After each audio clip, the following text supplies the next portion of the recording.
So you are thinking of being a running mate to Atiku. Is that the case right now? That's your intention? Again, Shehu, this is not in play. Nobody have ever discussed that. You know why I'm asking? People assume so many things. Nobody have ever discussed with me whether I'm going to be A or B or C.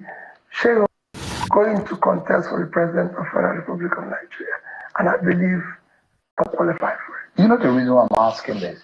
The coalition has been touted as Atiku-led coalition. And there are those who think that organization of coming together, that marriage is for an Atiku platform to run. People just assume anything in this country. And I don't believe in assumption. I don't live with it. I'm part of a coalition which will be able to produce competent, president capacity, compassion to save this country.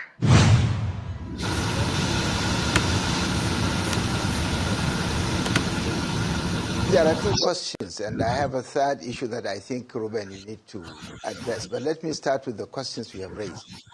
I think first, the issue of INEC. I think everybody is fairly aware that INEC, as presently constituted, has lost a lot of credibility.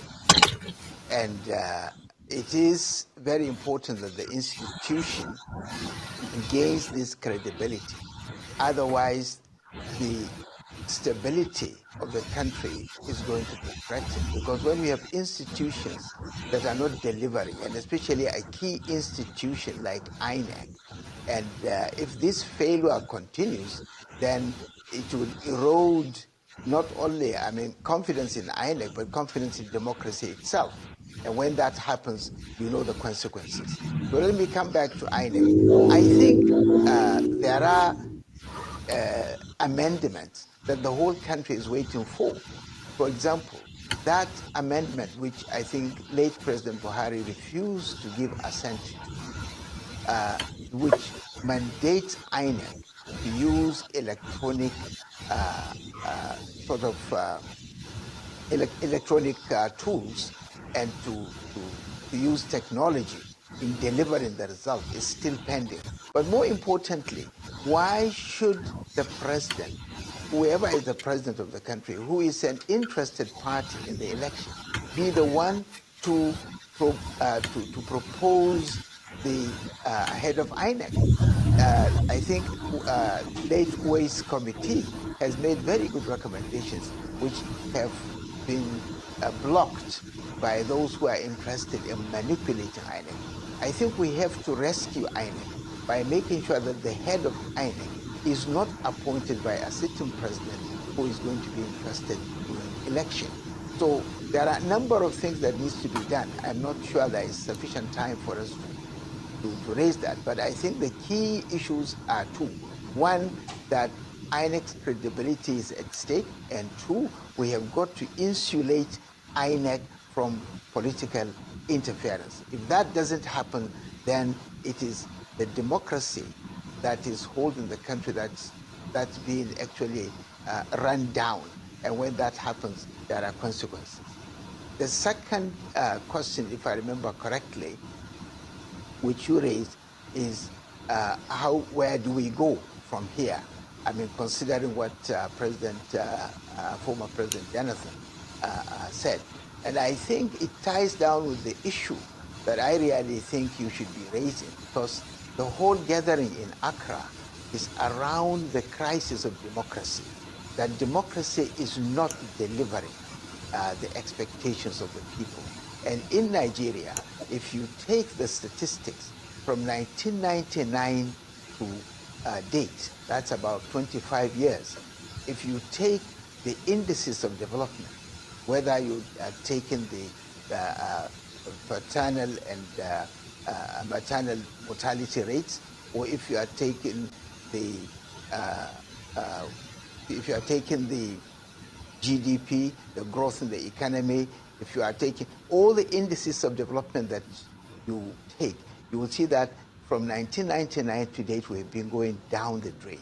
In fact, the GDP for this year is said to be much lower, actually about less than half of what it was in 1960. In other words, this country, under this democracy, is actually going down the drain.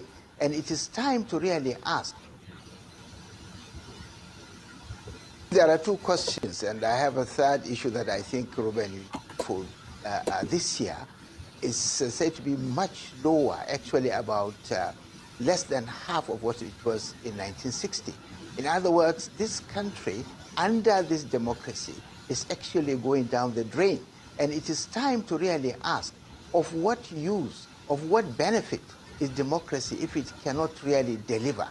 Is democracy made for the people or people for democracy? If democracy is supposed to serve society, then it has failed in Nigeria.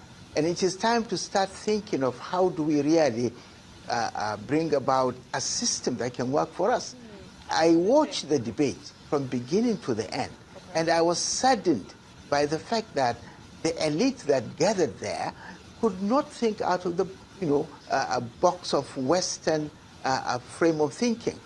In other words, they were all, and especially the guest speaker himself, he was going round and round while admitting the failure of democracy. He was still saying that we should stick to democracy. And that doesn't make sense.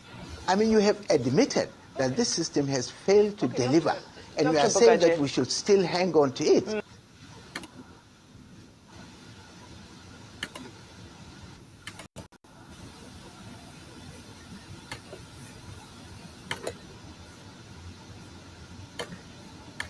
You are thinking of being a running mate to Atiku. Is that the case right now? That's your intention? Again, Shehu, this is not in play.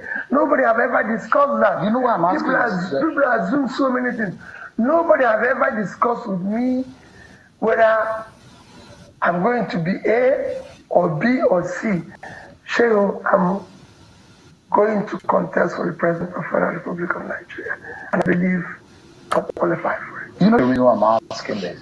The coalition has been touted as Atiku-led coalition. And there are those who think that organization of coming together, that marriage is for an Atiku platform to run. People just assume anything in this country. And I don't believe in assumption. I don't live with it. I'm part of a coalition which will be able to produce a competent president with the capacity, compassion to save this country.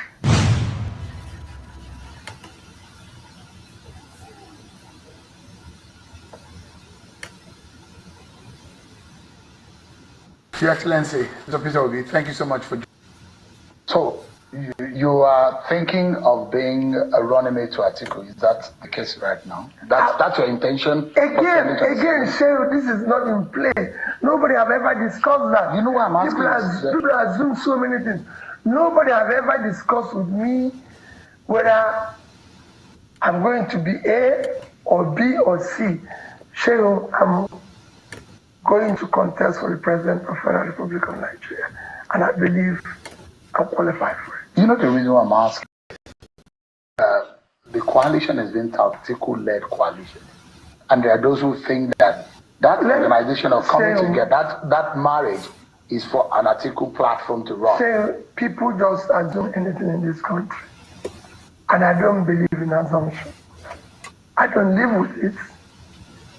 I'm part of a coalition which will be able to produce a competent president with the capacity, compassion to save this country. Let me ask you something. There is a popular slogan that you used in the campaign, from consumption to production. Yes. Is that not productive? Let me ask you, because there are those who have also criticized you that what industry did Obi even put in Anambra when he was governor, to start with as an example. But I like to take the Nigerian example. I mean, you know that industries. They have even used it as an example. The brewery, right? As one. Yes. But the big question here, We're looking at a bigger picture, Ms. Obi. We need to start looking at our competitive advantage as a country. Yes. Where will the jobs come the most? Where will the more money come as an alternative to oil? If you are president, where do you think you will focus the most in the very first 1 year that can give us that advantage? Shehu, I might not turn it around the very first 1 year, but I can tell you, Shehu, we can make more money from agriculture than we make from oil. Any day, any time. I can show it to you. Which produce will you be focusing on? Shehu, we have all the produce. Why did you think? Shehu, go and look at the arrays. Do you know arrays which the colonial masters did were focused on where we were getting products? So there's so much. Nigerian land is so fertile that we can grow anything. You see, I just say we're having problem. It has the most, one of the best fertile land on surface of the earth. So the world is today is looking for cassava, they're looking for yam. I'm not talking about Benue, I'm not talking about Nasarawa. I can go. You are now that belt. You are now the one. I said, you are now one talking. We have 54,000 square kilometers of land in Taraba. It's not Taraba here. I can grow all that. Which one would you focus on? All of them simultaneously, because it's an investment. That's why I said I will borrow and put in investment. You are now borrowing for production, not for consumption. Have you done the math? Oh, so it's very easy. I don't need to renovate conference center. There's no conference here. So I've done it as a governor. You ask which industries that I build. So one of the first places I renovated as governor was industrial estate in Onitsha. Go there and see the number of industries. Jonathan commissioned at least 10 industries there. So come, I will show it to you, including the brewery that is mentioned. That brewery is the biggest taxpayer in Anambra State. Pays government.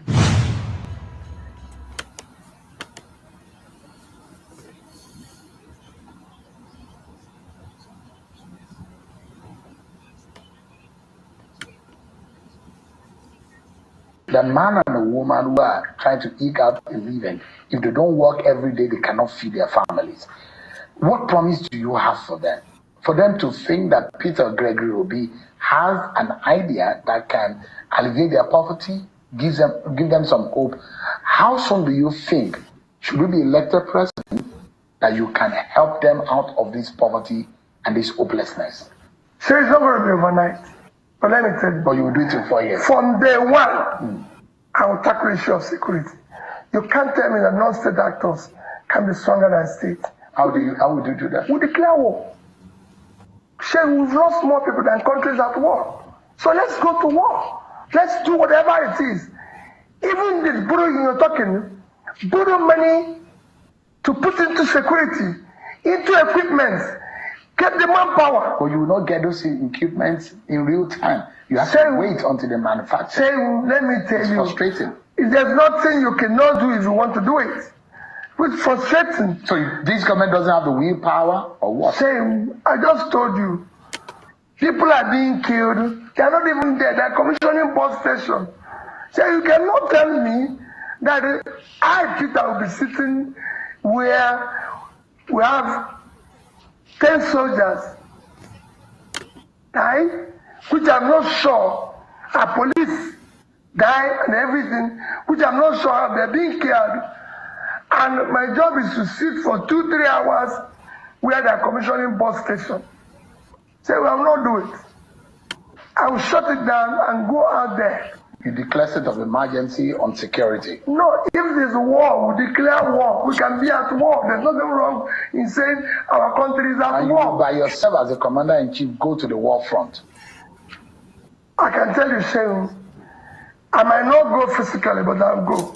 Because I'll be with the people there. You go they will not with them. What are they? Yeah, it's going to be things that have happened to me as a governor.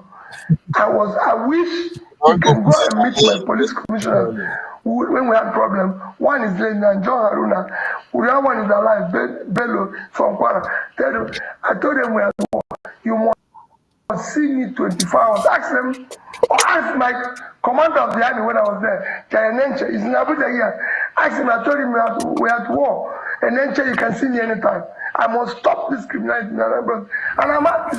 If you look at an interview from then A.G. Abubakar, I say for 5 years, we've not had issue of bank robbery, major crime in Anambra State. But there was straight of the kidnappings and a few of those. There's nothing you will not see anywhere in the world. The kidnappings in America, they kill people in America. The difference is that if anything happens, there's a reaction from government. People want to see you government. Have alternatives, on how to solve, because we've been employing the same techniques over the years. Do you have you learned a new way to solving this insecurity problem? There is so many. Even I told you, there's what they call natural insecurity. That is pulling people out of poverty. So by the time you invest, the entire state in the north cumulatively, over the past 2 years, have not been able to support their SMEs with more than maybe, let me be generous, 50 billion. I've been to 2 states in the north who told me they applied for Bank of Industry. There's 150 billion used to buy plane. I'll put it as a matching fund, just for example, and get another 150 billion, that's 300, shared by the 19 states, call it 20 states, so each will get 15 billion. Within this period, and you give it to these young people. So we have gone to prisons and see these young people that have problems. And I ask them, why did you do this? They have no job. They don't know where the next meal will come from. And if you don't know where the next meal will come from, so nobody can know or imagine what you can do.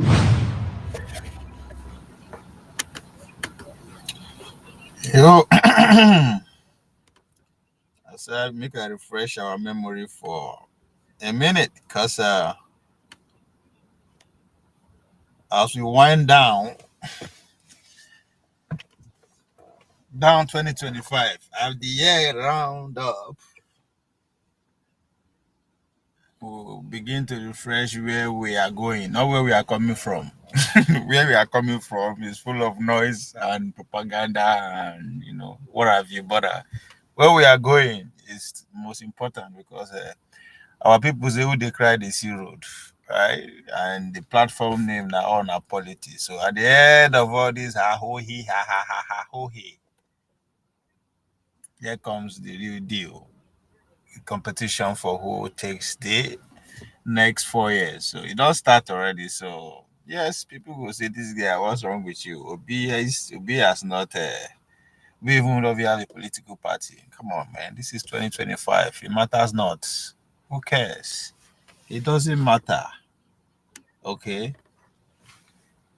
As soon as we cross over to 2026, you begin to see correlation of good and bad, ugly people, right? It doesn't really matter what the correlation is going to be, but it's all boiled down to the narrative, the story they are going to tell the average Nigerian to convince them enough, to persuade them or to manipulate them, however you want to see it. Even though I know, say my uncle, comrade, know the 1 year that word. That politics is also an act of manipulation, even though it's also an act of a what? Persuasion. It depends on what side you are. If you are obedient, you believe that Obi is all he does is persuasion, persuading people to see Nigeria the way he sees it.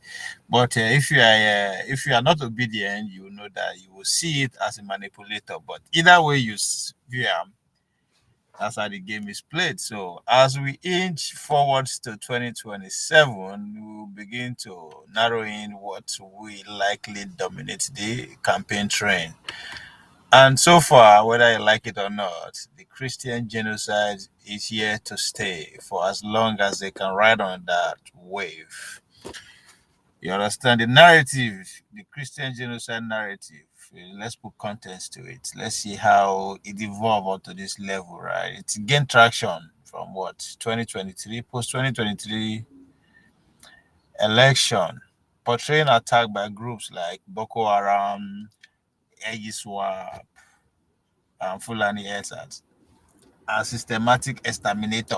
They are a terrorist organization, they're ethnic cleanser, they're Islamists, they are bandits, they are whatever the fuck them you want to quantify them, you will find an argument that will support it at this point. So that shit was amplified internationally too, by the idea that 50,000 Christians were killed since 2009, 18,000 churches burned, that was very, very, very much amplified by the international community, right? Figures like Ted Cruz, I think Ted Cruz, a bit more, but the Oga Pata of them all, was Donald Trump. Donald Trump tweeted, I mean, what is it, true social it or true it or social, whatever the heck you want to uh, see it as it appear on your, TV screen, telephone, wherever you got that tweet from. If you go back to 1984, 1984, right? Oh well, talking about Big Brother, right? So when the Big Brother tweet everywhere, everybody begin on it as scatter. So that the international angle to that spin make it worthwhile.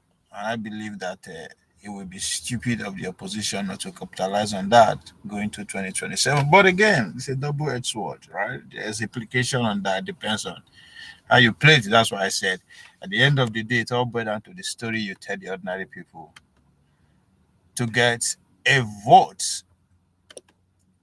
So that Christian genocide gets so much amplified by the president himself, the man of the time, the man of the era, man of the moment, Donald Trump, who threatened military action, Abi. Designated Nigeria as CPC.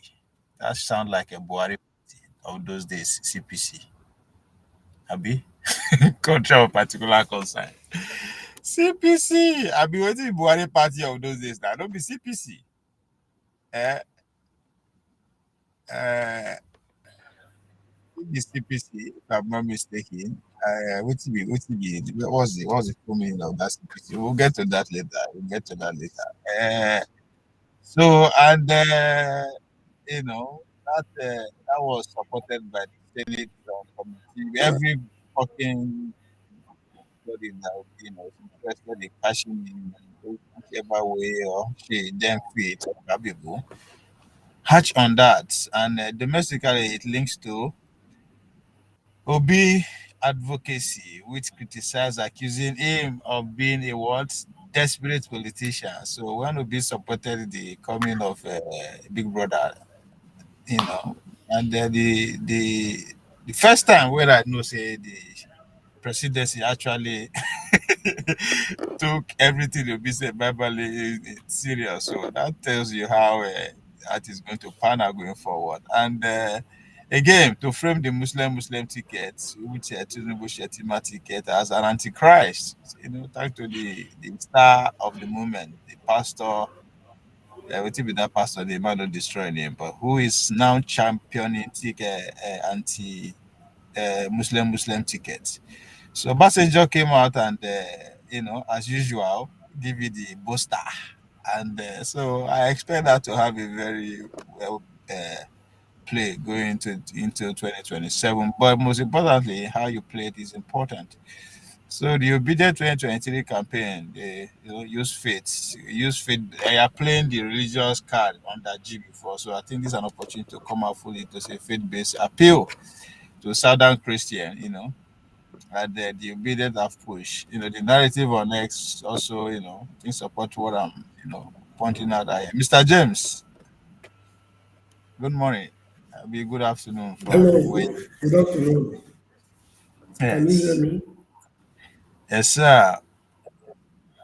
So what's going on? CPC, yes. Well, this is where we are. Well, I think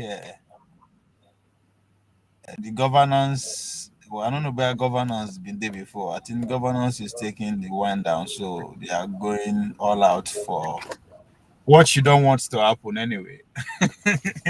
Like But what? unfortunately, you are your campaign is not getting ground. You don't have structures to support your campaign for election should not happen. Well, you know, You should run for it's not. president, Mr. James, to push No, that narrative. Your goal is no. to say yes. You see, look at it from this perspective. During Chagaris administration Hmm. that ended in 1983, after the 1979 to 80 something, after the first tenure, Yeah. people were fed up with it, that there was no need for another Chagaris administration. Then they conducted election, which was criminally rigged, and it was sworn in on October 1, 1982. July 31st, 1983, the end of the year, marked the end of the administration, and a new dispensation commenced. The 2027 election might hold, it may not hold, but there are certain things that are likely to happen to the country. One could be a military takeover, another could be a breakup of the country, another could be this latest Trump, what's it called, threat of a possible invasion. Actually, if Trump is to invade the country, either directly or indirectly, he will never do it for free. He will either collect the money up front or he will collect it through the back door. So that is how I see it. There is no Mr. need James, for the next election to take place. The is country should be yes, please. let me ask you this. Interesting to say that the country should, the possibility of a country breaking up is in the card. But with uh, with with a award $20 billion investment in Lagos from the north, I don't know. How do you think the country? What dimension would that breakup looks like? No, that And always $20, excuse me, $20, 20 is it $1 billion investment in billion. Lagos Yes, by the North. yes. Not Dangote. so. Take Yeah, it or Dangote leave it. refinery. It's not for the North alone. The owners Okay, of okay. Lagos, the owners of Lagos, they're also getting their cut behind the scene. Because the territory belongs to them, technically, although it's a Nigerian territory, but you know the country we come from. The territory belongs to Lagosians. There must be some powerful Lagosians who are unknown to members of the public getting their cut behind the scene. So it is not true that there's $20 billion investment, 20 billion what called naira investment in Okay. Lagos by the Yes, I, state of I agree with you. So, wouldn't that now speak to the point I'm trying to make, which is to ask you, how would the breakup of the country be when you have an investment like no, that you see, all across the country? just like the outbreak of the Civil War in 1967. People who had investment here and there, interest here and there, will tell you, oh, I would like to mention names. Let's say S.L. Akintola or Kingsley Mbadiwe or Okotiebo. These were powerful people with interest here and there all over the country. If somebody had predicted that there's going to be an outbreak of civil war, they tell you it's impossible because the powers that be, their interest will be, will be jeopardized. Take a man like Sir Louis Ojukwu, who was, in my opinion, one of the richest Nigerians of his days.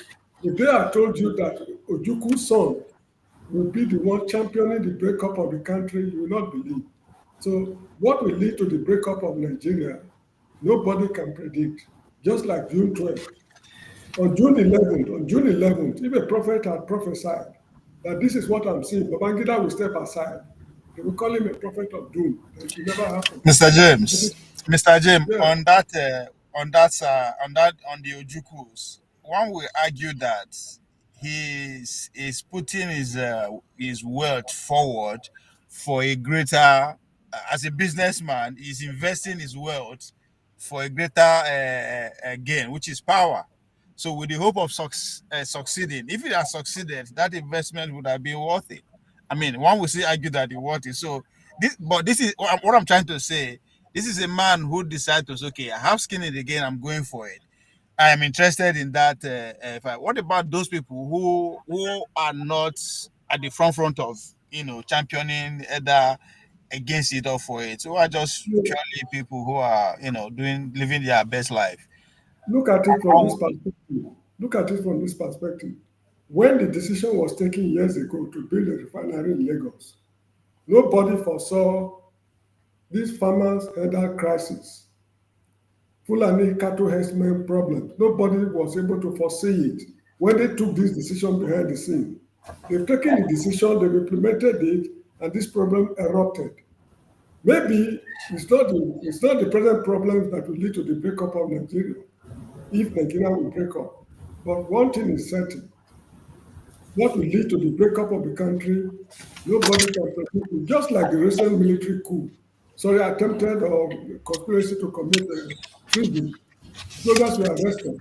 3, 4 months back, if I had predicted, if I had told you that there will be an attempt to topple this man's government, you will not believe. And justifiable too. You will be justified not to believe me. But it happened. All the great events in the history of man, very few were predicted. Majority, like outbreak of First and Second World War, nobody predicted it clearly, but the signs were there that trouble was looming. So that is how it is. I think your point will resonate to an average Nigerian who is number one priority has to meet hand meet, and that is not forthcoming. But those who are at the forefront of running the affairs of the country, I think they are far from even they don't even understand, the kind of language we are speaking, so to speak, in terms of seeing the country divided in any sort of way. And I think again that also speaks to the point you make that they didn't see the other farmers crash forthcoming. And I think that again that will speak to an average Nigerian. But those who are in charge of affairs, I mean, they are also the pioneer. I be the forefront of what is going on. The revolution now. You're welcome. Let me Well done. quickly chip in something. Let me quickly chip in Eh, something. The Benin okay. people have a saying. The Benin people, they have a saying in their language. Ubu na ogbo egwi aso. I hope I'm pronouncing it well, because I'm not a native speaker. Ubu na ogbo egwi aso. That is, a Where's he-goat, Niger man? Mm.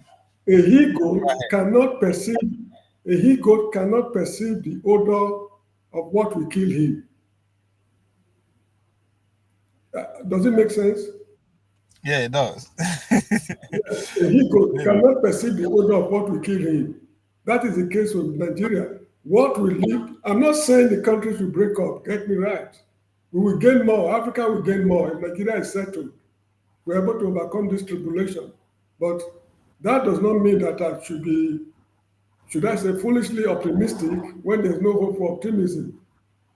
What will lead to the eventual breakup of the country, I mean, the last straw that will break the camel's back, nobody can predict it. The foiled attempt to topple the man's government, if it had succeeded, it could have led to the breakup of the country. For example, when they announced that the government toppled, there will be jubilation all over the country. But when they start mentioning names, head of state, and people will say, "Oh, hold on a minute, what are these guys up to?" That is enough to cause a whole revolution that will shatter the country to pieces. So nobody, no prophet, not even Jesus Christ can tell you what will lead to the eventual breakup of the country if the country will actually break up. Revolution. Yes, sir. Where you there? Where are you? We see with the conversation has taken shape already. So I just join. The thing when I dey talk, just flash me, make I no go for, make I talk directly to wait. I dey hear you long time, but I was busy doing something. yeah, I think the what thing I want to talk about is about how this Christian genocide and democracy is dying or is as dead narrative will play out, going into 2027. And Mr. James bring another perspective to it by saying that at this point, if he of first he doesn't believe the election should happen, but because he's a lone voice, among I millions concur more. with him. Oh. On that level, I concur with him. Oh. Yeah, but he's foreseeing a situation whereby if eventually the election happen, it might just be the beginning of how Nigeria will break up. It has maybe the military take over anything. So I can't say okay with the way those guys at the top, with the kind of relationship they are built across the country with investments, with relative and all that kind of stuff. How is the breakup going to how it going to happen, right? If it go happen. So that's another side to the conversation we are having. Okay, make I just. You see, Nigeria, to break up Nigeria, we have to have a government where they elected by the people first. For Nigeria to be able to break up, maybe through referendum, maybe, you know what I mean? But because the people will hold Nigeria down now, their biggest nightmare will be Nigeria to break up.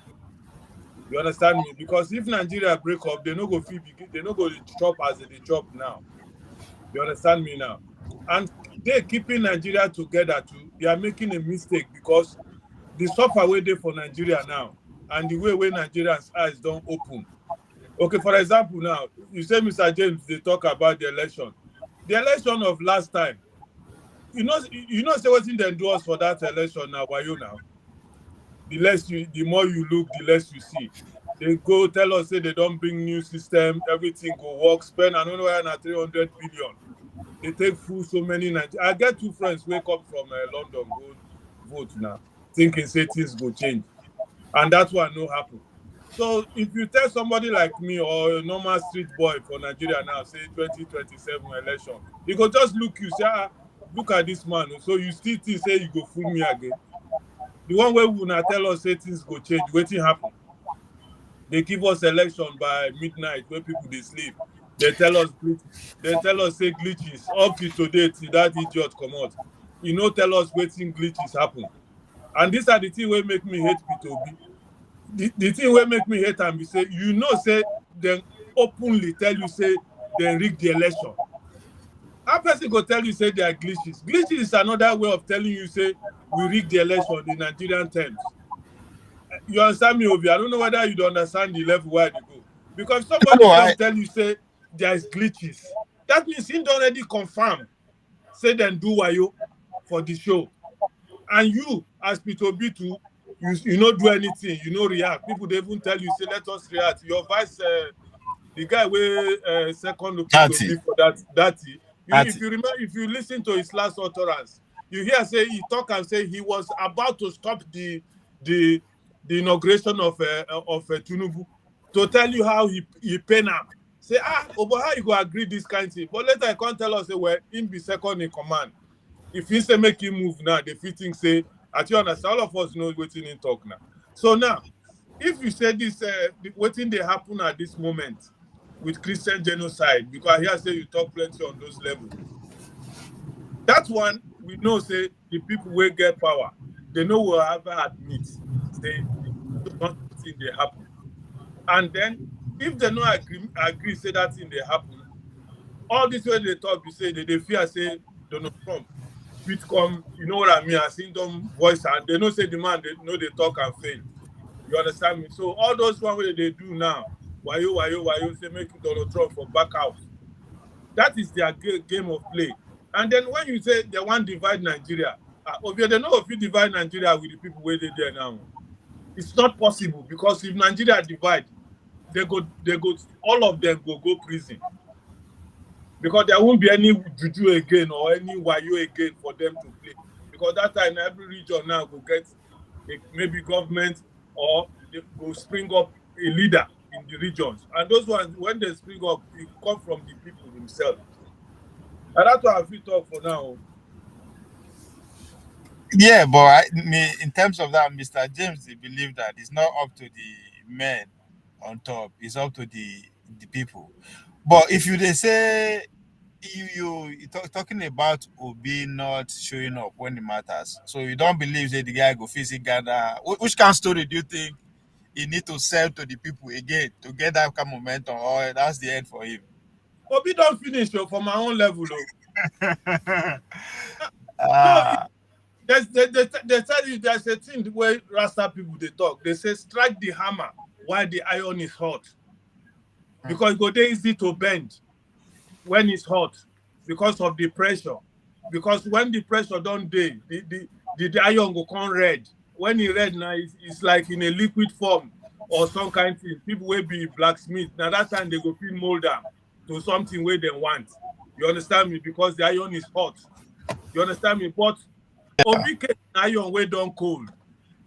I not think so Obi go fit gather the momentum wey he gather last time, because people first of all they be no know who Obi be, but he get the show through say okay na Igbo man turn. The Yoruba guys that Padebaja, I will never forget the fight where that man fight for Peter Obi to convince Yoruba say okay we don't see an Igbo man wey go fit do the job, make we support him. And that move made so many things happen. He lose for Lagos State. He gathered so many support. And Obi did not do anything when they do Wayo. For me, okay, and up till now, they look at Mr. James and Obi. Up till now, Obi never tell us where he stand. You know what I mean? If they think say what thing will happen last time, go still happen, then at the last minute, he go come go attach himself to one kind party, can't use that. All those things don't they happen like that now. It happens but once. don't you think because of the attack where, for example, Labour Party face, from the beginning, because of him, don't you think he's playing kind of safe now in order not to give them so much time to play? So if they play, he can low. And again, you self admit that people are angry on the street. Every Nigeria, no one here. So don't you think with everything now, with all this Christianity, with everything that happen, all it takes is just a story, a good story, to bring those people together under one umbrella, and you think Obi cannot do it? My brother, make I just land with this one. The person where Nigeria is supposed to they turn to, if we talk now, I go say because now our man, na Showore. No, no, I mean, una fit dey look and say na maybe na Showore. You know, say Nigerians know they like better thing. Make we know like himself no dey, it's not making move now. He just do you okay. No, You tell us why you tell us saying they do their AAC they do national convention. We no even know. They did the national convention. They follow up now. I know say you know be your man. Make we no talk say they no do. He do. Me, I'm a member now. They do it now, but people don't know now.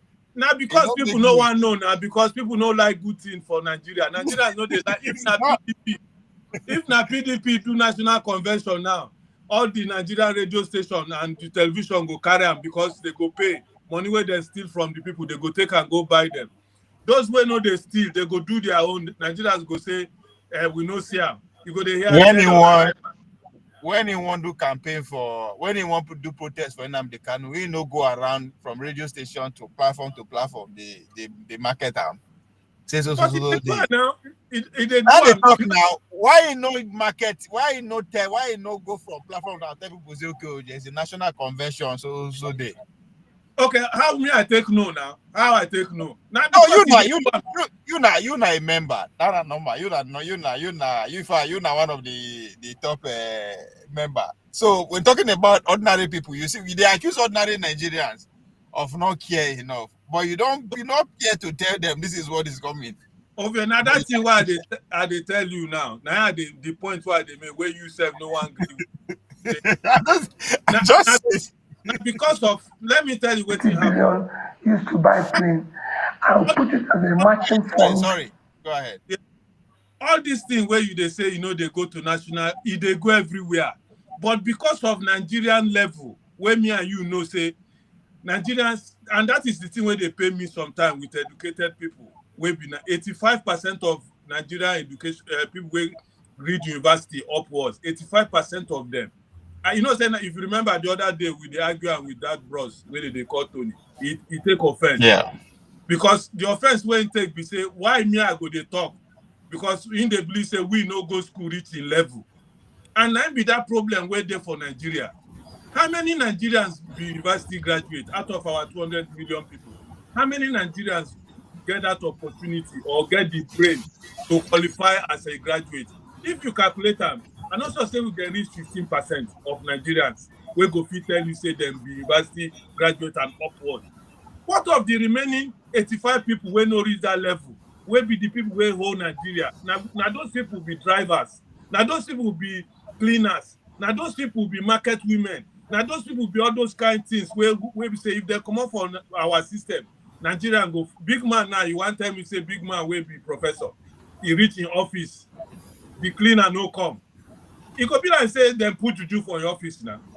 Because everywhere go dirty anyhow. But to respect that cleaner where they clean the office, if you call, you go throw away in jacket for one corner. You know, say that place they clean. They no go respect people. So when you come to say AAC, African Action Congress, no, they publicize their conventions. Now because Nigerians no one here say those kind of people they see us as more like people wey want cause trouble for Nigeria. They talk about revolution. They go see they promote the same people wey put Nigeria where it dey. Atiku, ADC, now they talk. And Peter Obi, make I land or make I not take much time. Peter Obi now, you see Peter Obi as we dey now, he dey even shame to associate himself openly with ADC. That is why he never stand well with them, because he knows say Nigerians no go gree for him if tomorrow we come here say he dey with Atiku, they can't tell him maybe become second fiddle. So in a way, he's more confused than any politicians. And people like us, they tell us, say, look, so we are there to 2025. We have only one more year, 2026. Even with the hear rumors, say the same Jagaban said that now 2026 he want to do the election. We don't hear that before, whether not true, whether I go carry on. So with time Peter Obi, they say be billionaire and nothing. Okay, if you no want join other people party, why you no form obedience party? Make those obedient people fall into that party. Make them know say na there you dey. Now you are waiting. Don't go register am. Eh? They don't go get register am. And then make you find party where you go join right now, or make you come join us for. So already don't tell them say the joining now is open. Come and join us now. Register. Not be say when now you give am the ticket. Now give am the ticket. Now give am the ticket. No, you go register first. Now come queue up. Now they go do everything. It is which kind of ticket they want to buy. James. Yeah. Yeah, you see, there's something we should not forget. Before the obedient movement came into being, Peter Obi was not known politically or in the political arena. He was not known. When the obedient movement came into being, he captured the followers of Sowore. Sowore was the one leading the youth before Obi came into existence politically. After capturing the youth, he could not retain these youths after the last 2023 election. Is it 23? Yeah, 23 election. He could not retain the youth because they were not satisfied with the way he handled this problem of glitch. Now, from the look of things, if the youth are not satisfied with him, they are likely to go back to Sowore. That is one thing. Then another thing we should know is that, is it National Congress, you call it? National Congress of AAC. Yeah. Constitution, yeah, African Congress.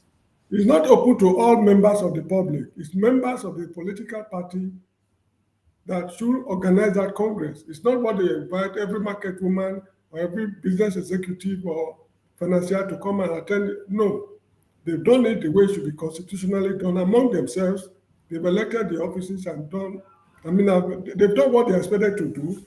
They just let INEC know that this is what we have decided on, and that's all.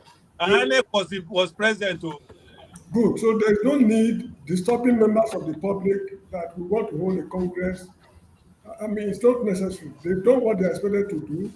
What they should do now is to get the youth back from wherever they've gone to, and they were disappointed. If they're able to get them back, it's fine. So when Peter Obi came into existence politically, he could not get enough votes from the existing political parties, supporters, like PDP and APC.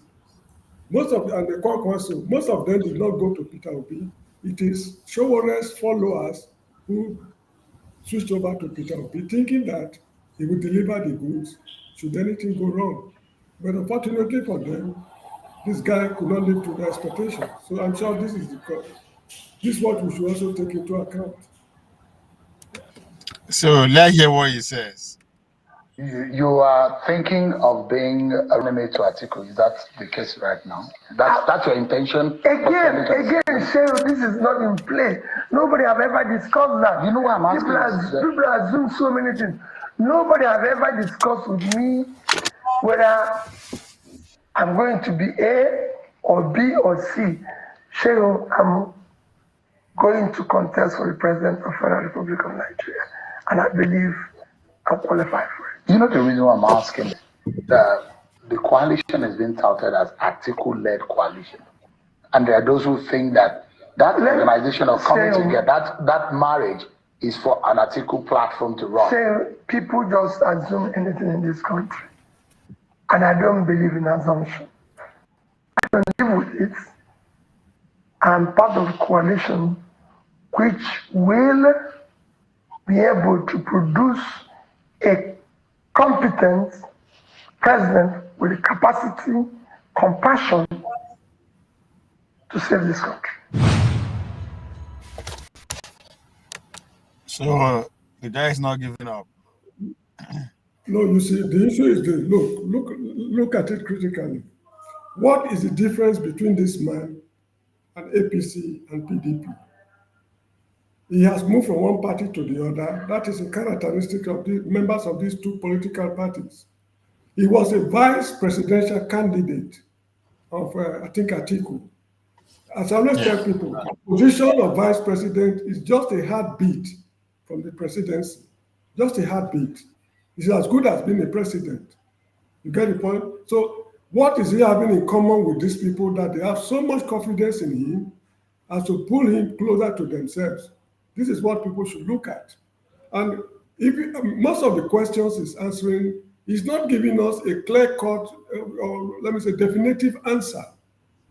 If you say you want to move from consumption to production, that is fine.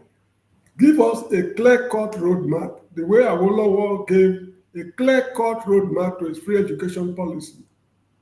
I've told people on many platforms, when Awolowo was campaigning, he came to Benin State, we met him. That's my father in those days, met him at Rokota Hall, exhibition center. The man told the people, this is the number of students we are expecting from Benin State. They break them down, primary, secondary, university level, they had the figures. Then where will the salary come from? They were able to tell us. The erasers, the pencils, the sharpeners, the textbooks, the desk and everything, they told us exactly the quantity they will provide. Then the last thing they make clear to us was, where will the teachers come from? They promised us 4 colleges of education, one in Benin, one in Agbo, one in Warri, and I think one in Afuse or so. Then when they roll out the program, they knew exactly what they were going after. Now, as for this guy, he has not told us, how many industries will you set up in the country? Because Awolowo told us the number of primary schools is going to set up new ones and I will expand the old ones. He has not told us that I will set up a food processing industry in Maiduguri. I will set up oil palm plantation, whatever it is in Anambra. He has not told us any clear cut. He should come up with clear cut, with empirical figures. This was the duty of Ebenezer Babatokpe of the Unity Party of Nigeria. He was in charge of research and publicity. They were able to go into fine details so that they will not disappoint the people. Because we don't want a situation whereby when they get there, say, oh, I never knew it was going to be like this. It is Kwankwaso who caused this problem. No, we've already passed that stage. He should go back to his drawing board, come out with a clear-cut blueprint. I'm not against him.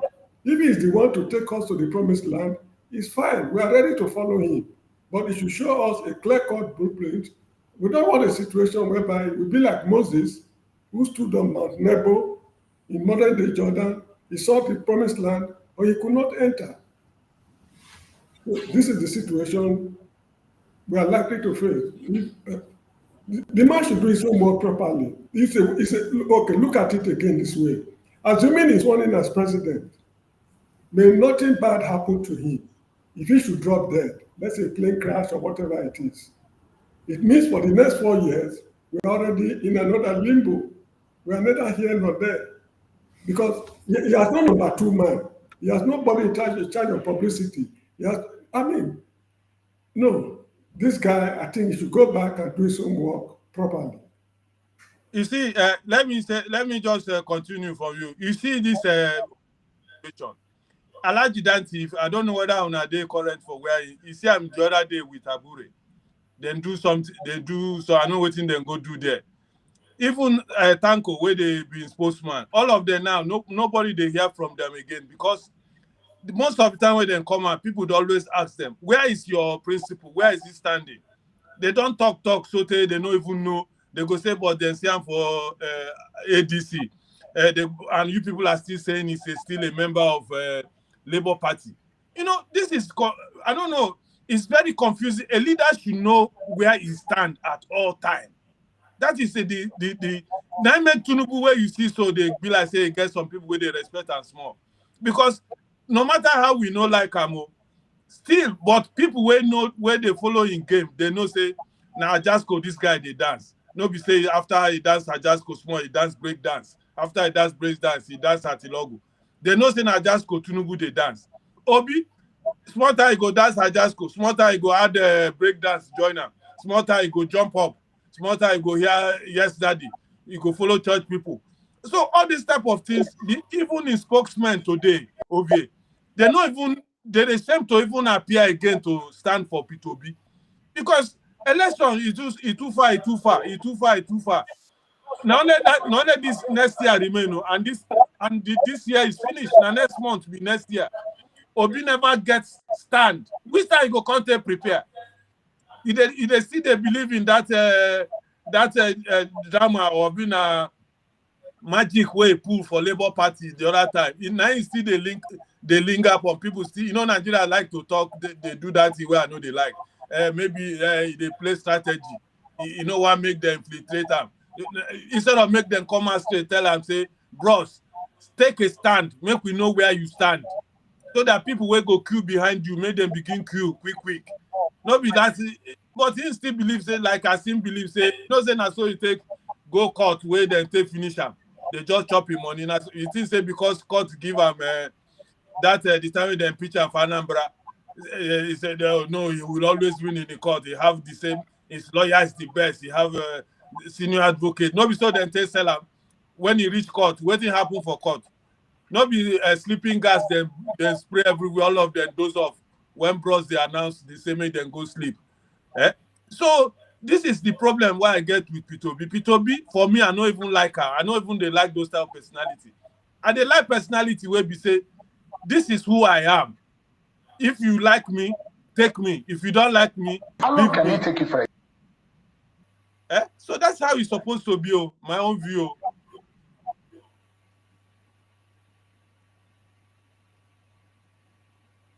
Sorry, na mistake I make. I no try to stop you.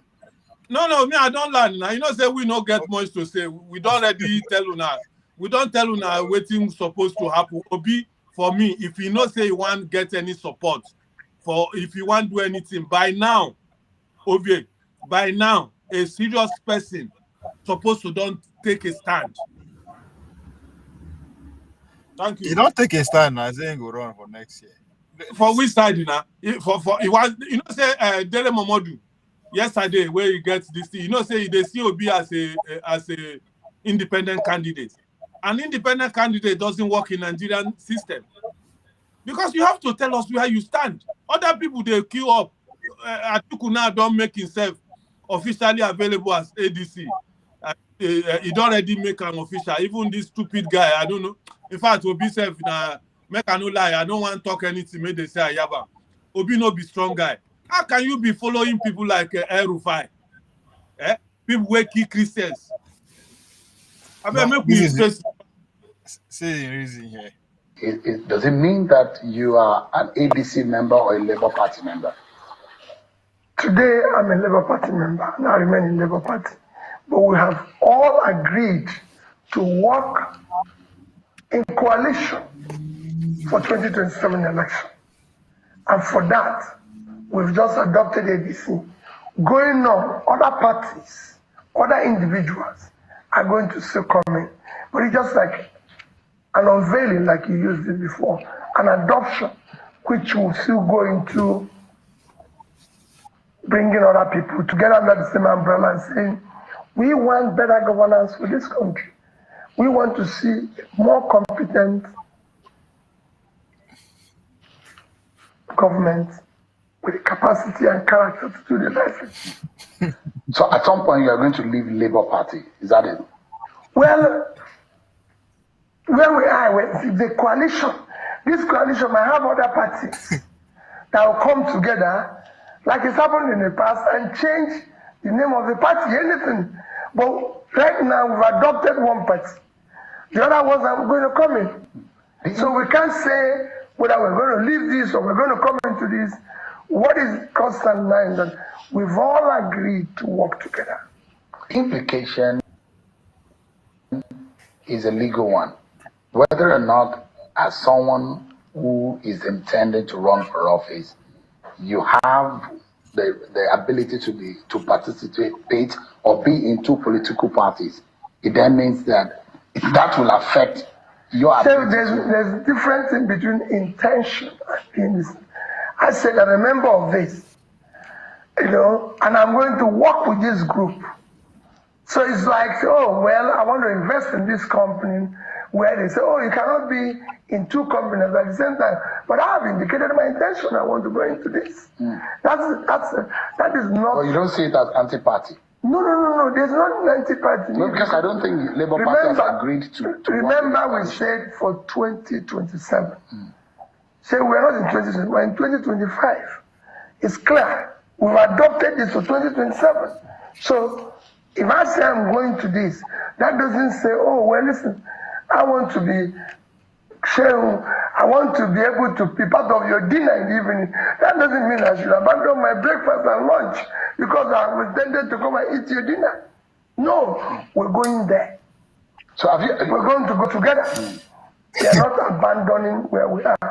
At some stage, when that was, Okay, a revolution. I am more confused than ever before. So No, Ovia, excuse me. Do you think that you they confused? I myself look at him. See, is not looking very confused.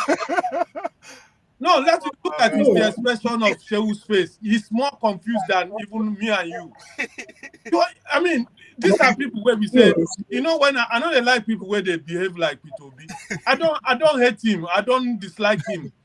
But it reminds me of a Nigerian, those Nigerians where we say, they go, maybe now, for example, you want cross river now. Then come say, they get boat. And you there, they wait for the commercial boat to cross you. He go come now, tell you, say, oh boy, enter. Not be that side you they go. Enter, all of us one cross. You can't join them. Think say you save money where you go pay for the commercial boat rider to cross you. Then in the middle of the river now, the storm can't start to the brew. You can't be like say storm can't the brew. The person where they drive the boat go say, okay, this storm, this passenger, the number of people waiting for this boat to. If this storm come meet us, if it capsize this boat, it be like say some people go drop. Now this type of people, they will even tell you, say, oh boy, say you no pay for this trip. Be like say you go swim, reach the other side. This is how I see Peter Obi, and they go drop you inside that middle of water, whether you sabi swim or not. You understand me?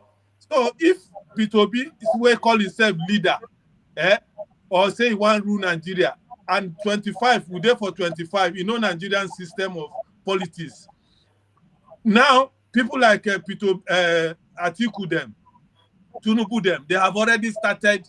They are not governing anymore. Now, all they are doing is to win a second term. And you will be the golden boy, the so-called golden boy, or the so-called man will be saying anywhere where Peter be follow according to all these some stupid obedience. Anywhere Peter Obi follow, now we go follow.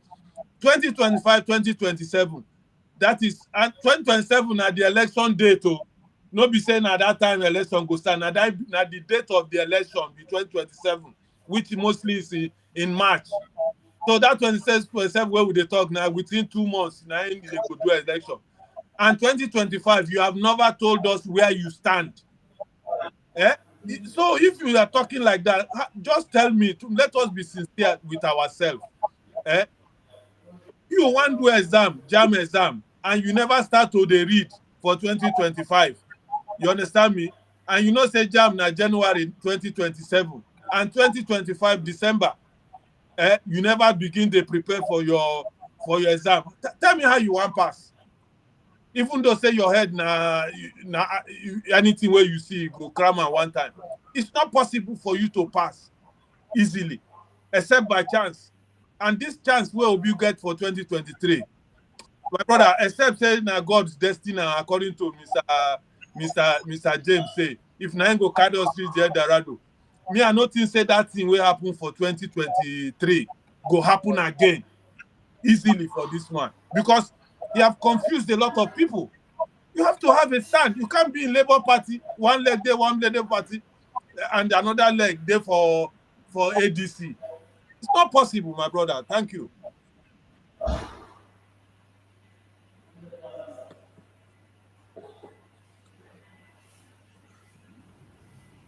Oh, Mr. James, so wait, I think of just hold on, evolution. You get one when he talks saying go just do one term. Right, listen to that here. All those now are you now? All of the things that this government said they would do are the things that Peter Obi also said he's going to do. And I'll come to those things in a bit. But all of these things you mentioned, you said you're going to do only in one single year. Oh yes, it's just to know what is happening to them daily. And you're not going to solve them overnight. So you don't want to spend more than 4 years as president. Should be elected. That's it. So you can actually do all of. You can actually. Nobody expects 100% results. They expect 100% sacrifice and effort. So we know we're driving there. So there's nobody that has gotten anywhere is going in one day. But if we set out to go to Kaduna today, people want to see us in Kaduna Road. If we're headed to Lagos Road, we're in the wrong direction. What is happening now is that we're telling people we're going in this direction, but we're going in that direction. And so if you don't know where you're going, every road will lead you there.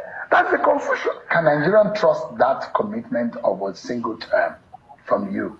So I said it and I put it in capital. I don't need a day more than 4 years. In fact, the day and before, you fix Nigeria in those 4 years. It's not fair. I will show the direction of good governance.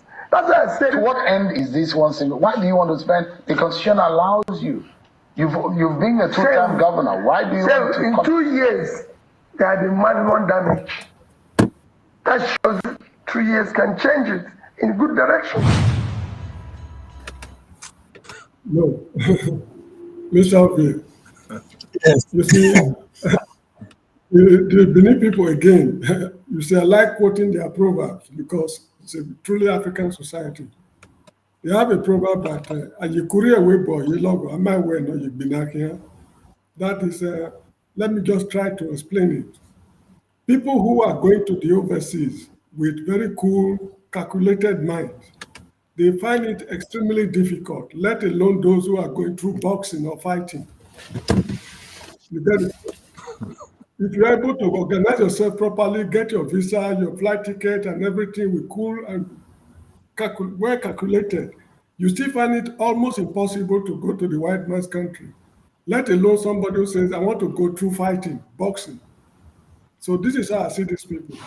People who plan carefully how to govern people, like in the white man's country, Awolowo and others, they find it extremely difficult to deliver their promises, let alone people who are telling you, I will do it. How will you do it? I want to see the road, the blueprint.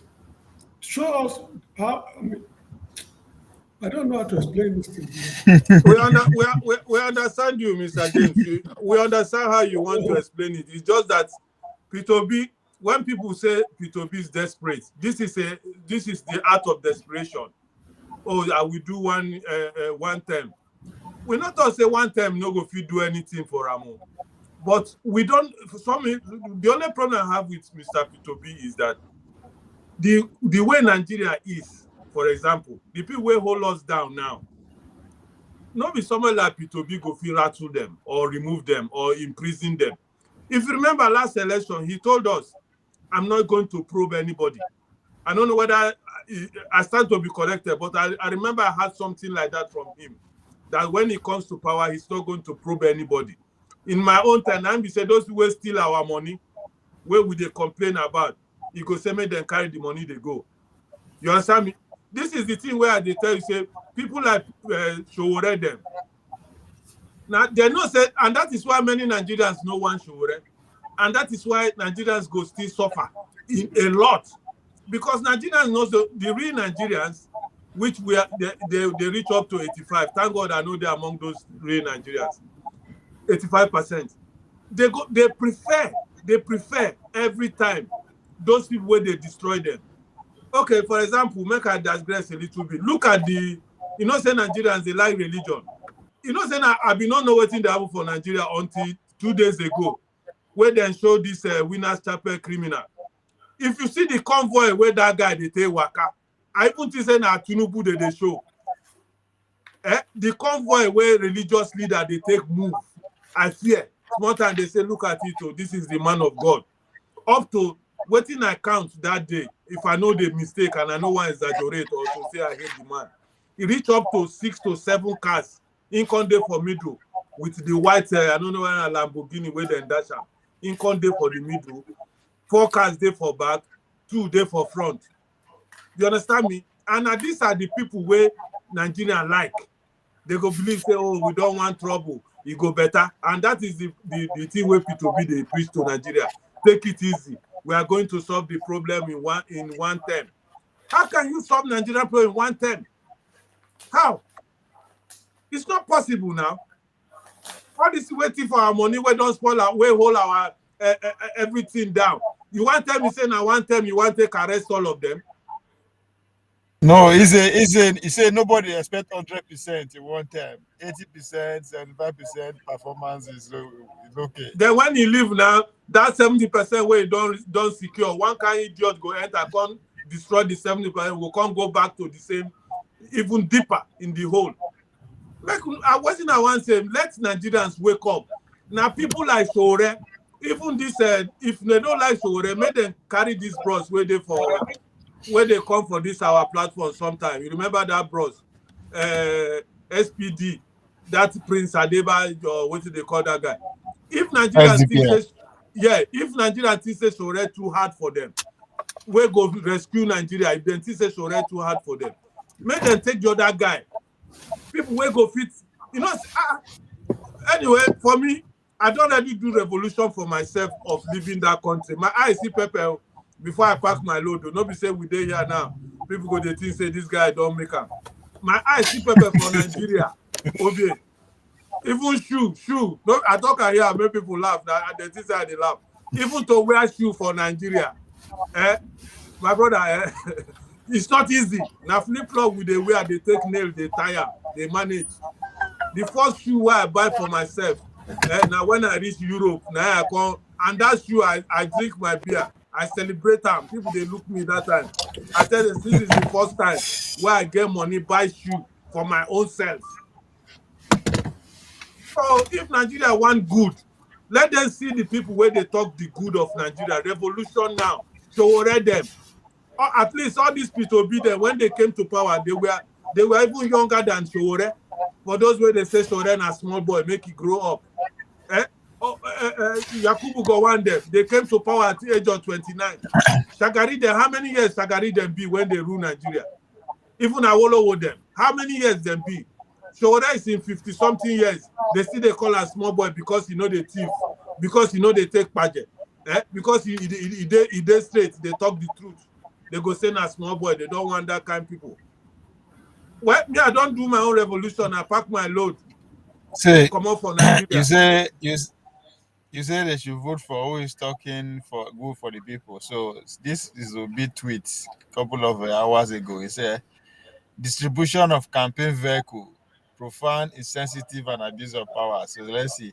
At a time when Nigerians are struggling with hunger, unemployment, and insecurity, the decision of any government to allocate limited public resources for distributing luxury vehicle like Hilux trucks and Hummer buses as a part of the 2027 campaign mobilization is not only insensitive but also represent a serious moral failure. While ordinary Nigerians are grappling with poverty and hopelessness, those in leadership positions continue to flaunt their wealth by driving brand new Land Cruisers, Hilux, and Hummers, treating the suffering of the people as a mere backing ground of political theatrics. This tragic misplacement of priorities is unacceptable. Leadership, especially in this challenging time, should focus on providing food for the hungry, ensuring access to the healthcare for the sick, restoring hope for the millions of unemployed youth, and securing our community. It should not be about parading luxury vehicles or campaigning for votes. It is disheartening that at a time when children are dropping out of schools because their families cannot afford tuition fees, when mothers are dying during childbirth due to a lack of basic medical supply, and when insecurity is tearing family apart, the response from those in power is to purchase and distribute luxury vehicles rather than urgently addressing the needs of the people. This is not governance. It reflects a profound insensitivity and abuse of public trust disguised as a political strategy. It's betrayed the essence of public service, which should always be about serving the people rather than tagging political publicity. At this at a time like this, we must recognize that Nigeria cannot continue on the path of wastefulness, insensitivity, and misplaced priority. Our citizens deserve leadership grounded in empathy, prudence, and accountability. Regardless of how bleak the situation may appear today, I firmly believe that a new Nigeria is not only necessary, it is possible. So campaign don't start. So if they complain, say opposition don dey share motor. You see, I, So these are not the things we are asking for. no, thank you. Good. Now, tell us clearly what you want to do. This is what I want to hear. For example, let him say there are so many problems in the country. I want to concentrate on security, health, and maybe industry, for example. Then they take him up on security. How many illegal weapons do you estimate to be in Nigeria, and how do you hope to clear them? Where are what's it called? How are they imported into the country? When I become president, I will expose those who are, you should give us something empirical, something concrete, which we will use to assess him. All of When he was governor of Anambra State, when he was a governor in Anambra State, I learned he did so many things, let me put it that way. But what happened to those things today? People of Anambra are still going to the overseas for medical treatment. People of Anambra, they still don't have water. Where are the schools and other things? Unlike Awolowo's programs, the schools Awolowo built in Benue State, they are the leading high schools up to today. They've not closed. Benue State University, Ekpoma, he established it. That university has not closed. The educated people he trained, like me and many others, were still educated. We want lasting legacies, not cosmetic changes in the system. This is where this man is missing his target. He should come out clearly and let us know how to assess him, particularly after he has left office. Now, this is what he said, Mr. James. To answer your question, hear what he said he's going to do on the security. you say, Oh. well, To answer your question about what he's going to do, this is what he promised to do for insecurity when he us takes try to power. eke out a living. If they don't work every day, they cannot feed their families. What promise do you have for them? for them to think that Peter Gregory Obi has an idea that can alleviate their poverty, give them some hope. How soon do you think should you be elected president that you can help them out of this poverty and this hopelessness? So it's not going to be overnight. But let me tell you. But you will do it in 4 years. From day one, I will tackle the issue of security. You can't tell me that non-state actors can be stronger than state. How would you do that? We declare war. Say we've lost more people than countries at war. So let's go to war. Let's do whatever it is. Even this borrowing you're talking, borrow money to put into security, into equipment, get the manpower. But you will not get those equipments in real time. You have to wait until they manufacture. Say, let me tell it's you. Frustrating. If there's nothing you cannot do if you want to do it. It's frustrating. So this government doesn't have the willpower or what? Say, I just told you, people are being killed. They are not even there. They are commissioning bus station. So you cannot tell me that I, Peter, will be sitting where we have 10 soldiers, die, which I'm not sure are police, die and everything, which I'm not sure they're being killed. And my job is to sit for 2-3 hours where they're commissioning bus station. Say, we will not do it. I will shut it down and go out there. You declare state of emergency on security. No, if there's war, we declare war. We can be at war. There's nothing wrong in saying our country is at war. You by yourself as a commander-in-chief go to the war front. I can tell you, Shane, I might not go physically, but I'll go. Because I'll be with the people there. They will know I'm with them. What are they? Yeah, if anything this have happened to me as a governor, I wish you can go and meet my police commissioners when we have problem. One is Lena, John Haruna. The other one is alive, Bello from Kwara. I told them we are at war. You must see me 24 hours. Ask them, or ask my commander of the army when I was there, Jayanenche. He's in Abuja here. Ask him, I told him we are at war. And then you can see me anytime.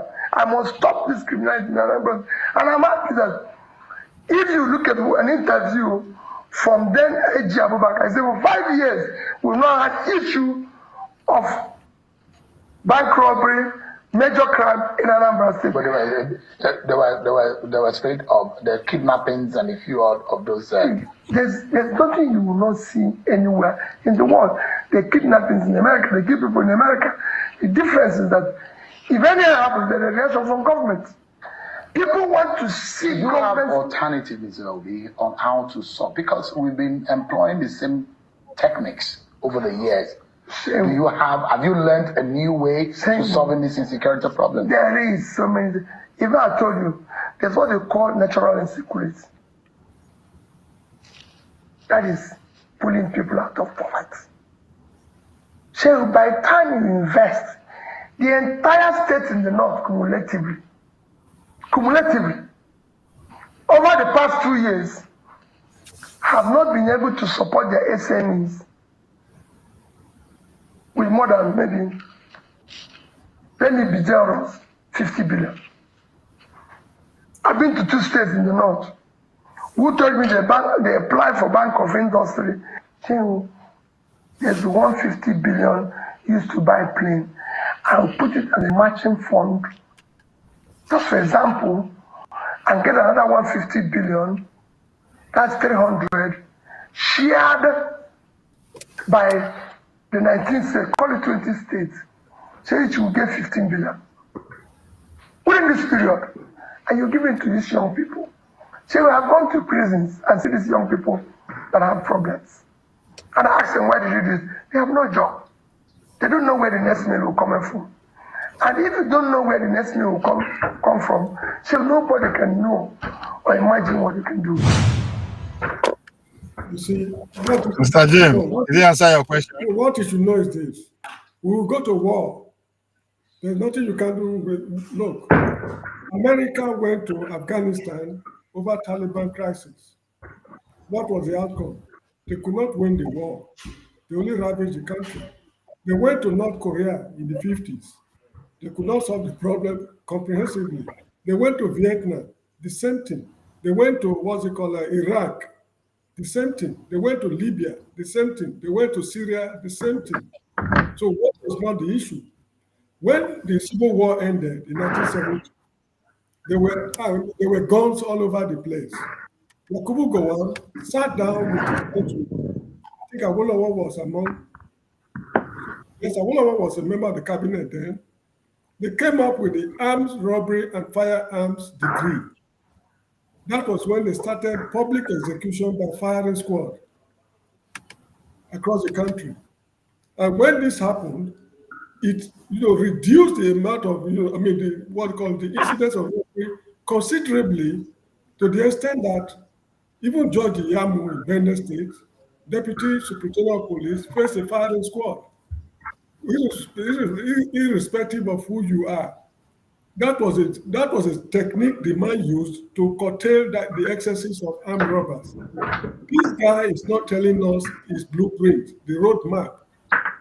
Nobody in the country is so big that government cannot handle. If I still remember, though I was not in Nigeria, there was the Dansuki, the emir of Sokoto also. What's his name? Sani Abacha reduced him to zero, and nothing happened. So the sponsors of terrorism in Nigeria, what is wrong? The federal government descend on them heavily. He's not telling us, instead of descending on them, we want to plunge the whole country into war. We will go to war. Is he ready to fight a war? I'm very surprised that an Igbo man is talking about going to war, considering what he's going through in the civil war. I had a lecturer while I was at university. His name was Kingsley Anyanwu. He said it is only an unreasonable Igbo man who will ever pray for war again because of what they saw during the Nigerian Civil War.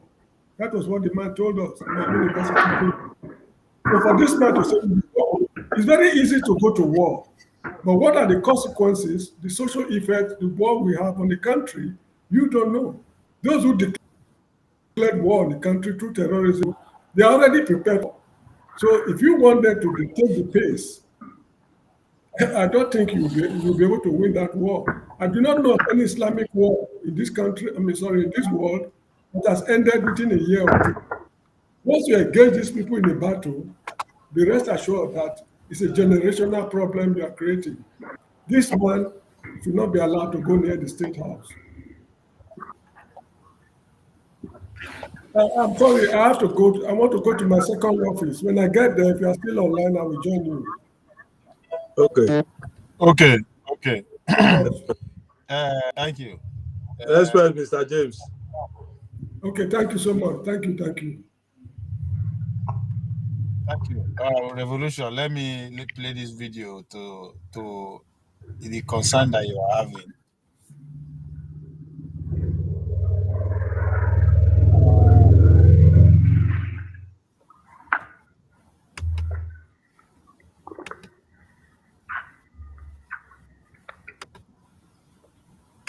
To the fact that the North has a more political weight in the power game. No.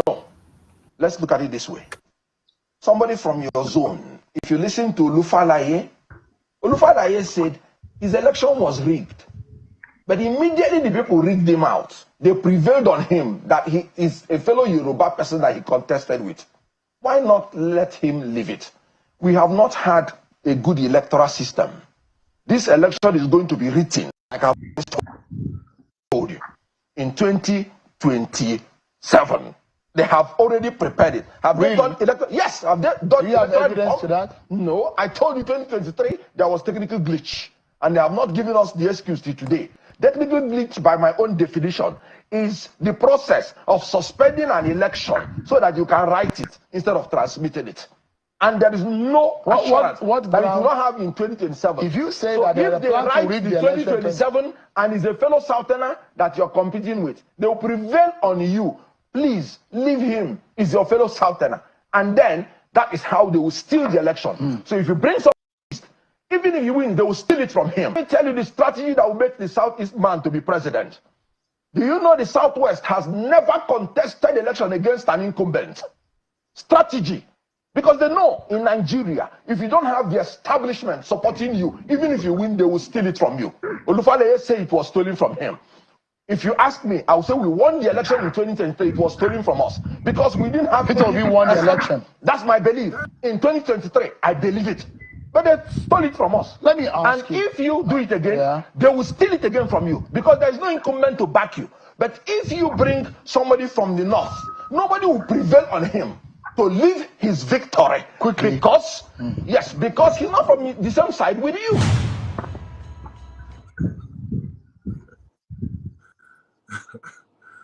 Obi, I think they see now.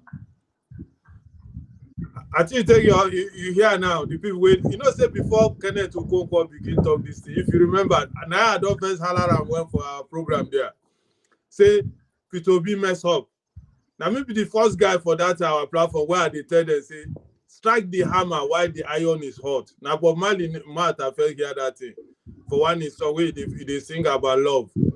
Then before you go do something, maybe when the baby don't pass, now you go come the talk. That time way they show you, they cut eye for you, attack one time before another man go take him. So Obi don't lose in chance for where. In fact, Obi don't even open in eye to so many people who be in the respect themselves. You understand me? Because so many of us don't know who him be before, because say we know they Nigeria, so we don't know who him be. We just hear say everybody they raise them up, Peter Obi, Peter Obi. But for the action where it takes so far, and where they see they take as for now, 2025, December, still you never tell us. You know, say in November they say you go declare where you go there. You remember that thing? You get the time where they ask Tanko, they say before November, Obi go tell us the place where he belong to. This November passed, like play. Today is the 4th or the 5th of December. We never hear any whistle. They never blew anything. Alaji Danti come the other day, maybe not last week, we come talk. He don't talk anything about Peter Obi. He talk only about education and how he take one-stop election. 3 days later, we see him with Abure, where they say, I don't know where they say, they don't declare him on, say no being bishop. But second man day with Abure, they die, they enjoy. Obi no day, Oti no day. This is where last 23 election, where everybody knows how Peter Obi win, where you no talk anything.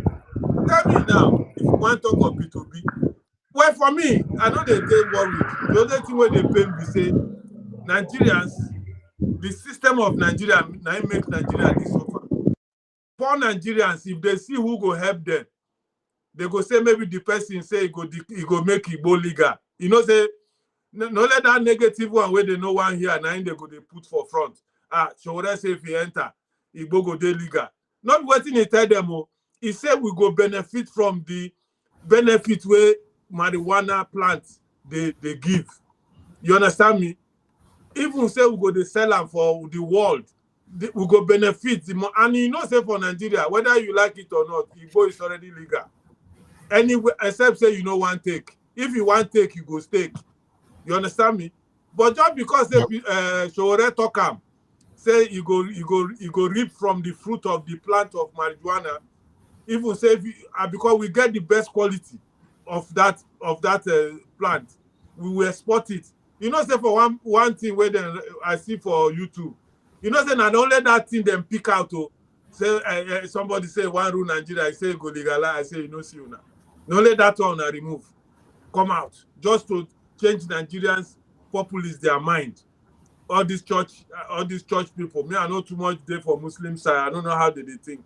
But those of us will be Christian. I know how the Christians of Nigeria they think. They don't lose their mind. They wait to make God come down. And because they attack most of their thieves and criminals where they lead them, their shepherds. Now that thing make them hate Showore. So for me, Peter Obi, Nigerian system, election, me, if I dey Nigeria, I swear to God, I will never vote, and I go there campaign, make people no vote. Because how you go vote for Nigeria when you go vote finish, nothing go happen. Make we hear, continue, make we hear this guy where you want play now. Because we are tired of Nigeria. Me, as they tell you, Nigeria is it's a country where we say, if they see Nigerians the way that they think, they go still they complain, say hungry, they catch them. I go say, how hungry go they catch you now? When I go see leader, we go help una go deny am. Then the hungry never catch you now. Somebody come out. It's an American. It could have been an American citizen. Just me and you as we did where we did now. I don't know whether you don't collect citizenship. Me, I don't collect here where I did. No, I've been Nigerian. No. Okay, me, I don't change you. Long time ago.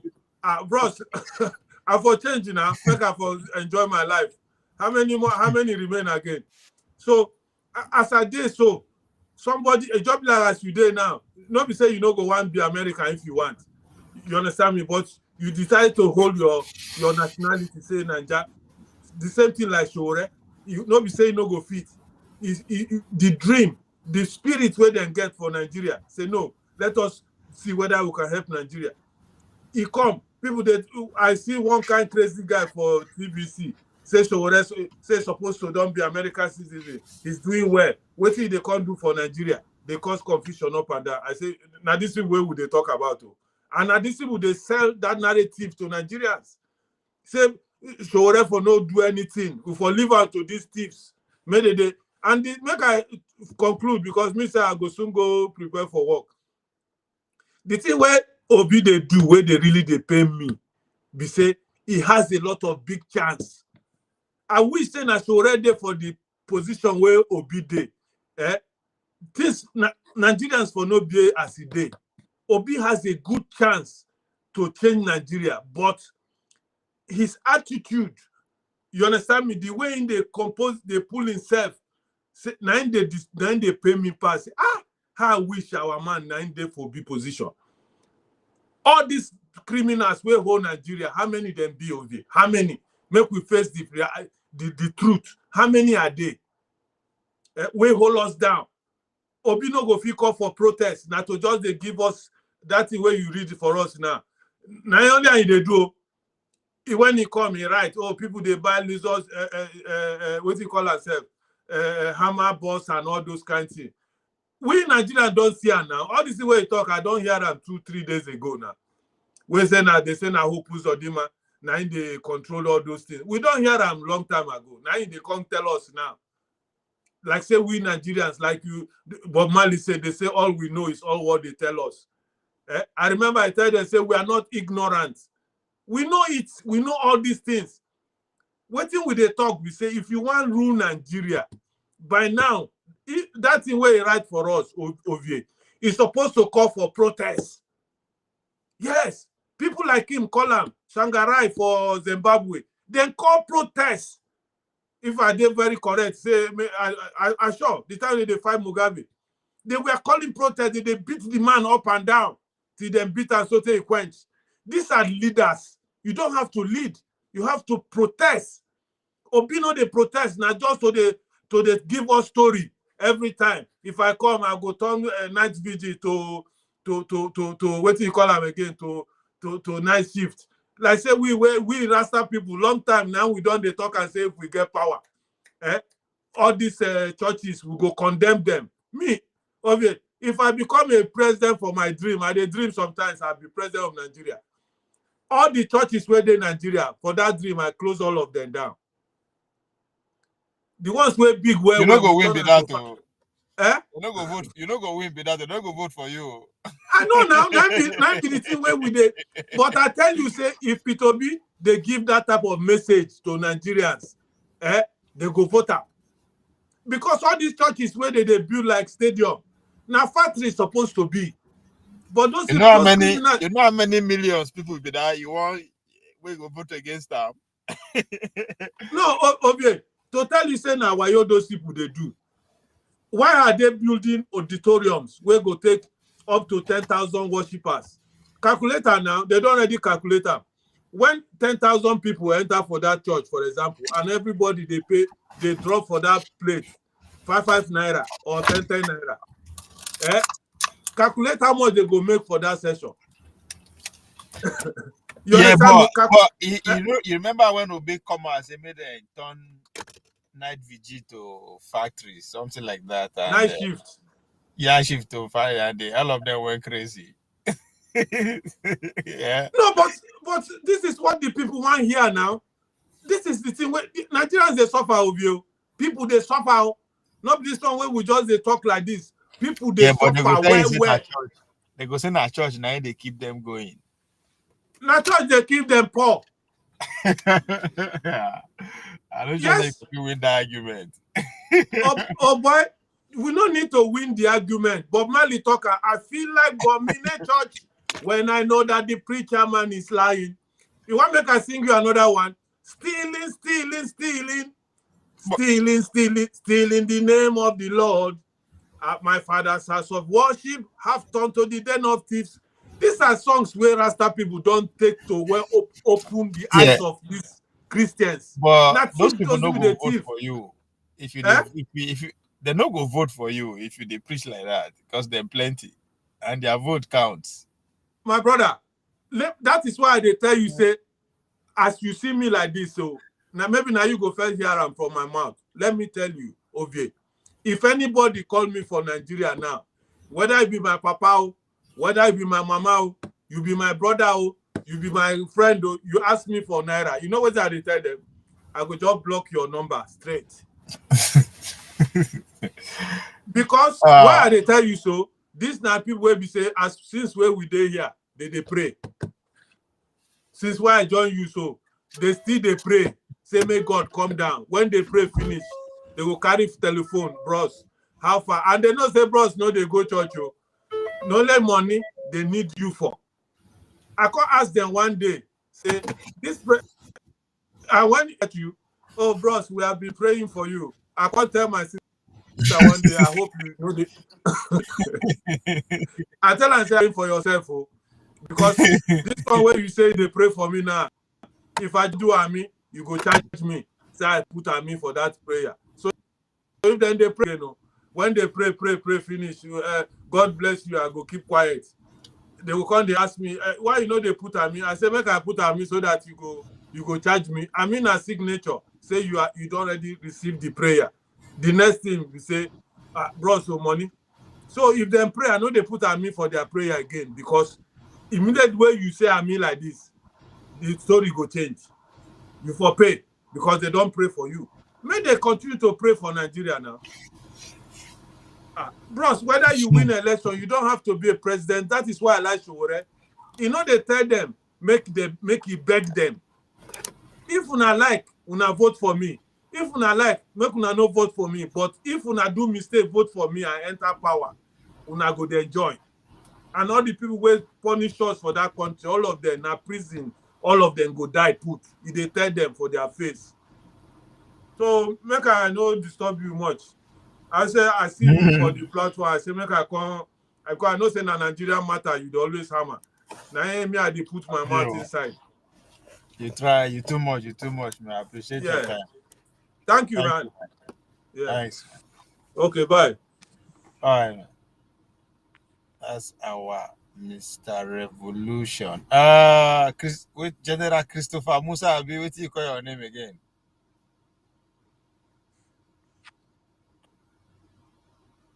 Is this other guy? General Christopher Musa. You do hear me, so? Yes, I am hearing you now. Okay. So waiting there now. We'll start with here. We'll talk about okay, go ahead. how Christian genocide narrative and bad government at the end of democracy will play out in favor of Obi going to 2021. So then there is another side of the conversation, which is going to be the opposite effect. Because the other side too, we have to prepare to see if they can also use the narrative against you. So that's where we are. Would that be fair that there was an 8 years of Buhari? Your background. What's your background? That's why I'm with you in the first place. You did gym? Me?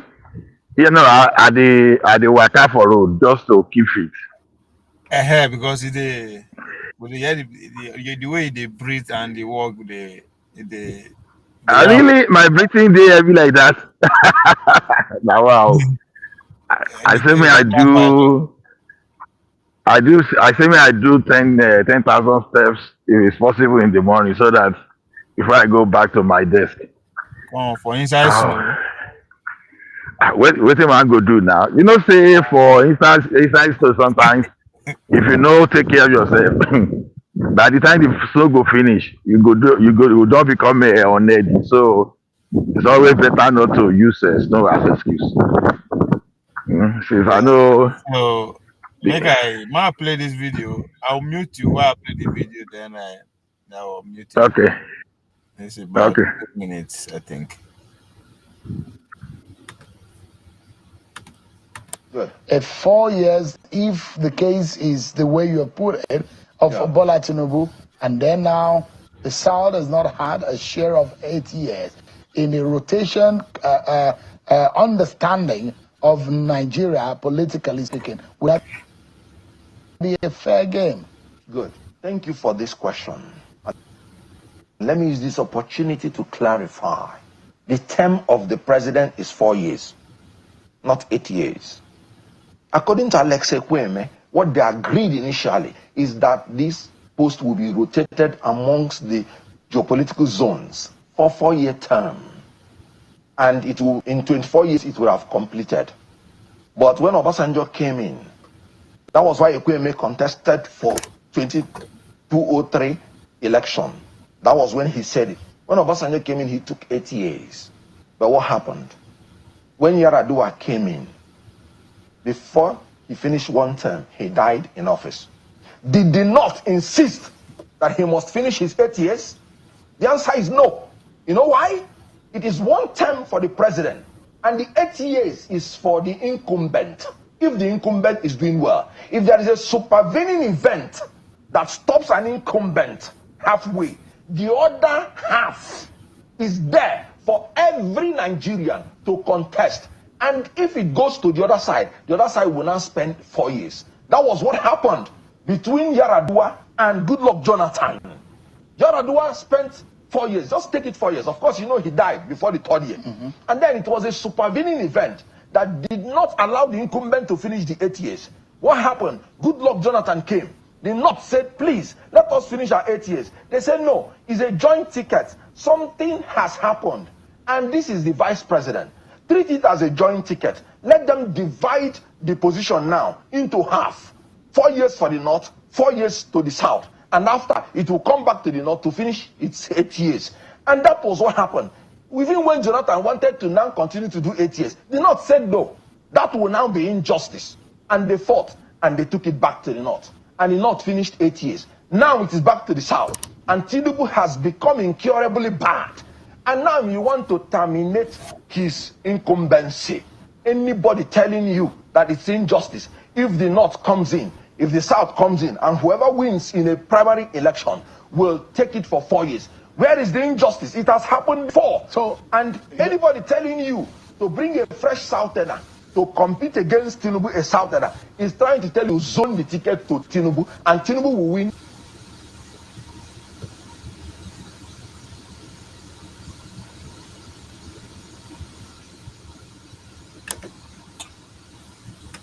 Outrightly. So,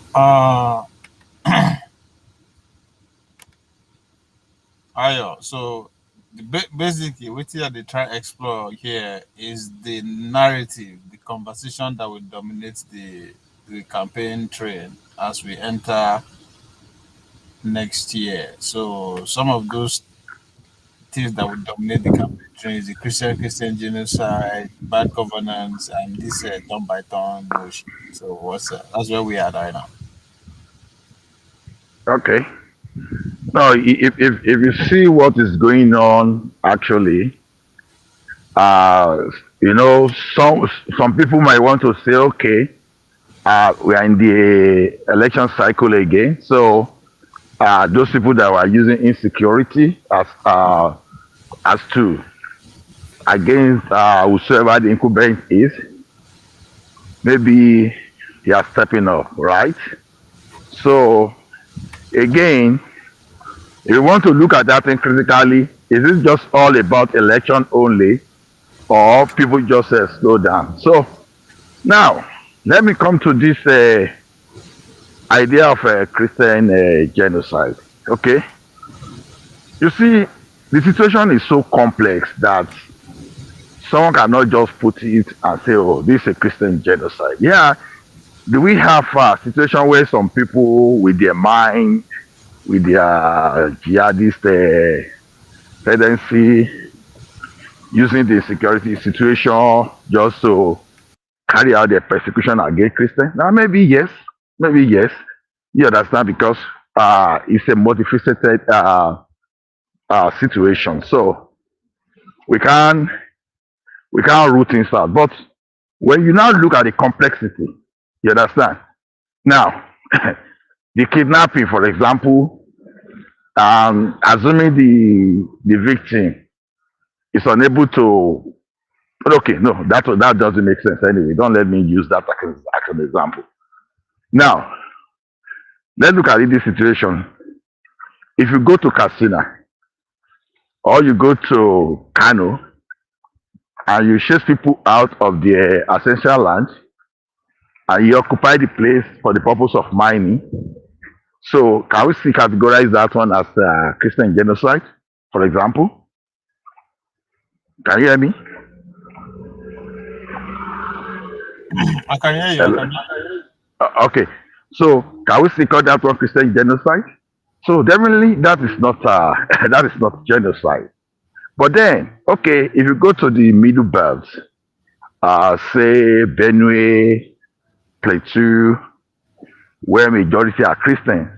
Okay, now we know that historically some people still have their eye on that land. You know, so when you go back to pre-British era, where some people just want to expand, you know, some emperor they were, you know, expansionist idea. They want to expand to your land, conquer you, and take over whatever is yours, or maybe they start taxing you. So some people still have such kind of primitive idea that they still want to dominate you, whatever it is. But they must always hide behind one agenda. So when you look at it from that angle, can you say this is about Christian genocide or about ethnic cleansing? You understand? I've taken this position over time and over time, and you know, I'm a Christian, for example, but I know how people can go fanatics when it comes to matter of religion. So when it comes to the matter of religion, some people tends to take some kind of narrow view of everything, just because the same plays to their own script or benefit. So now, when you say Christian genocide, I think it is more of watering the situation down. Because no matter how, human being is human being. Whether you are a Christian, whether you are a Muslim, whether you believe in nothing, whether you are a traditional worshiper, it should not matter. It should be about life no matter what. So, and the thing some people are not looking at this Christian genocide is this. For those people that are specialists in religious war, you know, they are even looking for such opportunity for you to call it a Christian genocide so that they can mobilize globally and bring their co-jihadists and co-religious war war prosecutors just to carry out that religious war. And we don't want that situation in our country because, as some people are saying, it is a genocide against Christians now. Some Muslim brothers that potential human being, they are generally potential violent human people. It's only that you are yet to eat the core area for some people. That is why you think some people are gentle. So, but when it comes to this religious matter, it is one of those things that can trigger even those people that you think they are gentle, because when it comes to their religion, people will tell you, "Oh, I'm not religion. I'm not religious, I'm moderate, I'm this and this, but assuming their family is a Christian. Now, let's a Muslim go and preach to that family who happen to be a Christian. You will see someone that you say is not religious, you will see how he's going to kick against you immediately. Just because you are trying to convert this person. But this person, as of yesterday, was telling you that it's not religious. So that is the way it is. So religion is it that the colonial people, the colonial they call them colonial master, whatever you want to call them, they've used religion to colonize people.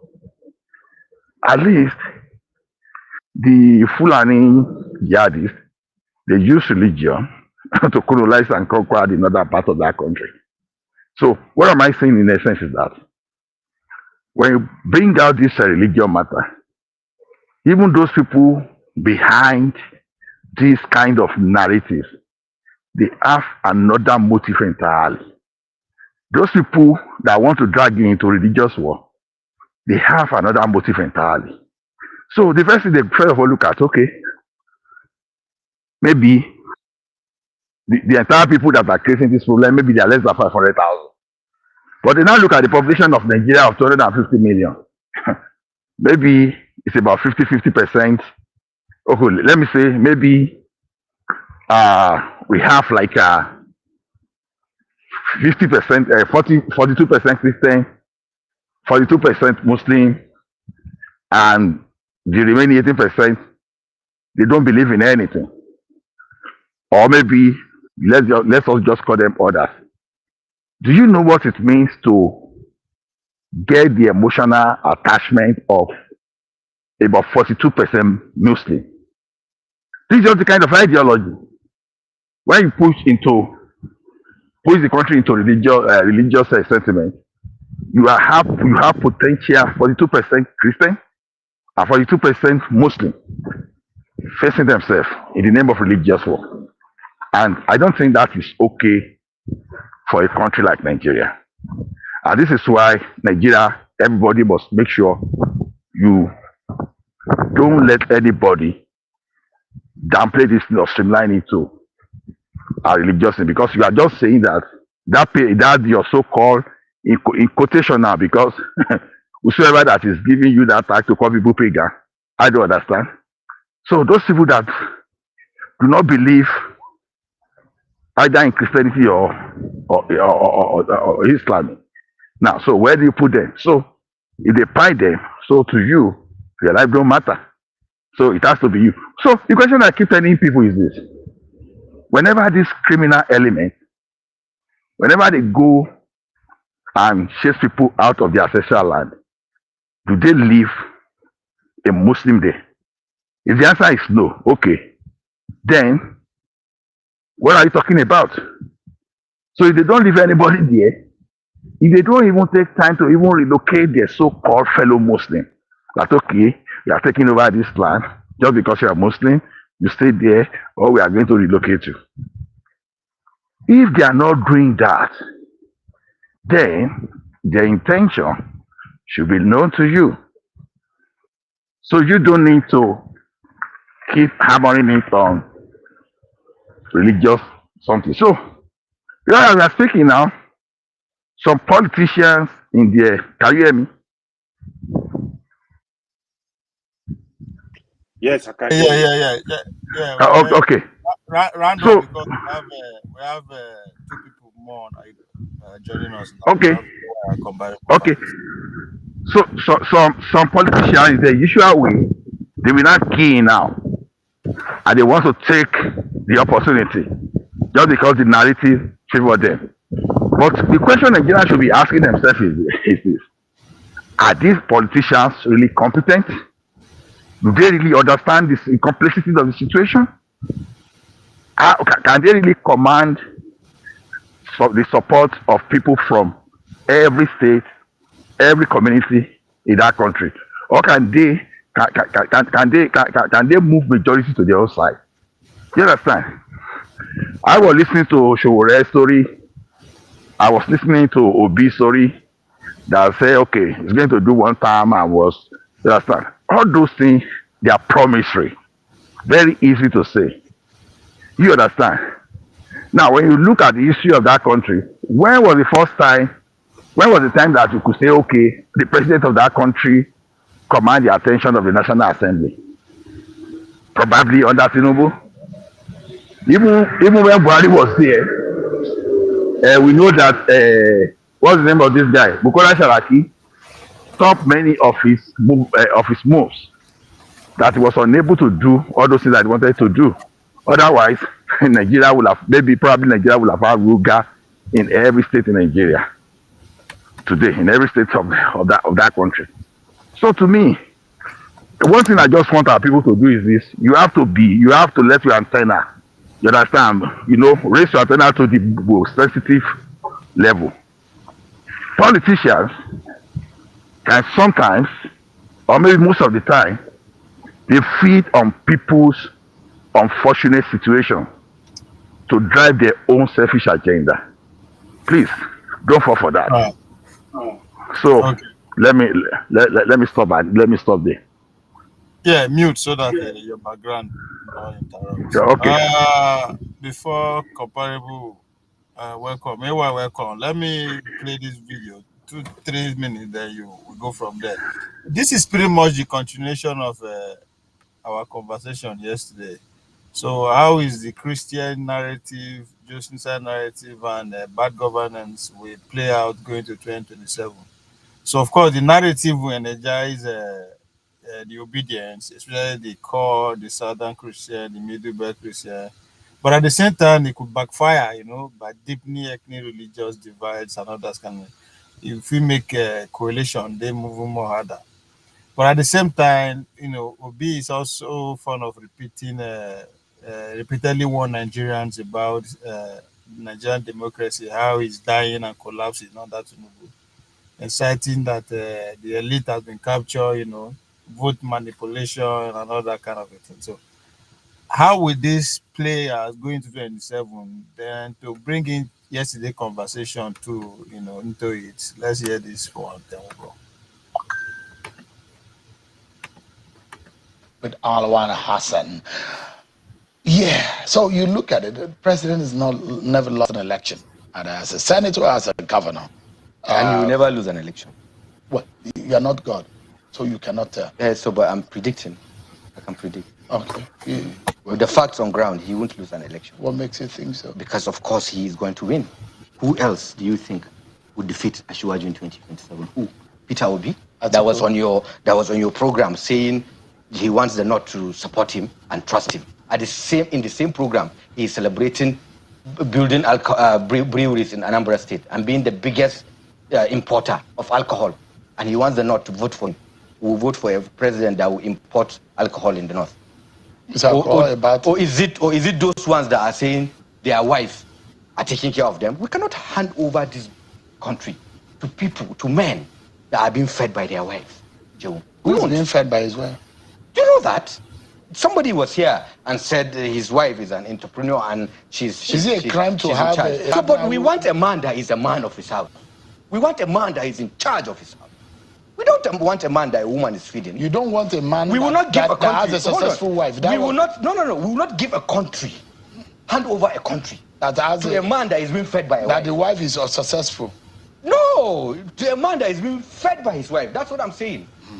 So it's a crime if but these are the things I'm telling. Let's not dwell on that. Let me tell you that even in the education and health, the president has done a lot. Shown, are we not? So, the other second part of man be fed by his wife. Now I'm mentioning the talk about. So we go from there. AY, the incomparable fact. Yeah, good morning, everyone. So, which question exactly are you asking? Are you asking if the Christian genocide narrative is going to help change the direction of the election? Yeah, but yes, literally. Yeah. Very good. Okay. Yes. Okay, good one. I listened to some of your video. That's why I was busy here. I listened to Mr. James and the Rastaman. Evolution. Yeah, so revolution now. Yeah, so a revolution was making a lot of sense, even though sometimes it go off the chart. Um, I also like the idea of Showore, but unfortunately, it doesn't seem Showore is ready to push the youth to his side. But the honest truth, what I have said repeatedly, politicians will always do their thing. Politician are politician. I have the opinion of politician are the same. Um, no one is left out. Peter Obi is playing his politics. Atiku is playing his politics. I listened to Dele Momodu this morning. His politics as usual. But on the issue of the Christian genocide, the narrative of the Christian genocide, it appears to me very clearly there is an agenda, especially listening to that reverend that is making noise everywhere, that was on Dr. Damages. It appears to me his interest is not even the people that are dying. Last time I listened to him, it was more like, oh, Tinubu Shetima ticket is genocide against Christians. How do you make this type of statement? Although Damage was making a lot of statement, 2027 is gonna be blah blah blah. I don't know. I think he should leave politics alone. If there is anything coming out from there, I don't see how Christian genocide or not Christian genocide is gonna change the narrative. Obi might try to lean on it, but it's not gonna help him, unfortunately. I have repeatedly said religion or tribe does not really help in Nigeria election. You have to look for a way to negotiate in such a way that the country, people are going to accept you, listen to your message. They are going to accept you because why it's not going to favor Peter Obi particularly. Peter Obi has not shown level of competence that he can actually take care of, do anything in Nigeria. With the failure of the Labour Party movement, I was unable to manage it. He lost a lot of his ally, like the one that was speaking now, the former actor. A lot of people have actually left him, close to him. I think right now, like Revolution now said that it seems Obi is confused. Actually, Obi is very confused right now because right now he doesn't know if he's to move to ADC, if he's to remain Labour Party. However, even if we move to ADC or remain Labour Party, it's not going to change anything because in 2027, I see a situation where Peter Obi is going to be on a ticket. A different party, different from ADC. That's what I'm seeing right now because I think Atiku is really interested in contesting for the election. So what is going to happen, they're going to go ahead and still divide the vote because they've not really done anything. If you look at the opposition, they've not really done nothing since 2023. If you watch Tinubu has done more in terms of able to garner a lot of governors. I think up to, since he became a president, up to 5 governors have the cap now. Even more self, actually. If you look at Obi's struggle last election was in Southeast, South, and the Middle Belt. I don't see him repeating the same votes success he got in South, because if you go across the South state, for example, Edo and Delta now they are fully APC, where the remnant of the PDP moved to APC. So it's gonna be much difficult because the political leader will always fight to get vote for their presidential candidate. So it's going to be more difficult for him to repeat the success he got in South. Even Bayelsa now is APC. The only state that is not really APC in South It's actually technically APC. It's only Rivers. Rivers is technically APC because it's controlled by Wike. Wike is an ally of Tinubu.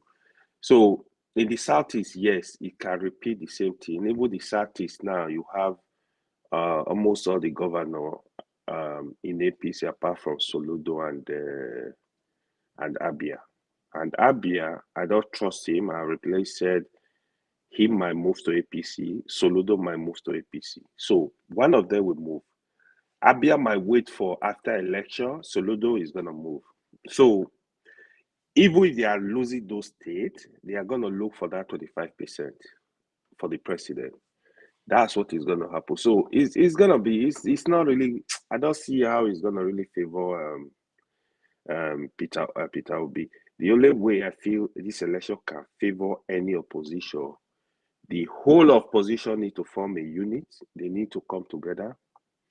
I have a stronger plan, strategy, but if you see all of them are greedy. Atiku is greedy. Amechi might accept VPs. Peter Obi is greedy. So Peter Obi is looking at his followers, the obedient. If I move to a different party, are they gonna give me the support? If I'm a deputy vice president to Atiku, are they gonna support me? So you know the answer. Probably half of them will support. A lot of people will not support that ticket. So we are gonna watch.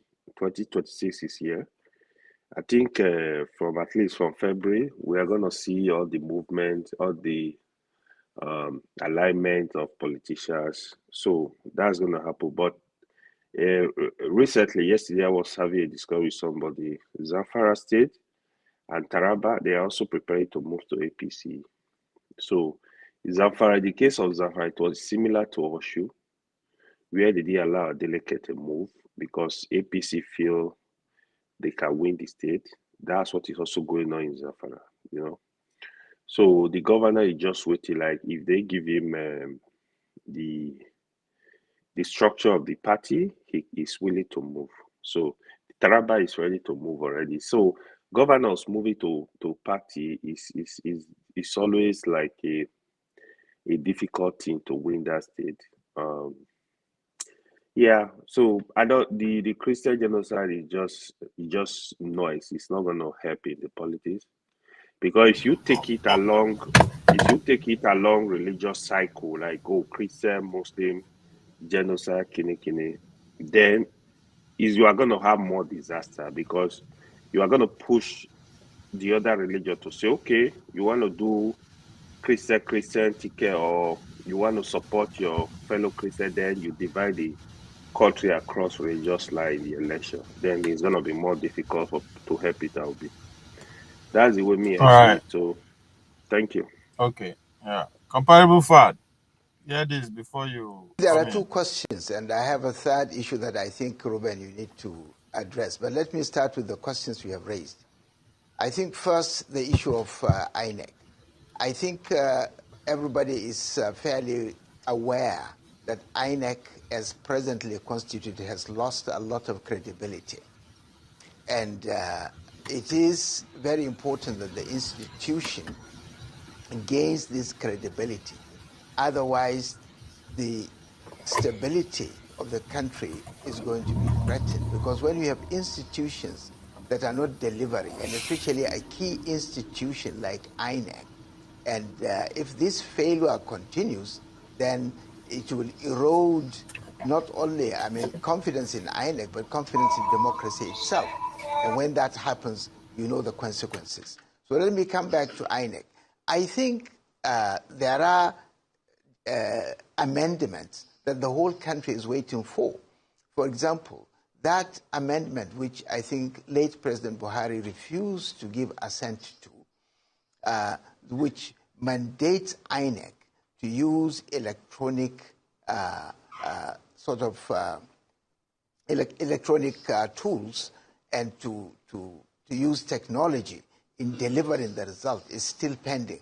But more importantly, why should the president, whoever is the president of the country, who is an interested party in the election, be the one to propose the head of INEC? I think late waste committee has made very good recommendations, which have been blocked by those who are interested in manipulating INEC. I think we have to rescue INEC by making sure that the head of INEC is not appointed by a sitting president who is going to be interested in election. So there are a number of things that needs to be done. I'm not sure there is sufficient time for us to raise that, but I think the key issues are two. One, that INEC's credibility is at stake, and two, we have got to insulate INEC from political interference. If that doesn't happen, then it is the democracy that is holding the country that's being actually run down, and when that happens, there are consequences. The second question, if I remember correctly, which you raised, is where do we go from here? I mean, considering what former President Jonathan said. And I think it ties down with the issue that I really think you should be raising, because the whole gathering in Accra is around the crisis of democracy, that democracy is not delivering the expectations of the people. And in Nigeria, if you take the statistics from 1999 to date, that's about 25 years. If you take the indices of development, whether you are taking the paternal and maternal mortality rates, or if you are taking the if you are taking the GDP, the growth in the economy, if you are taking all the indices of development that you take, you will see that from 1999 to date, we have been going down the drain. In fact, the GDP for this year is said to be much lower, actually about less than half of what it was in 1960. In other words, this country, under this democracy, is actually going down the drain. And it is time to really ask, of what use, of what benefit is democracy if it cannot really deliver? Is democracy made for the people or people for democracy? If democracy is supposed to serve society, then it has failed in Nigeria. And it is time to start thinking of how do we really bring about a system that can work for us. I watched the debate from beginning to the end, and I was saddened by the fact that the elite that gathered there could not think out of the a box of Western frame of thinking. In other words, they were all, and especially the guest speaker himself, he was going round and round while admitting the failure of democracy. He was still saying that we should stick to democracy. And that doesn't make sense. I mean, you have admitted that this system has failed to deliver. And you are saying that we should still hang on to it. Comparable facts. Yeah, greetings everybody. Yeah, let me ask you a question. AY is here. Adeleke has already decamped to APC. What's going on there? I don't think he has officially. They did allow him. They did allow him to decamp. Oh, okay. The APC, the local APC, the state, they did allow him. But did he wanted to decamp? He wanted to decamp. He will decamp. Okay. That's a matter of normal politics now. They did allow him. They wanted to make some concessions first before they go. Okay. Okay, so let me go to the main topic. There's many angles to come on this, but before I proceed, I'm going to make some comment.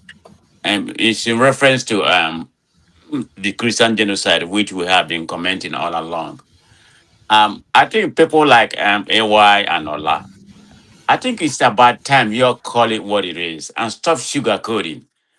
It is what it is. There's a targeted Christian genocide. There's genocide going on in Nigeria, religious genocide, and all that kind of stuff. Terrorism is extermination of some, ethnic or whatever you may call it. It's a genocide. But in that angle, there's a targeted Christian genocide. I think the earlier you'll be sincere to yourself and stop hiding, what is fad and call it what it is. It's a fad. Even the expert has said it. There's no sugarcoating about it. If you listen to Sani Yerima, when he first started, go and listen to the interview.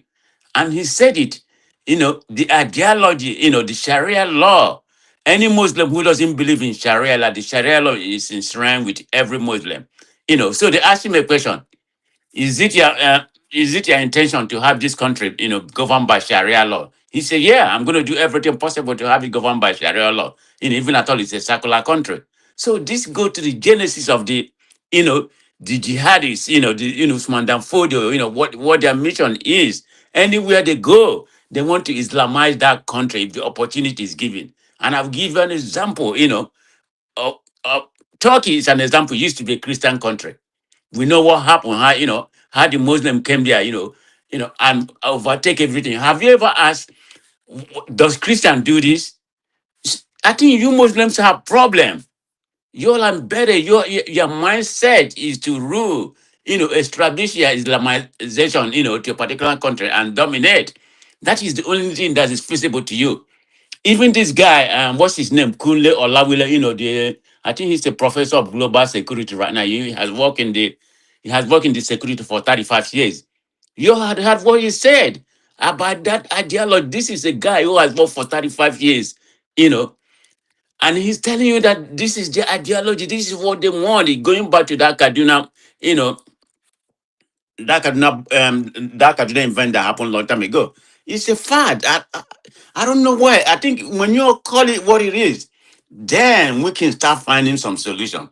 And that has to do with the present government where we have the reason why, when it comes to security, I think Tinubu is compromised, it's a capital president in that regard. He may be doing some bold things and all that kind of thing, but he doesn't have the political will. So you're going to come tell me there's no Islamization of this country. You have the president as a Muslim, you have the vice president as a Muslim, all the top government official, the top ones, I'm talking about the top one, not the peripheral, you may say it's more Christian. No, they don't count. The top, they're all Muslim. This is the way you want to govern this country. And after all, this is not a majority. It's not if there's a correct census. This is strictly my opinion. I will give the population to 55 to 45. I think there's more Christian. Because if you look at the number, in the 19 northern states, there's about 35% Christians. Then you look at Southwest, just say 50-50. Then you go to South, it's about 80 to 80 something. South is about 90. You go to, so in that context, it's not even close to say, it's more Muslim. Okay, let's just take it what we have, 50-50. Why would we have a Sharia law implemented? I'm not talking about the customary law. I don't want to go into that trajectory. We already discussed about it yesterday. Why would you have a criminal Sharia law? Two kind of law, governing a country. It doesn't even make sense. And the USA has given you a condition right now. Is Tinubu gonna implement it? No, I don't think he's gonna do anything because his political capital, is more important to him. If he do anything, all those 4 or 5 things, that was stable by the USA, he's gonna kiss his presidential ambition, for 4 more years goodbye. And he's not gonna do it. All he's doing is gonna, all this good is gonna window dress him. I can't even imagine, compelling Supreme Court to release Sunday Jackson. Maybe he can do that, But all those blasphemy, the Sharia law should be moderated, ensure that the Christians, protect religious minority, particularly the Christians, hold the perpetrator accountable, ensure the rule of law, not based on faith, because I think some of the rule of law in this country is based by faith.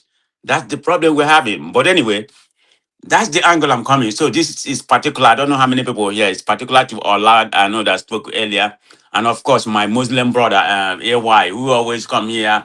We Can I never ask you a say the question? truth. Can The I two ask you a of them question? are still here. No, Allah is Can I there. ask Yeah, I you a know they're there. question? That's why I'm calling their name. I won't Let call me their name. ask you They're a not here. question. Let me ask you a question. Let me ask you a question.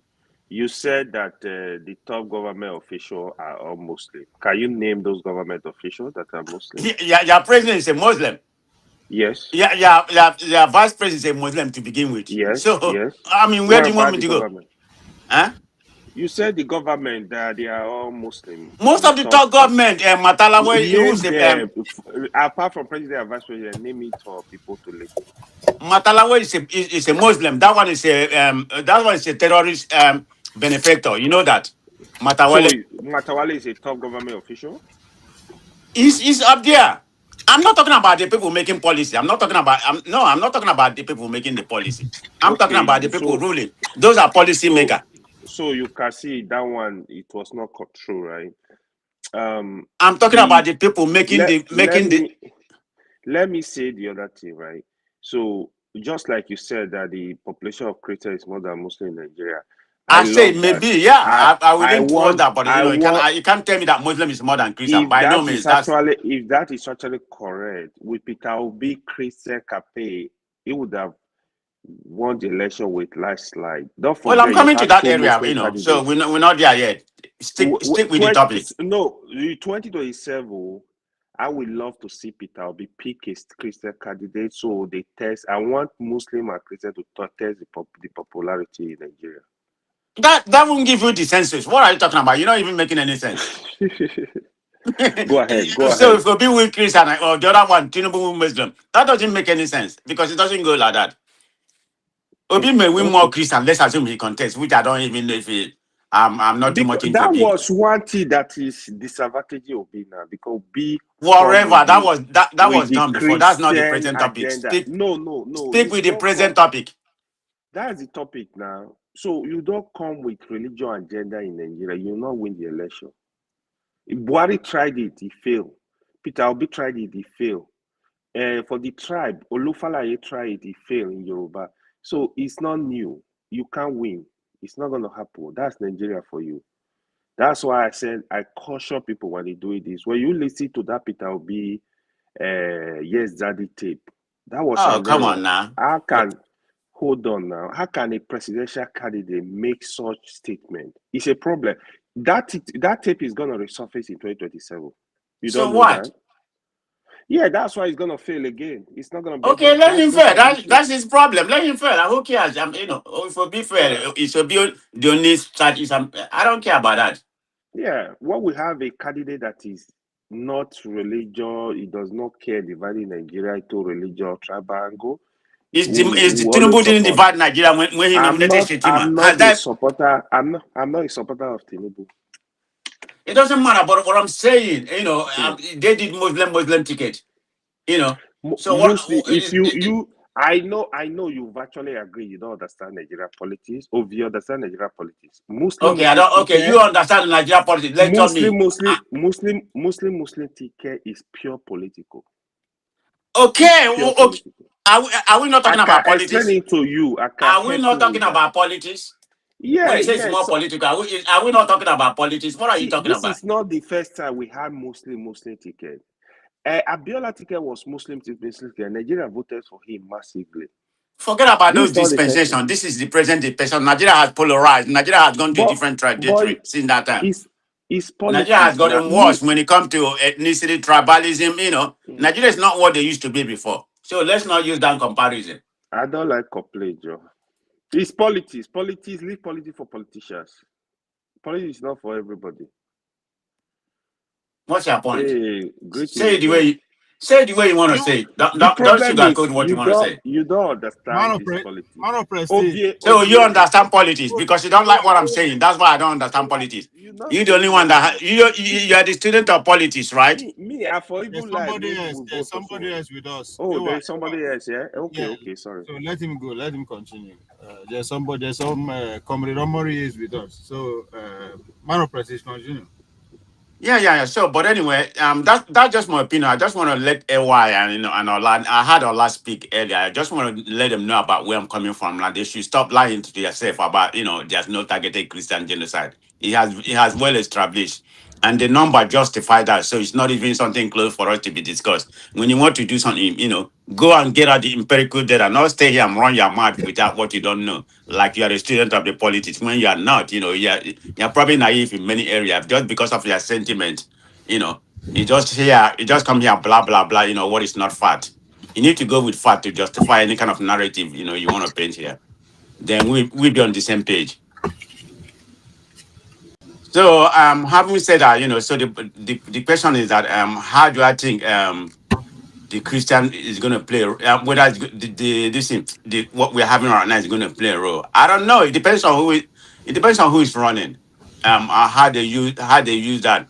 If somebody is trying to make it Christians or Muslim, I don't think that's going to work.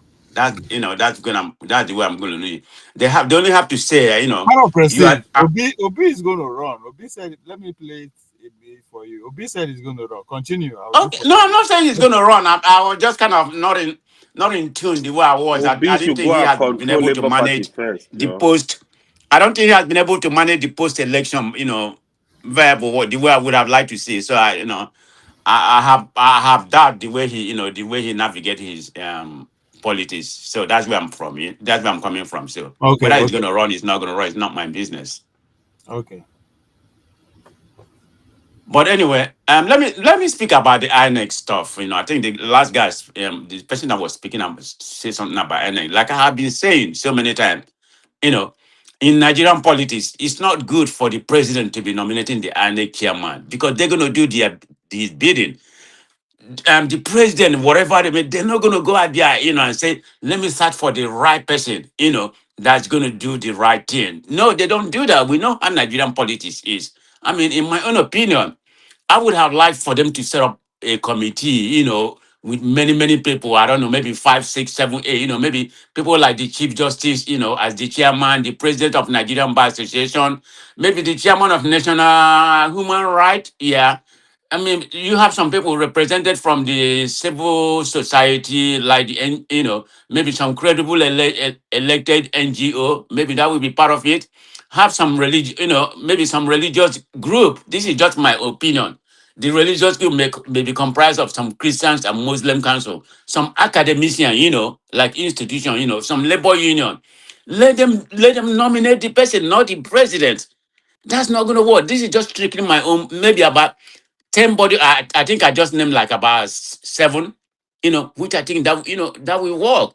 That's the way I see it, because whomever is there, it's not going to work. Because if you do this, that will remove the presidential influence. If you give if you give it balance from representative, the appointment will be very transparent because everybody we know that, and it will reduce any kind of partisan bias.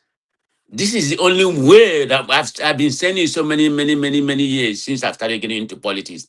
That'd be only feasible way to talk, for them to nominate and chairman. Just strictly my opinion. That's the way I see that. So let somebody talk so we can, we can talk later.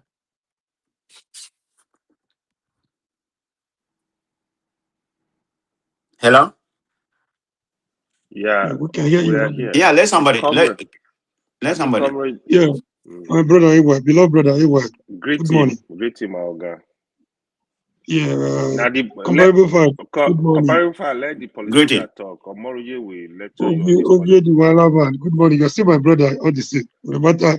I hope you don't have a Now we know they photo behind agree. you. Edo, Omoruye they this different group. Me and Ovie they different group. It's okay. Ovie, you need to go do some homework. Make you know what Yeah, they because happen. If you you're nominated that illiterate. That's the problem with those having right now. Okay, by yeah, if literally, you he's don't, doing the work for us. What Now work is this he all doing? raise right. your The only thing problem. he's doing is Please, for Tinubu can I have and my forget about the thought? security. No.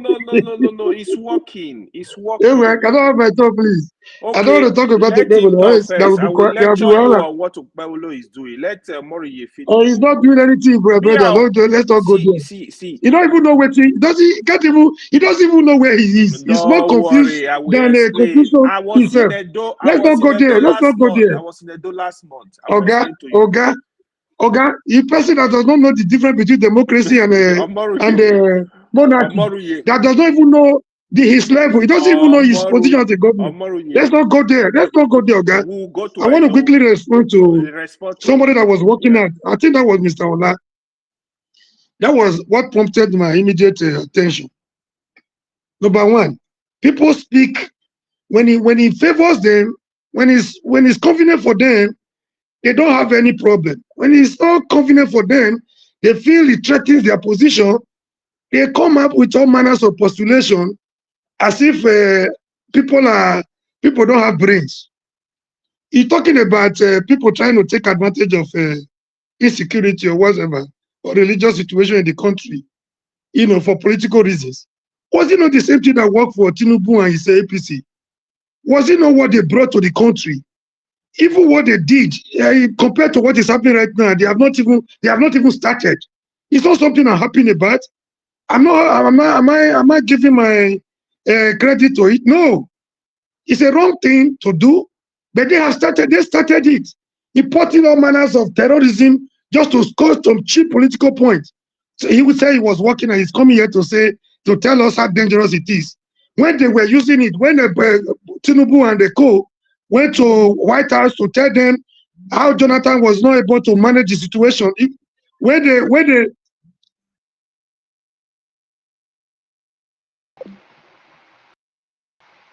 sorry, I'll just enter my man.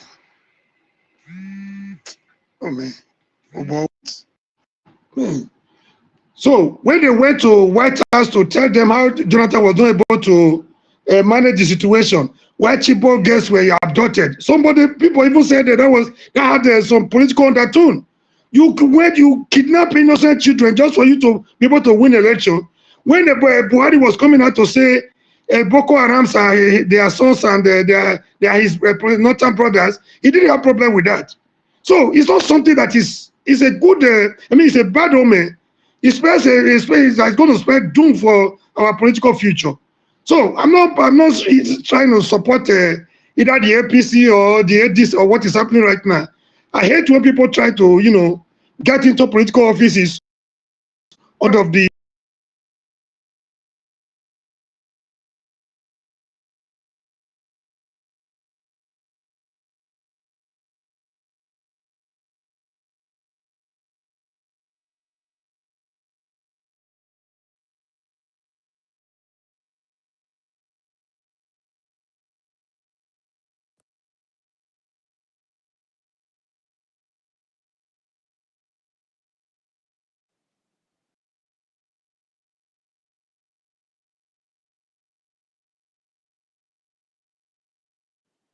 Mori, are you still there?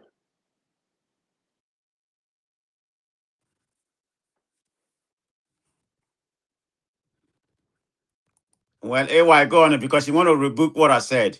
Go ahead and rebook me. Okay. What happened to Omori? I don't know. He's not here. So go ahead and counter what I said. Yeah.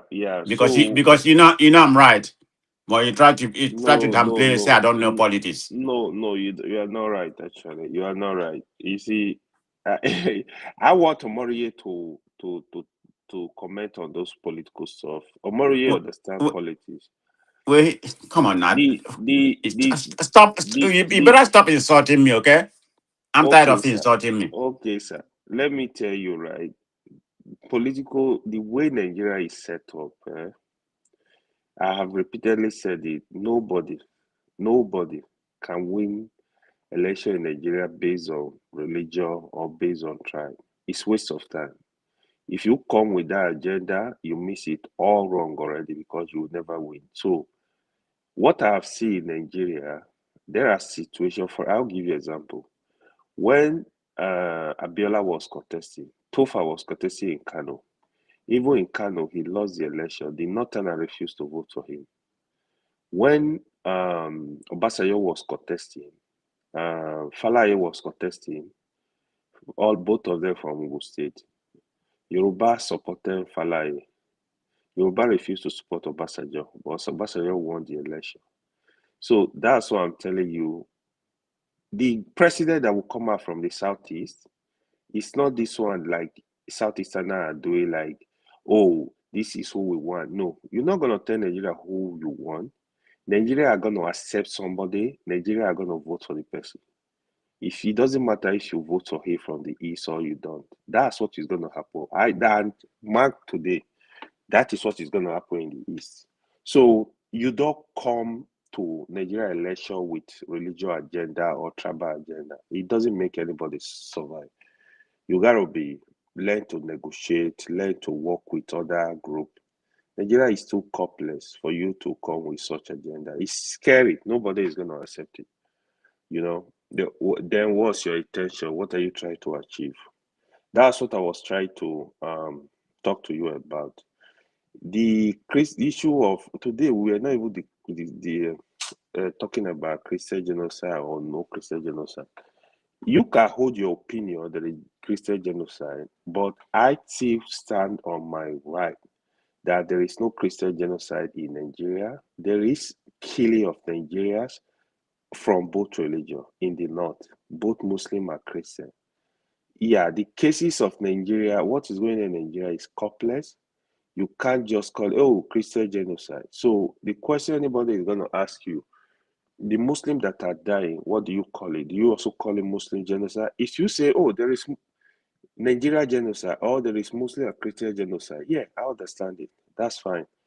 You can call it whatever you want to call it, but don't pay the brush. If you're talking to a non-Nigeria, they will only think, oh, the killing going on is only Christian. So the data you say you have, they are fake data because they are from Christian religion organization.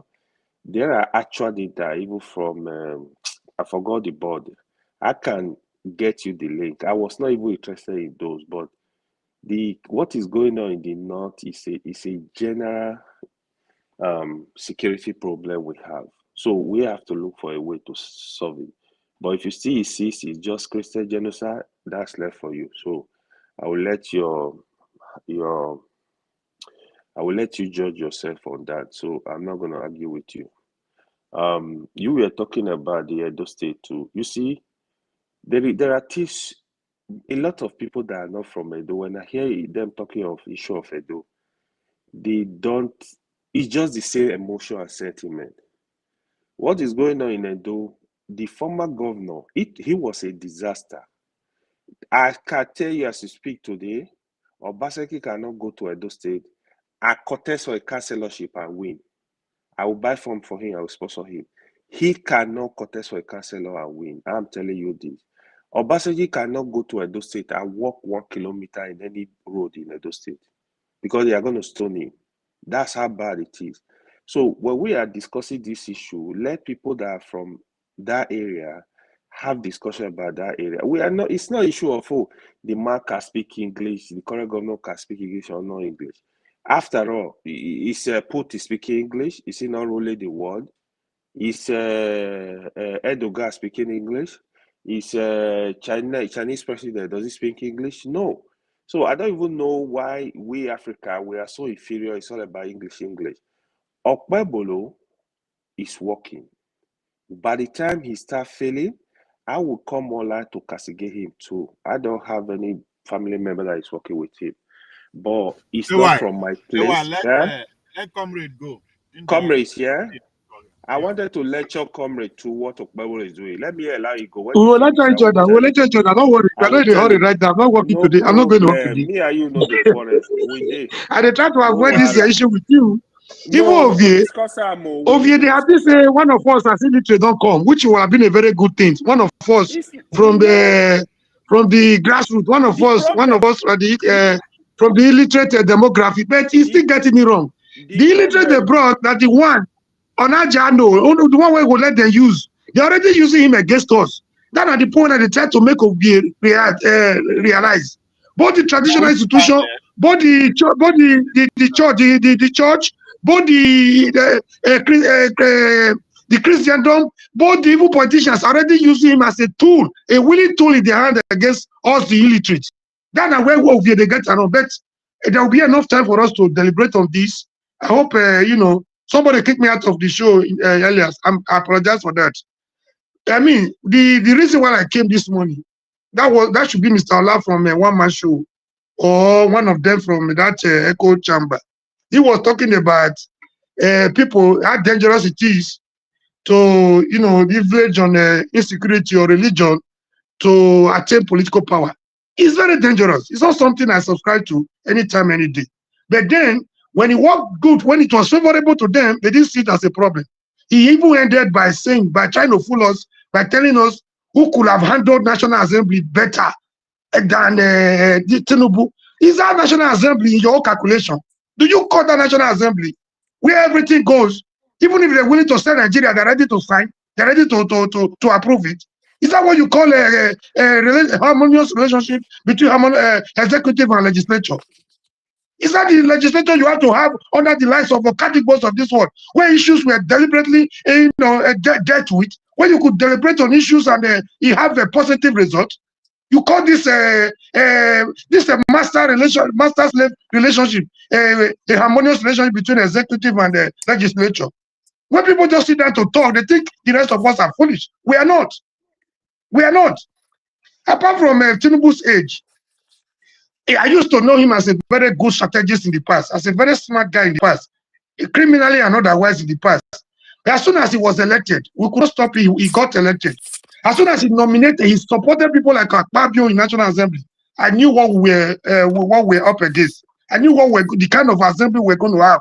So let nobody fool us and come here and tell us anybody that could hold National Assembly together. Holding it together for what? For the interest of the nation? For the national interest of their selfish interest and criminal intent. Let's nobody come here and fool us as if we don't have the brain to think for ourselves. Our brains are not in the mortuary. I think that is enough for that. I don't know if our life is still there. That was his major reason why I came. They try to tell us everything. They want us to accept all their rubbish, hook, line, and sinker, as if we have no brain to think for ourselves. Very, very, very insulting. That being said, I want to deal with the Obi. Do you have any question for me? No. I say all Thank you, that sir. Maybe we can hear you. Go ahead. All right. Yeah, Obi is neither here nor there. There is one strong truth. The obedient doesn't want to. They are not comfortable with it. They know it's the truth, but when you confront them with it, they give you unnecessary excuses instead of answer. They have no answer. What they do, to cajole you into a false paradise, they give you excuses instead of answer. Obi was asked one day, he was in a town hall meeting. There was one Igbo guy, one courageous Igbo guy. They said he personally said he wanted to hear from those, not psychopaths around him, somebody that was able to object his position. One Igbo guy stood up and said, Obi, we voted for you, and a lot of people, were injured. A lot of people were, they took extra, they went extra mile, to be able to give you this mandate. The way you handle it was not too encouraging. And again, to make matter worse, the crisis in labor, the way you are handling it, if you cannot deal with this, the crisis, whether sponsored or otherwise, no matter what you say, if you cannot deal with the internal squabble, internal political squabble in your party, how do you hope to cope with the hydra-headed and multifarious complexity in Nigerian nation? You know what Obi said? Instead of Obi giving the boy an answer, Obi came up with the same excuse as usual, that the problem was being sponsored by presidency. He wanted to finger Tinubu and his APC as those that are responsible for the problem. My gentle guy, the Igbo guy, Maker or whatever his name was, wasn't interested in your excuses. He wanted an answer for you on how you want to deal with the issue, not who is sponsoring the question, the problem. If they give a Maker or the Igbo guy an opportunity to go further, I know his next question will be Obi. I'm not asking you who is sponsoring the problem. I'm talking of what you are doing to solve the problem. Do you think if you are the president, if you are elected the president of Nigeria tomorrow, they will not sponsor religious, political, and economic crisis for you? They will. They will. It's not about who will sponsor problem for you. How are you going to tackle it as the leader, as the head, as the president of the country, as the commander-in-chief? They have no answer to that question. As somebody said, and when James was there, James was talking about, his popular slogan was moving from consumption to production. If people are talking about moving from consumption to production, I know those that will say that and they will get my attention. If people like Dangotes, the Dangotes of this world are talking, I will listen. If the innocent man of this world are talking, I will listen. The $10 of this world are talking, I will listen. The glow man of this world are talking, I will listen. Not the biggest importer in the whole of Africa talking about moving from production to consumption. How? When will you start to learn how to do the production? All your life, your money, your bulk of your money came from import. You be leveraging that to make money as a capitalist that you are. So telling me you move Nigeria from consumption to production, to me, is just mere political semantics. I cannot fall for such a cheap political trick.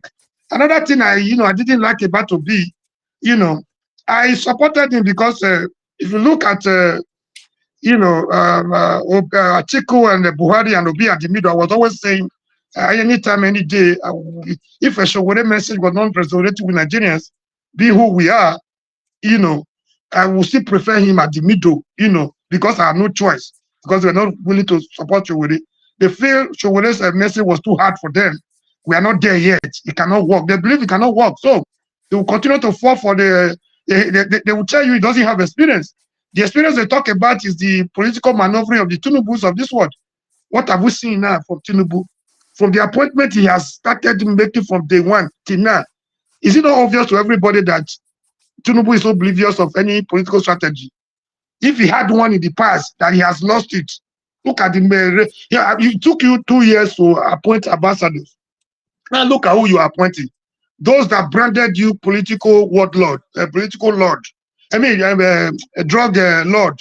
Those that are the mockeries of this world, the Fanikayo days of this world, are those that are your image makers outside Nigeria. So, from day one, I knew Tinubu had nothing to offer. That was why when Shaw was saying, the same day we were on the damage show, when Shaw made that popular this thing, that he will not pray for Tinubu to fail.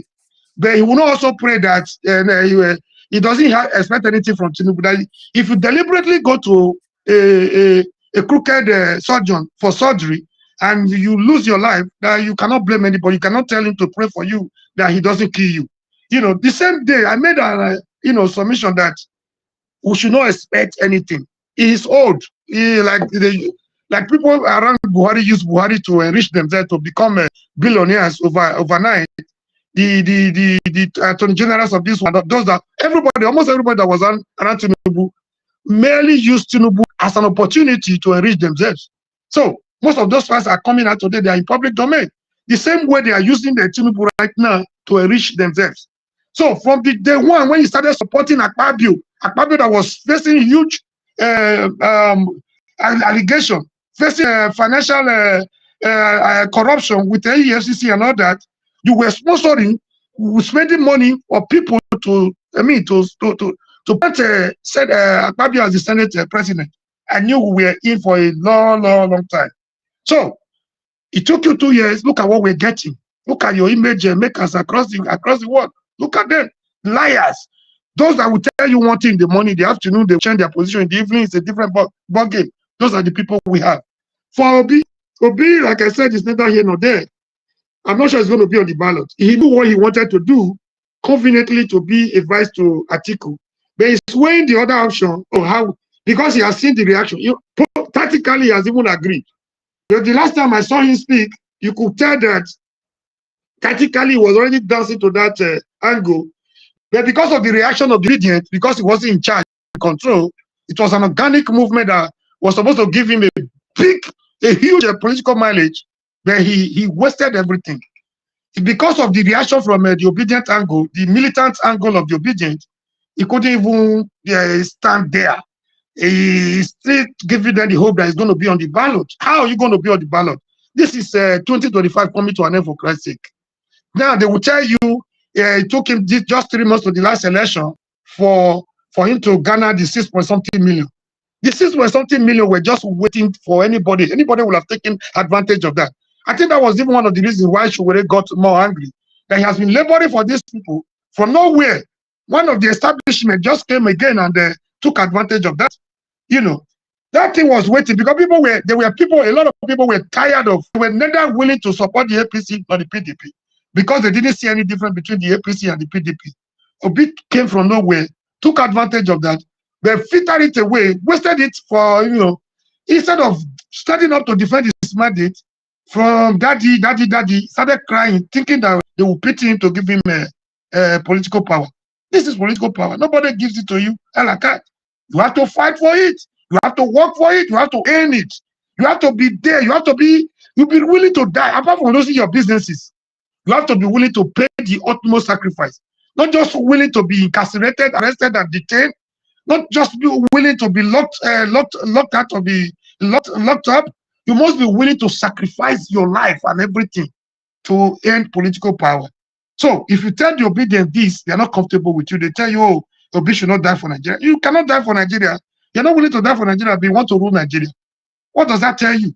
Selfishness and intention. So that's all I have to say as far Obi. Obi is neither here nor there in 2027. It's not a factor. It's not a factor. The only way it can be a factor, like I said, if they're able to come together, jettison their different selfish political interests and ambitions, which is going to be very, very difficult. But to Atiku, this is the last chance he has. After this chance, everything has been spent since 1992. We go into oblivion. He's not going to be able to recover them. So Atiku is going to go all the way out. Everything, except the unexpected happens. I believe in natural consequences. Except he falls sick, except he dies between now and 2027. That's the only thing that will stop Atiku from running. And if he's going to run, ADC is already in his pocket. From David Mann to the least person in ADC, they are all working for. Recently, they just used his campaign office. What does that tell you? ADC is Atiku, Atiku is ADC. So if Obi is still wasting time at this time, deceiving obedient that I'm still in labor, but we're going to work together because you tell me we're going to have a dinner in your house. We skip breakfast and lunch in my house, waiting for your dinner. It's just mere political rhetoric. He doesn't know what to tell his obedient. I think he's another tricky politician. He's not straightforward, and it's not working for him. If Obi has utilized his obedient movement, by now it would have been the strongest party, not just in Nigeria, in the whole of Africa. Obi will have been the number one. Anyway, he's still the only relevance he has right now are the people waiting to take advantages of his supporters, for their own advantage. And the only best he can get from that is VP to Atiku. If he goes solo, like we had in 2023, it's just going to be a free ride for Bola Tinubu as usual. Thank you. Comrade, since you now a stakeholder in the Labour Party, now we Sorry,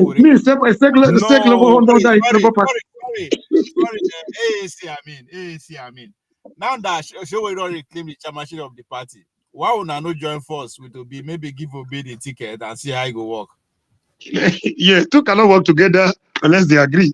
So let me even said no. It cannot happen. Let me even just answer. Let me answer Obi. What I mean by that, let's say una join, una win, Obi with the president. Every other official, every other member of the cabinet will be under the control of the party, which is under Showore. Or you know, go work like that, comrade. Showore say with corrupt. Oh, comrade, network don't come out. Anyway, what did they talk? Go ahead. Who answer? Showore say he does not want to work with corrupt politicians. Hey, can you guys hear me? Yes, we can hear you. I don't know what they kick me out to. Okay, make I just quickly answer my brother Obi. I know you are not like the mainstream media or other content creators that want to take advantage. Any little thing they want to hit, they want to bring Obi issue into Showore so that they can hit them together. I know you are different. You are coming from the angle of sincerity, so that's why I will also want to answer you. Obi and Showore can never work together. Showore sees Obi as one of the establishment. He doesn't see Obi different from Atiku. In 2019, for Christ's sake, Obi was the vice to Atiku in PDP. So what has changed overnight? So what has changed overnight? Moreover, Obi will tell you the reason why God puts your eyes in your front is that you should not look back. That the back should be the past should be for the past. If you continue to pursue this one that has stolen so much from us, that you will not be able to move forward. What kind of a man is this? Somebody has stolen, an armed robber has stolen your vehicle. Because of, out of Sherlock, the armed robber has been arrested.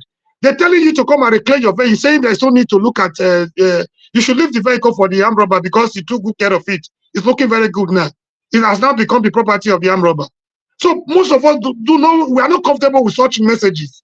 So there is no way Showore will want to work with somebody like Obi. And the supporters are not even helping matter. Instead of trying to build bridges, to see how you can, make them understand each other, they do everything every day to polarize them. They want to castigate. They want to let you know how evil Showore is, and how Obi is the best sent on earth, better than Saint Obi. People are not foolish. People know what is at stake. People know what the business of this guy has made his money. Telling people that he will turn Nigeria overnight from consumption to production when he has not started it even in Anambra, when he has nothing to show for being a producer, apart from being an importer. I mean, it doesn't even add up. But because people are tired, because people are gullible, because people are subservient, people are looking for a messiah, either by hook or by crook. Obi came into the picture and he was packaged and he was accepted by Nigerians. So I don't think ideologically they have nothing in common. The kind of lies, the kind of trick they are planning to get there. If Obi gets there, see, if I have the opportunity, I will give Obi presidency on a platter of gold. They are not the part to do it. If Obi had won 2023 by now, Nigeria would have been in a deeper mess than it is right now. You will not believe it, but that is the truth. And they will start telling you, they will not tell you the solution. They will tell you the people that are sponsoring him, that they don't want him to succeed. And people will still follow him. This is the kind of Nigerians, the kind of supporters he has.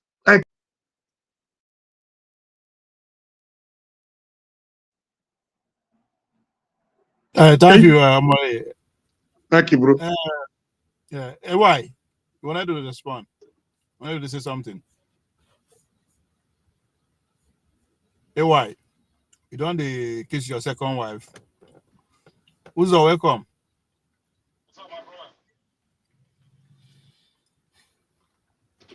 How you doing, Obi? I dey your side. You know my side no pure. You dey hear me? So, would they hear you? I just want to ask Omodo something. Do you think the way he's sounding, what the difference between the way he's sounding and the way some obedient are sounding? So if an obedient listen to him talk now, the way he condemn Obi, what do he want a sort of obedient to do? It's not to fire back. What is the difference between the way he's sounding and the way some obedient sounding? I don't know the difference though, because some more the same thing. So it just painting black, blue, taking blue, painting black. My teeth is better than my own teeth. Can I answer you? Do you want my honest answer? Yeah.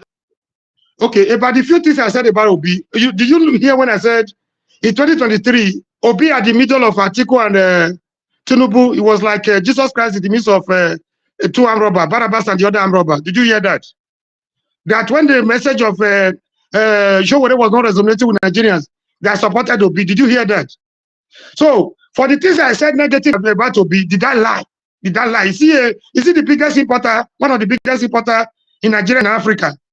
Let's take it one after the other. Is he one of the biggest importer? Yes or no? Is he succeed there? Mr. Obi, can you hear me? Yeah. Let me in the inside network. I don't know. Now obedient network they use. Yeah, I think he's back now. Mr. Uzo. Yeah, I can hear you. I hear you. Okay. For the things I said, if you listen to me from the beginning, did you listen to me when I said Obi in the midst of Atiku and Tinubu, it was like Jesus Christ in the midst of two armed robbers, Barabbas and the other one. Did you listen to that? Yes. Okay. When I said when the message of Showore was too strong for Nigerians to believe, the fact it was too strong that it's not realizable, I had no option than to support Obi. Did you hear that? I heard everything. Yeah. Okay. That's how I see you. Obedient will tell you that Showore is a nice guy.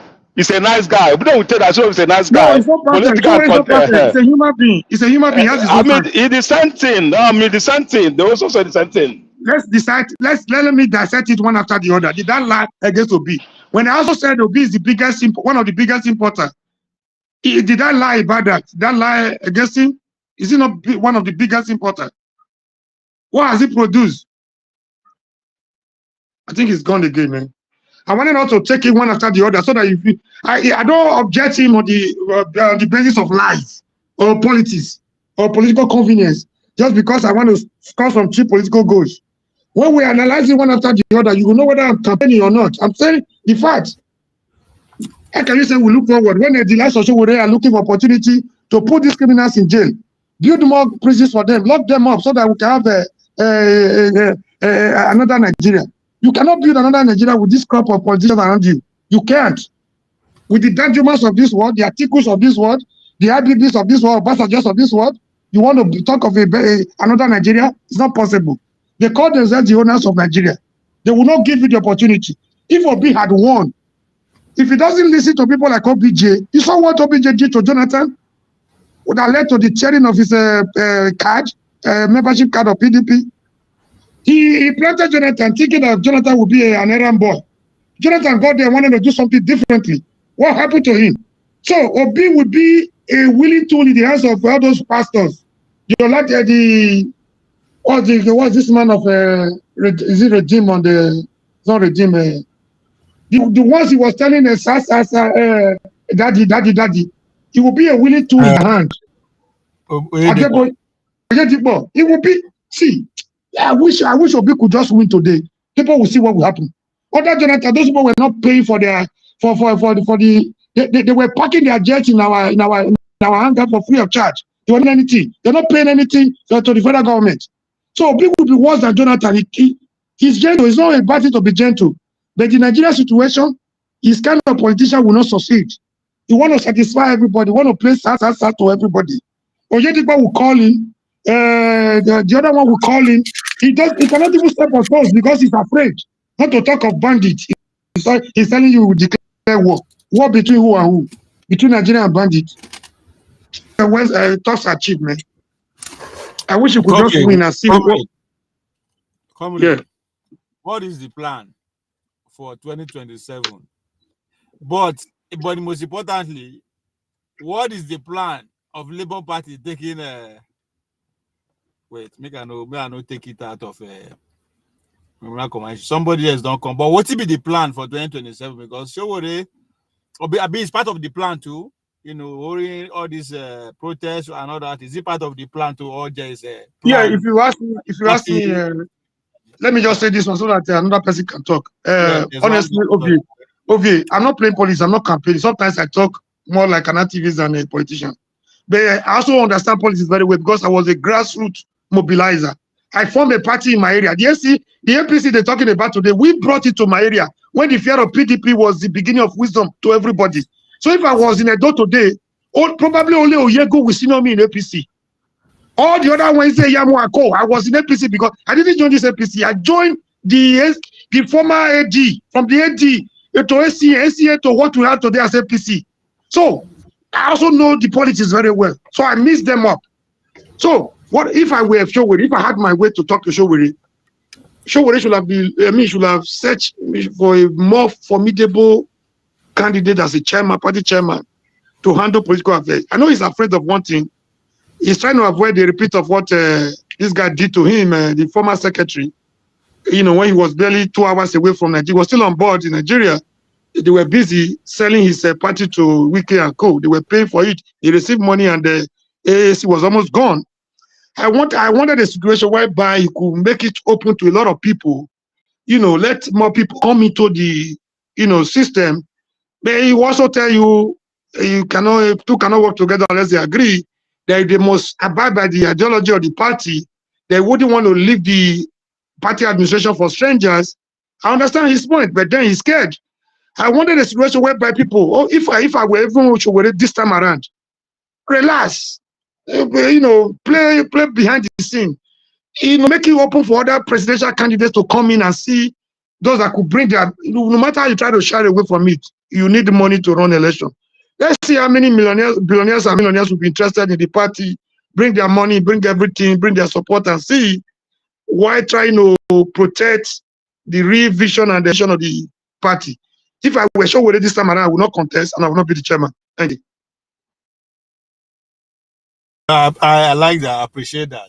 Some people no one agree. Say in order to move forward at times, you have to change tactics. Anyway, area. Somebody is here with me called area. Area. If you hear me, speak up. I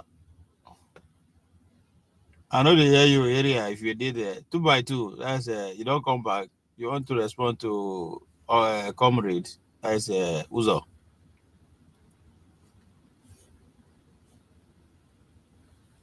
So, hello? Anybody they hear me? Comrade, you know they hear me too. Okay, I can hear you loud and clear. Very, very clear. Okay. Why is Uzo don't come back? But I think his network is fluctuating. So yes, because I like what you talk about bringing somebody else as a chairman. In fact, I've been bring woman myself because me, I'm kind of angry that women no did the new ESCO. I could be wrong, but from what I saw, what was sent to me, I don't see any woman there, and that's a no-no. It's like a close cycle of friends and well wishers, and it's not good for politics. I have to be honest with you. I don't play politics every time. Well, I know his point. If you give him opportunity to explain, ideology matters to him. He wouldn't want the party to be hijacked second time. But then, most of the key people now, most of the people enter. Can't find anyone that can relate to your ideology in the whole country. Haba. Yeah, the few ones he has, those ones that you can trust. Even among those ones, if somebody like Nibe, for example, I know he's already the legal advisor to the party. Somebody like Nibe, if you give him opportunity to really search for a formidable chairman, you can get. But is he willing to let go? Is he willing to let go? That Nibe, I have my respect, I have my heart for him anytime, any day. He's a lawyer I respect, give people like Nibe, he has the contact, bring somebody in. The person may be a millionaire, he might not be a billionaire. He might have his own connection, just wear some yardstick that will give you political leverage. It's not about activism every time.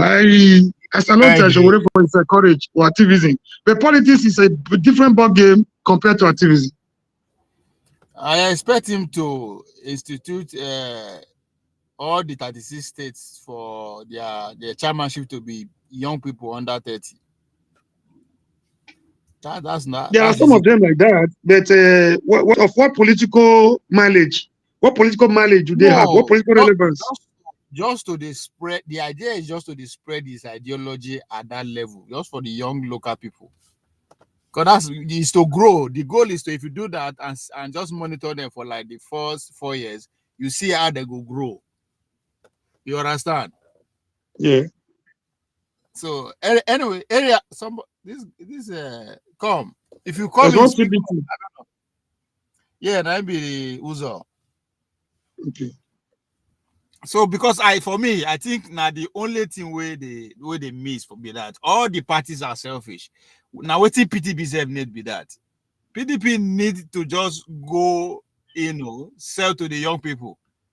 Obi do am, Obi no do am. I mean, Obi ride on them and left them behind. As far as I'm the obedient vote was waiting for anybody that could. If they just wanted, it's not just like what happened to Jonathan. Any other person but Jonathan. So in 2023, any other person apart from PDP and APC. So Obi just jumped into that thing and took advantage. So that was what gave him that support. He didn't manage it well. I'm angry with that. He doesn't know what he has behind him. Wait, you should not be angry. You should be happy. What I mean, you should be happy is that means you're still a window for the AAC to take over what they. No. I'm not that kind of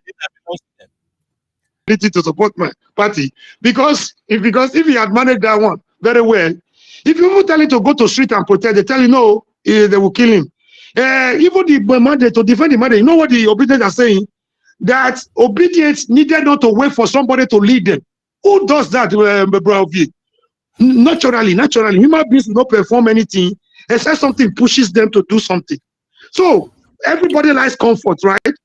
And in politics, we're waiting for somebody that will lead from the front. All the revolutions of this world you've heard about is always led by somebody. Somebody has to kickstart it.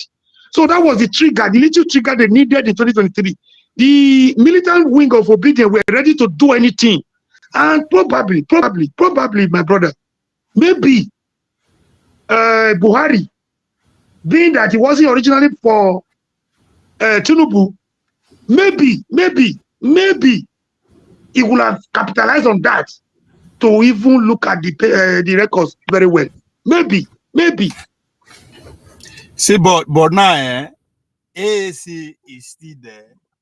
The young people are still there. Somebody has to do it. That's why I said it's an opportunity for Showori-led AAC to just step in. Maybe the division among them. The division among them will not allow them. As soon as I spoke, see the way he came for me. He will not look at the substance of what I said. He's looking at how Obi and Showore will be at the loggerhead. That is their greatest achievement. You cannot take governance by yourself. You have to. These days, Nigeria is too big for one person.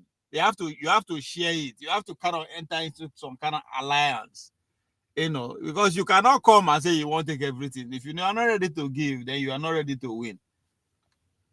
The two of them can do it. It's not. I don't know why. Then somebody is saying the Anambra governorship candidate was part of the ESCO. That's expected. She's a governorship candidate. In fact, now she be the face of the AAC now. And as far as I'm concerned, Showore is not the face of AAC. As far as I'm concerned, at this point, you know, be the face of AAC. That lady should be the face of AAC. Just to bring more other people in, everything is marketing. You have to go and market because now people you won't govern and you need their support. Yeah, Mr. Obi. Yes. Mr. Obi. To tell you how these people are, how tricky they are, when they were, I listened to them was it Nigeria Watch or another bigger platform? They didn't see anything, Obi losing Anambra to opposition. They didn't see anything, Obi not featuring a formidable candidate. They will tell you, they open their mouth to tell me Obi will only go there and raise the hand of the person for political convenience, that he knows the man will not win. I'm like, what kind of position is he? As Anambra, as pertinent as Anambra is to him, his state, his immediate constituency. So you didn't see the need for him to look for a sellable candidate. They will give you all manners of excuses that it doesn't matter. He will do what he did in Edo. What are you talking about? And he wants to contest for presidency. If Obi had won Anambra by now, or if he has projected a formidable candidate to replace, as soon as Valentine left, even part of the reason why Valentine left, people can blame Valentine for what they care, If they go details, if you are close to Valentine, part of the reason why Valentine left Labour was partly inability of Obi to manage the crisis because time was of essence to Valentine. So he needed somebody to sign his nomination papers. He needed the party executive to be there for him to be sure of his candidacy. Obi wasn't there. So he had the option that to leave than to fall for the trick. They played him in APC, thinking that he would just go there and dislodge those that have been on the line in the APC. So he wanted to take advantage of the demise of Senator Ifeanyi Ubah, to get the Edo treatment that will give him the governorship of Anambra. But it didn't work out according to his permutation. So if you blame Valentine, or leaving of Labour by Valentine was partly attributed to Obi's inability to manage the crisis in Labour in general and Anambra in particular. They don't want to hear. If you talk to Obi, it's like you drawing their process. It's very bad, very sad. Area and 2x2. Now I don't know. I don't know what to say, man. You guys, they here, but we're gonna check on a setup. Yeah, but now good issue you raise, so comrades, this issue, because I see nobody is able to convince me why Obi know if he put up a fight in Anambra State. He has never put up any political fight. Sorry to interject. He has never. He's coming from the private sector. I don't know how that one was even orchestrated against all the big politicians in Anambra. But he was able to do one or two things. I believe place them belong. That was one of the reasons. You know, remember the abduction of Gigi and Co. Anambra wasn't an easy place to play Nigerian politics. It was very tough. So he was able to play one or two. I don't know people that were instrumental to that. He has never done any. He has never struggled for political power in the true sense of it. Yeah, because at this point, because people don't understand that at this era, once it passed, it would be very hard for them to find somebody like Obi, like that, especially from that from that angle. So I don't understand why Obi there. But again, Omori, you never write Obi chance off this 2027. You don't never, because what you are going to see as soon as we enter next year, you go to see different kind of movements. Women for Christian genocide movement, young people for you go see another party for insecurity. Those are trying to take advantage of insecurity. They will sponsor insecurity to get advantage. You know your country now. You know the game. Not be Obi on the companies. They don't share Emotive, brand new bosses he lost. In the complaints, the opposition don't they share already. It don't finish. Just you go. The way the atmosphere go take shift as soon as we enter next year. It go shock you. People don't go believe. Say na country we won't fight a war with America. Now be this. bro. Obi has a big political mileage. He has a huge political capital. But how he's taking advantage of it is a different ballgame entirely. Let me point one thing to you. Most Obedience do not understand that if Obi hits the street, Obi will be difficult to arrest and just lock away like that. They don't understand. They don't understand the power of people behind the natural, the organic support Obi has. And he too does not even understand it. So this year, and hypocrisy do. That's another thing that will even damage them to their. The only thing when they remain now, the thing that will damage them. Among them, they're already overemphasizing the Igbo phobia. If the Igbo man do now kid the option and nothing will happen. Ovie, do you know Abiola wasn't an Igbo man? Do you know the sacrifice Abiola paid? Gave actually disrupted the political relationship between. Before now, the relationship, the marriage, the political marriage was actually between the south, the north, the south, east, and the north. They will not believe so. He took the blood of Abiola to disrupt that equation in 1999. I mean, was it 1993? In 1993, sorry to say. So, Obi, he didn't just come on a platter of gold. He took the killing, the arrest of Abiola, the destruction of his business, the killing of his wife, and the death of Abiola himself, and it's everything that concerns Abiola for Yoruba to gain that relationship with the North. Prove me wrong if you think I am. So they don't want Obi to do any of these. They're just waiting for somebody that will come and say, I understand their plight. It's their turn. Wait, is it that the Obi himself don't want to go through that route, or they don't want to? If you say he doesn't have that, he's not that kind of human being. He's not that kind. He's let me call him a para-human being. An easy going human being. There was a time an analyst came to Dr. Damages. I think the last one we had, that guy, Arise the analyst. He said Obi's greatest problem is stupidity. His stupidity. Okay. Can you hear me now? Can you hear me now, Obi? See, it's my fault tomorrow, right? Can you say so? Leave Obi alone. Obi will not even be on the ballot this 2027. Can you just tell us, say so, leave the guy alone? That's my problem with you guys. I asked you earlier on, what is the difference between you and Obedient now? You're attacking Obi, they're attacking Obi. Come on, let's leave them alone. They are politicians. I'm not attacking Obi. I hope you not leave again. I was trying to dissect what I said from beginning to the end, the pros and cons of what I said, where I supported Obi, where I stood at the middle, where I also went to the other extreme. You were following me one. I want to analyze the one after the other. We got to a point we could not hear you. So can I finish what I was saying with you? Can I finish that analysis with you now? Finish. I listen to you. I know why you're going. Does it mean? Do you see Obi as a saint that has no as any infallible human being? Do you see Obi as somebody that doesn't make mistake? Obi is not a saint. He made mistake. So if I try to say those other things, if I say certain things that are positive about him, right? You are comfortable with that. But if I try to say the other things he's saying that we are not comfortable with, look, forget the past. We are not comfortable with that. Problem, right? Do you see that as an attack? Problem. When somebody challenge you guys for something, you don't even know if the person is obedient or not. That means you generally it's an obedient. I just ask you a simple question. The way you talk and the way obedient, they're almost similar. What is the difference between you and the way the obedient talk? That was my question. Have I lied against Obi? Have I lied against Obi right now? Have I lied? You know what I have said? Have I lied against him? I didn't say lies. The defense and everything. You are defending Showore in another form, defending Obi in another form. Obedient will come and tell you that Showore is a good guy. There's no obedient that will tell you that Showore is a bad person. But they will tell you that let you go and contest. Did you hear when I said that? Did you hear when I told Obi that if I were Showore, I would not contest. I will allow somebody to take the chairmanship. Did you hear that? Yeah, I know. No.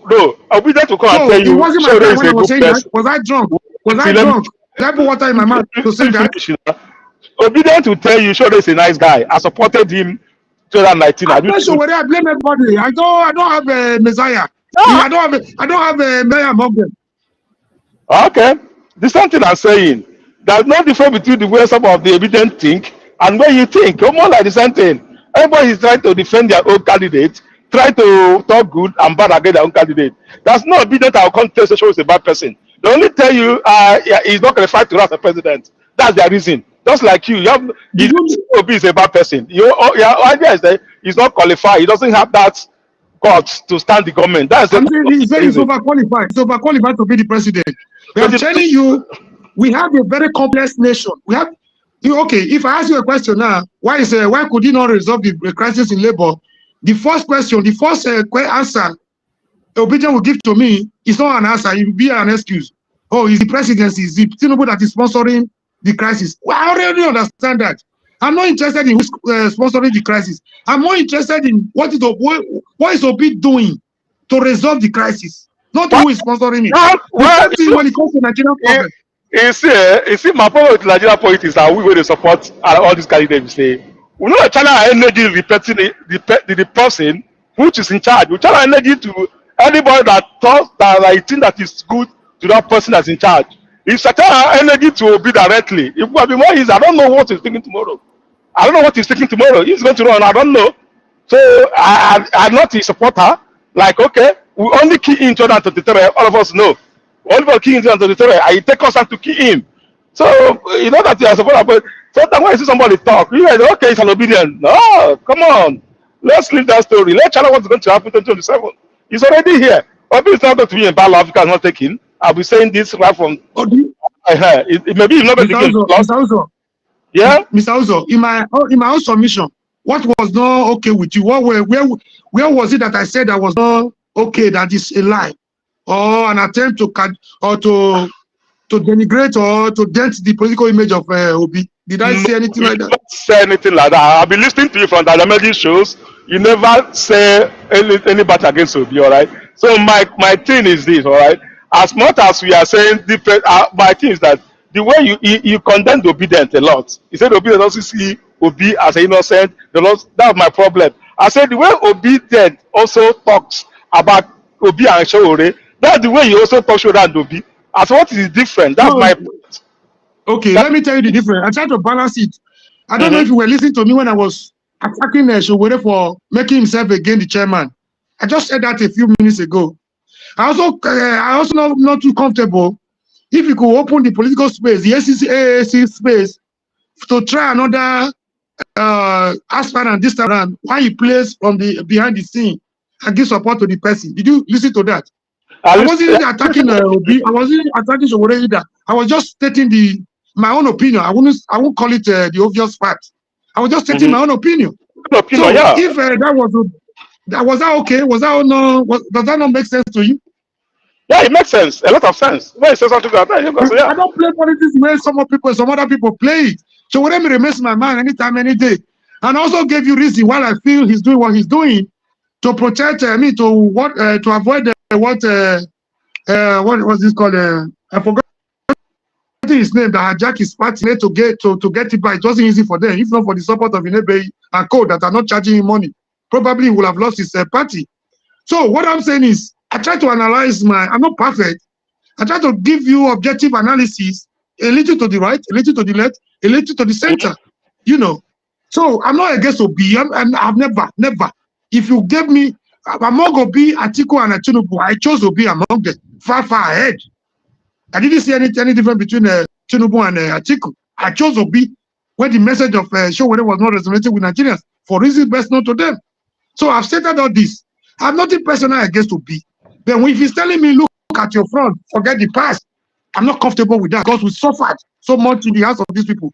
And if you don't lock these people away or use the Jerry Rawlings method in Ghana to eliminate some of these people, the Nigerian political space will never be free for people to do their best. Jonathan wasn't too bad. Jonathan wasn't as bad as they painted him to be. But you saw what OBJ did to him. The same OBJ that prompted him up. The same OBJ that supported him to emerge. The same OBJ that played was very instrumental in the political trajectory that led to the emergence of Jonathan. What do you think transpired overnight between Jonathan and OBJ that led to the destruction of his membership card? Because he was not ready to play the errand boy. So if Obi emerges tomorrow, a lot of people are waiting to use Obi like the way they use Jonathan. Let me. Who's a passenger? Who's OBJ? Hold on. Ayo, there too. He's a politician. Comrade.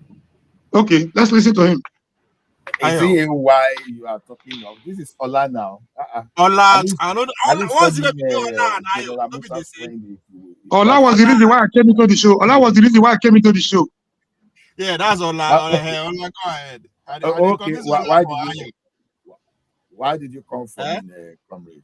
Yeah, you were working at, but we were listening to you when you were pointing like you were working. I know your place must be cold by now. There were two things you said. I already narrated it. I don't know if you listened to me. Number one thing you said was that you were not comfortable with people trying to score some cheap political points on the playing politics with the lives of Nigerians, which was valid. Yeah. And the second thing you said, was that who has been able, if there's anybody around who has been able to hold the National Assembly together, that person probably would be Tinubu. And I objected on this ground vehemently.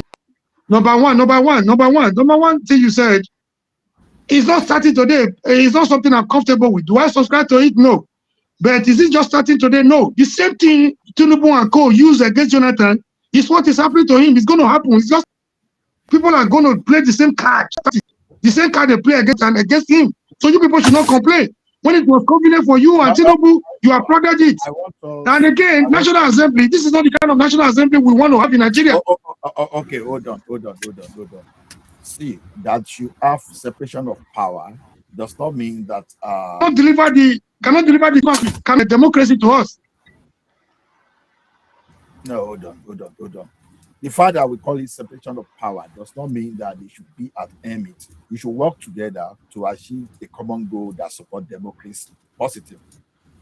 What they should not use collaboration to do is to use it to collude and bring the country backward. How do I mean? For example, in the security situation in Nigeria, let me use insecurity. Now, if there's a bill, you understand, to make alteration or to amend the constitution just to improve on the security situation of the country, if everyone works together, then that is positive. But now, if maybe the political office holders now start allocating, let's say, 1 billion naira for themselves monthly, and they work together, all of them assent to that, then that's collusion, that's conspiracy against the country. So that is where we expect some kind of check and balance when anybody want to overuse power. I will give an example. Now, thank God for Bukola Saraki. Is it that I totally align with Bukola Saraki? No. But look at what happened under Buhari when they wanted to repeal the Land Use Act. Now, repealing the Land Use Act simply means that you are going to take. So maybe they were going in such a way that to take that land use matter from the state to the federal. Now, see what followed later. What followed later was this Ruga story. Now, probably the like of Albi that was doing all those cattle colony, all those stuff. Maybe he was just doing his own, innocently, but not looking at the implication, because there's no good thing you have that has good intention that will not have unintended intention. Now, some people quickly hijack it, probably looking for how to resettle those bandits they brought in to come out to fight Jonathan in case he won that 2015 election. Now, we were now trying to find a way to just resettle killers around people, around the community that have known peace for years. So when you see that the National Assembly, they move against that. That's a good National Assembly. So now, when you want to do anything that will benefit the people, that will move the country forward, and you are able to command the National Assembly, good. So that's what I'm saying. There are some people that cannot command that level. So what's the essence of you having a president? Okay, you've got your president, but you now have something that will move the country forward, and you oppose it. Now look at fuel subsidy removal. There was nothing bad in fuel subsidy removal, to be honest. But Goodluck Jonathan was unable to gather enough support for that subsidy removal. But look at what happened on that Tinubu. Even some people that are shouting, it's as good as some people are not even hearing their voice, because the man is enjoying the support of some people and strong people. So that's what I'm saying. It is not a matter. Okay, now if you want to test whether this National Assembly now, whether they will support Tinubu or not, let him go and do something, you understand, that can affect each region negatively. You will see that the same National Assembly they will oppose. They are not stupid. So that they are working together does not really mean that he has hijacked them. No, I think what Nigerians want to see is a National Assembly that, okay, whether they are fighting reasonably or unreasonably, they just want that conflict to be there. No, conflict cannot be everywhere. Okay, you present state police structure bill, and National Assembly approved that. Who doesn't know in that country that what we need now is state police structure? But now, assuming you now have someone else, okay, just because maybe some people that are benefiting from all this insecurity, and you now present state police, and those people now use their own power, their own political capital against you, not to make sure that National Assembly does not accept the bill. That's what we are saying. So when you are in government, you want to push your policy, you must have the buy-in of the National Assembly. But the National Assembly must be able to stand against you when you want to abuse power. I think that's what we are not getting there. So our National Assembly is not rubber stamp. It's not rubber stamp. If you want to know, just go and abuse power, and then the story will change. That's just my own opinion about that. Comrade, I don't know if you are still there. We want to respond to that. Ovi. Yes, I don't know. Let me ask you, if I hear it correct, you said National Assembly is not a rubber stamp. It's not a rubber stamp. Okay. If I define rubber stamp, what is the rubber stamp? Rubber stamp is anything that goes, even whether it is injurious to the country or it's beneficial. Just everything. Just bring it and just okay. can I ask you this? Since two years now that the General Assembly have been inaugurated, um, which bill or which nomination or anything that Tinubu have brought to the National Assembly that has been rejected by the National Assembly, both the blue house and the how they call it itself, both the up or the higher and the lower ones, have they rejected anything at all? Does it mean that everything that Tinubu brought to the National Assembly was correct? Appointment of Erufai. No. That's what I mean. Someone like borrowing, loan, this, that. Have they rejected anyone? Let me see. I see myself as a business person. There's Yeah. nothing wrong in law. There's nothing wrong in getting law. Me self, as I'm here, I know how much loan I have to myself. The question is this: what are you doing with that loan? And as a country, if you want to move forward, you are going to borrow. What we are opposed to is you borrow just to embezzle. That is wrong. So, but if you are borrowing for something that to develop for infrastructure, there's nothing wrong. I'll give an example. As of now, let's assume that Nigeria we are about $1 trillion deficit in type of infrastructure. Then I want to bridge the gap. So there are two ways to go by it. At least that I can think of. There could be many ways. Two ways. One is to encourage the private sector to develop infrastructure. So that means and the other one is for the government to develop infrastructure. Then we have the hybrid. The hybrid will now be government, public, private partnership in infrastructural development. Okay, let me give an example. You go and borrow money to develop, let's say, Lekki deep sea, this deep sea port. That is infrastructure that will even outlive even the current regime is going to boost the economy of the country. You understand? You won't say just because. Can I ask this? Let me just come in here. All right. In a country that work, all right. Lekki this sea, was it in a country that work? Which of these is it the state or federal government supposed to be in charge and supposed to develop that? Is it the state or the federal government? At the end of the day, when you look at the matter of seaport, you understand it's still within the jurisdiction of the federal government. No, you can manage. No, they can. I know they are not in Nigeria. In normal set, they will say normal set a country that work.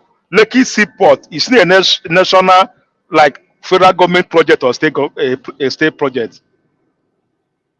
That's what I'm. It's a partnership. Lagos State has stake there, private entity has stake there.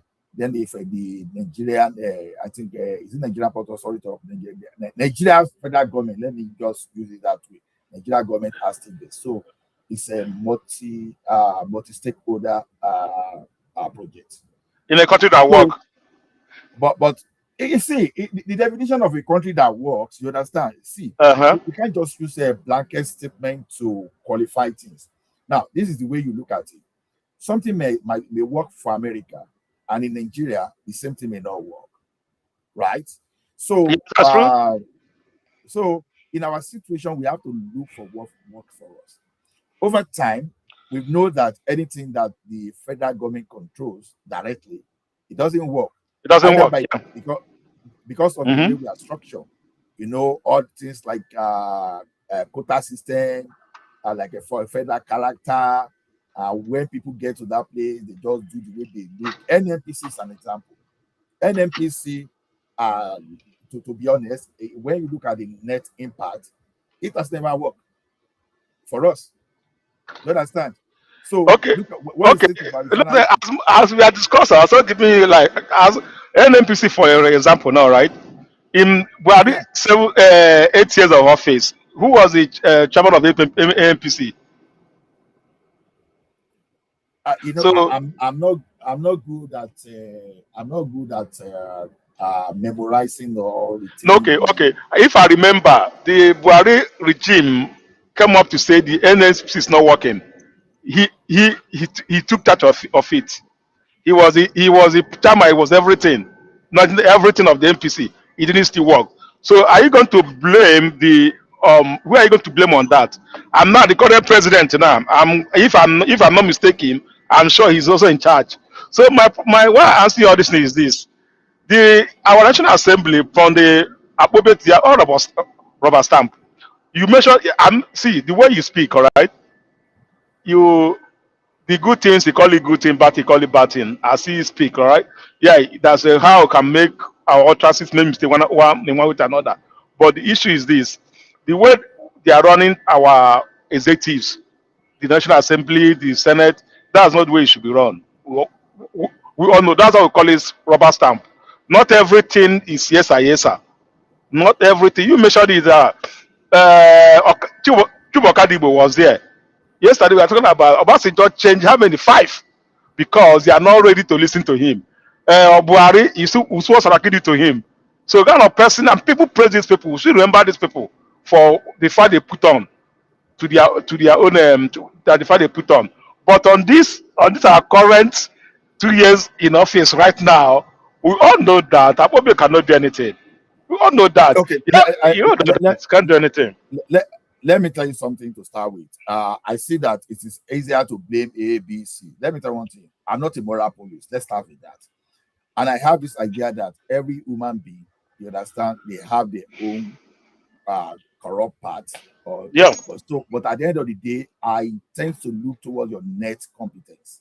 Net competence, because see, let me tell you one thing. If you came to me today, Can you hear me? Can you hear me? We can hear you. Yes. Okay, I wasn't sure I was still here. I went out, but luckily I'm still here. If you came to me today as a candidate and your first line of campaign is that I will fight corruption, I first of all move you to my own red flag. You understand? Because that one is becoming something that we just use to control people's mind. You understand? So I would rather listen to your program and I will look at how workable it is. To me, if you put 230 million Nigeria down, I don't see a righteous person or a clean person among them. So I prefer us to act legally, not by your moral standing. And so morality, it does not come to anything when you are talking to me. When you call the National Assembly rubber stamp, what they are doing, are they illegal or illegal? If they are legal, it's okay. But calling them rubber stamp, I see that as a sort of blackmailing, because you think this is what the National Assembly should do, and they are doing otherwise. That is why they sing rubber stamp to you. But the question I will be asking is this: tell me about the injurious bill they passed that is now a law in that country. If you are able to tell me what they passed that is not good, then we can start having discussion. You understand? Now that's what I asked for the beginning. What do you mean by rubber stamp? All right. You look like this in a physical world. Rubber stamp, when you stamp something, it doesn't move. It just here. It just are looking at you. If you like, do whatever I do, is them looking at you. People call it rubber stamp because they have never objected, even when they know that this is strong. They have never. This is 2 years. They have not bring anything to the table, and they drag it as okay. National Assembly or the Senate, they say that it's not going to work. No. Okay. See, I want to reach a disclaimer. Minister, let me first of all greet you. Long time, Alaji. See, let me tell you one thing. If you laid your hand on where I call Ahmed Lawan a rubber stamp Senate, please just bring it to me. Then I will apologize to you, because I stand there to tell you that I never for once called Ahmed Lawan a rubber stamp Senate president. The fact that I like Bukola Saraki, you see, I like Bukola Saraki just because the way he tackled Buhari. But the same Bukola Saraki too, you understand, the way himself and the current emir of Kano colluded together, you understand, to destroy the bank I work for, you understand. I don't think I find it funny, and a lot of questions for him to answer. So, see, I discuss matter based on the merit of it. I don't I don't just have one a blanket. I don't just have one blanket opinions on things. So I take things based on the issue arising and based on the context. And I see the one of Pastor Tude Bakari you mentioned. Yes, I supported Pastor Tude Bakari and no regret about that because I've never eaten that. But I told you something that there's a time for politics and there's a time for governance. Time of politics, we pass that. Pastor Tude Bakari is not our president now. So whosoever is the president now is the person that will take the policy and I will analyze. So I can't be talking out of what is not available. So I'm not let me say this thing. I'm not some where maybe I see some obedience for now, they still carry the agony of 2023, thinking that Obi won. Even though Obi himself approached the court and he never used the word. Can I ask you before you jump down to obedient? All right. Can I ask you this question? Just one question. Let me know where I'm. Let me know. Can I ask you this? Okay. Are you Ahmed Showadu supporter? Are you an APC guy? Yes or no? Answer. I'm not a carry member of any party. Okay. So, but yeah, okay. But Ola, you're APC leaning objectivity. So just say what it is. That's not true. No, a man of prestige. He told you he's a man. He told you that he's not a candidate. So even though he supports them, it doesn't count. He don't told you what he is. A man. So I don't understand what comparable fight is. You understand? Anytime I try to eulogize and praise Obasanjo, you will see how my fellow tribal men shut me down. And why do they do that? Why do they do that? Just because some of them believe that Awolowo won 1979 election, and that's a lie. Because when you see the composition, how cool Awolowo have won that election? Someone should explain to me. You put Christian tickets and go south, and you went for an election in a complex country like Nigeria, and you are seeing Awolowo won. And they were even talking of this guy, the judge that decide on that thing. You understand? Some people, they've never forgiven that man today. So anything Obasanjo says today, just because some people believe that he didn't hand over power to Awolowo, they don't want to hear him. You understand? Even if Obasanjo had turned Nigeria to Dubai, everywhere, some people they will still never listen to you just because their God Awolowo won election in the virtual world and Obasanjo decided not to hand over to him. So, but when you take something on the merit of it, it's totally different. So objectivity matters. The same way some people still believe that Obi won, that Tinubu is still a legitimate president. You still live in that political election period. Whereas the reality now is we are in serious insecurity situation. We need to boost our economy. We need to regrow ourselves. We need to come back and maintain international image. But people are still dwelling in 2023. I don't do my own that way. You understand? I do what's in front of me, not what is outside of that scope. So that's where I see. So there's no way I could support Obasanjo. I can support Goodluck Jonathan, both PDP, and I'm now supporting APC now. What they continue now, I will now say, oh, because of that, no, it's not aligning. Since I've been, as for me, I'm more interested in candidates more than the political party. You understand? The only reason I'm not supporting the like of Shugure is this, you understand? I believe they don't really understand the complexity of the Nigeria problem. You understand? By just going out and just be using the just shunning out word and telling you anything you want to hear. I don't do that. I don't do that. So people calling the National Assembly rubber stamp, it's opinion. Can I speak on this rubber stamp stuff? Yeah, go ahead, please. I mean, I'll be very realistic the way I'm coming from. When we say rubber stamp, I think it's matter of political opinion. not legal classification if we have to do it that way, So it depends on where you're coming from. And there's nothing rubber stamp, there's nothing illegal about it. I think when we speak about being a rubber stamp to the presidency or the executive, we are talking about whenever something was presented, I mean, it will have a very quick approval, with the request of the president, or there'll be little oversight. It's matter of, the same, like the party being dominant in everything. They won't reject anything that the president present, pretty much everything. I mean, the voting pattern will align with the president. So that's what we mean by rubber stamp. Is it illegal? No, but it doesn't help the country, to achieve its objective. Whatever if even at all the presidency, present what is wrong, what is not going to help the country. I mean, the Congress or the Senate, they will align with him. So that's what is wrong. There's supposed to be a balance in certain area. You are supposed to push back. President may present something that align with his own interest, but it's not good for the country.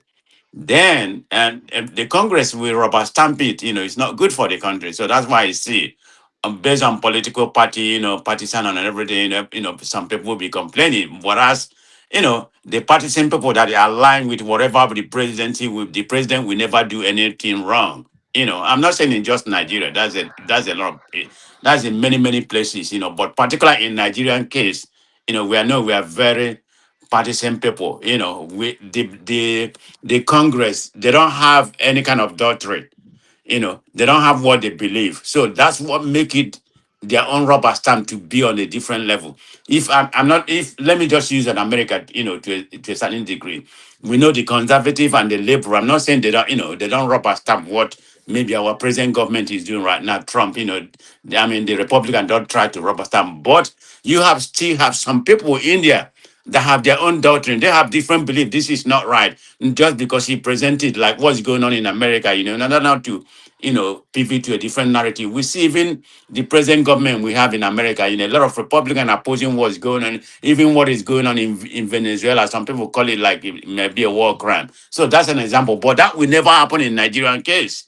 So it looked like it's a complete No, no, 100% rubber stamp. Can anybody tell me what the I, executive has presented to our National Assembly has been rejected? I have not. But if there is, let somebody let me know. I ask you a simple question. You understand? Okay. Why do you call it a rubber stamp? Give an example of something that is unhealthy for the nation that the executive presented and they rubber stamp it. Just give me an example. If you apply for credit facility, now your creditor will give you that credit, that line of credit. When you want to start a business, if they look at your plan that okay, this will be a great asset. Giving this guy the credit will be an asset to us. They will give you the credit. But if they give a poor one, despite being under pressure to fund whatever deposit they have with your assets, they will still not give to you. So the question I'm asking is this: rubber stamp. No, we like boost for. No, we don't do boost for big grammar. What that stands to here. Because I'm practical. Give an example of that situation whereby the executive presented something injurious to the National Assembly and they just rubber stamp. I want to hear just one or two. Please give an example. But I'm okay. I'm thinking. I have to think. You just put me on the spot, so I have to think. But we know. But you're talking about something very important, right? Okay. I would talk. Okay. Let's talk about the budget. A lot of all the whole budget Tinubu has presented, to the National Assembly, all of them has been approved 100%. There has not been oversight.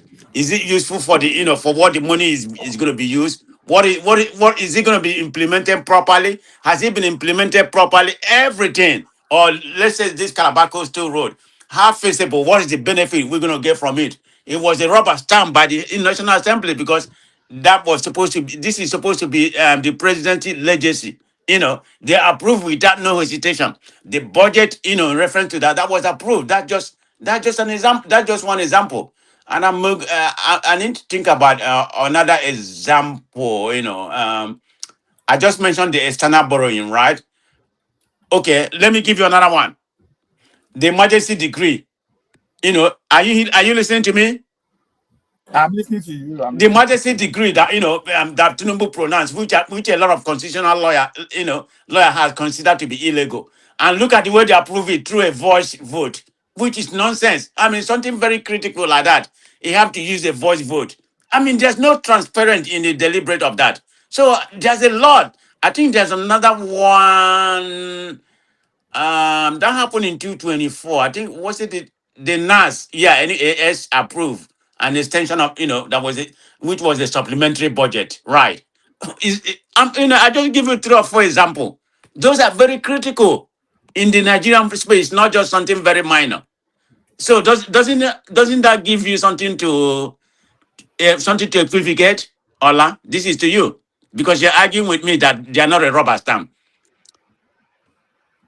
How can you justify what I just said? Comparable first, let me come in a little bit. If there's anything worse than rubber stamp, this National Assembly is worse than. If there's anything in English language to call worse than rubber stamp, Akpabio-led National Assembly is worse than rubber stamp. What else do you need to prove that? Well, Ola, counter what we said, because you are the one arguing about the rubber stamp, like we are wrong. Give us your own opinion. They know exactly what they're doing. They're playing tribal politics. Simplicity. No, it's okay. Ola doesn't play tribal politics, so let's call it what it is. Minister is saying maybe you want to say so that I go after, or is it just okay? Maybe okay. It's okay. Now let me tell you one thing. You mentioned that please. I know that I will address that of Lagos Calabato Babi, the last one. You first of all mention which one did you mention? That the Senate approved all the. Yeah, let's talk about the budget, the external borrowing first. See, now let me tell you one thing. When you talk of external borrowing, you are not going to win that argument with me, because I first ask you. See, external borrowing for what? You understand? When they are borrowing, are they borrowing the thing to attach to a project? Okay, I'm aware of the borrowing to clear the backlog of the FS backlog that the one we own when we're using almost 100% of the federal revenue to service debt. You understand? Now, Nigeria was able to pay the foreign airlines, maybe and some other businesses. Then, now, all those businesses already they were leaving our shore. You understand? They were, when they don't want to deal with you. That's a challenge. That's a challenge already. You know what it means when government promise you to guarantee to guarantee your investment, and the government failed you. What do you think is going to happen to other investors? They will boycott you. You understand? And before you know, you are going to create a lot of crisis. And Nigeria is a country whereby we need both local and international investors to come, to come and invest in our country. But when you are having investors in your country that cannot repatriate the money they make, and they don't want to come, they borrow to clear that. Is that a crime? Just tell me, is that a crime? Minister, no, it may not be a crime, but I'm looking at it from a different angle. Okay, there has to be a serious. They didn't even have any serious debate about it. To show any kind of physical accountability. That's the area I'm coming at. To see what that's supposed to be. That's supposed to be transparent when it comes to democracy. Who's going to debate? When the emperor has spoken, who is going to debate what people have said? You don't even know what we are up against. We are in a dangerous situation, man.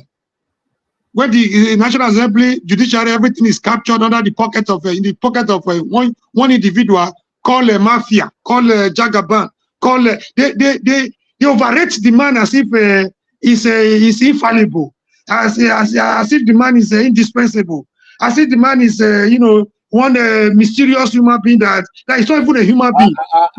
They make him look like they even rate him above one of this world. It's crazy, man. I'll be back in 5 minutes, please. Go ahead. I'll be listening to you, but I'll be back in 5 minutes. Can I tell you this? Believe it or not, all right, I'm not a Ashwaji supporter, but I'll tell people this. In Nigeria right now, after God, the next person is Tinubu. he can do and undo. Nothing will happen. It's overrated. It's overrated. Look at the appointment that took him 2 years to make. Look at what he's coming up with. The mockeries of this world. The funny thing of this, the hungry, the stomach infrastructure people of this world. Even the Bible, they really recognize him as the God we are seeing in Nigeria right now, whether like it or not. So either we do with it and wait for 2027 to vote him out, or we leave it. That's how it is. It's a demon. It's a power and principality in the high places. Even to let him let him Melchizedek. Where this man that throw the children of God into the fire. Let him be a demon. What it is. Hold on, guys. I wanted to have. Hold on now. Let's speak one by one. I wanted to have a serious debate with Ola in reference to the budget first. The reason why I wanted to have a serious debate with Ola when it comes to the budget, is judging by our history of corruption. If there's no robust, debate about it, especially like I said, because of our corruption and mismanagement. That's where I think the robust debate could have come in before they approve it. So Ola, go ahead and and give me your reason in that regard. Comparable, have no debate. You know what they were saying about this man? When you were telling them everything against Tinubu, they would tell you he has the ability to assemble,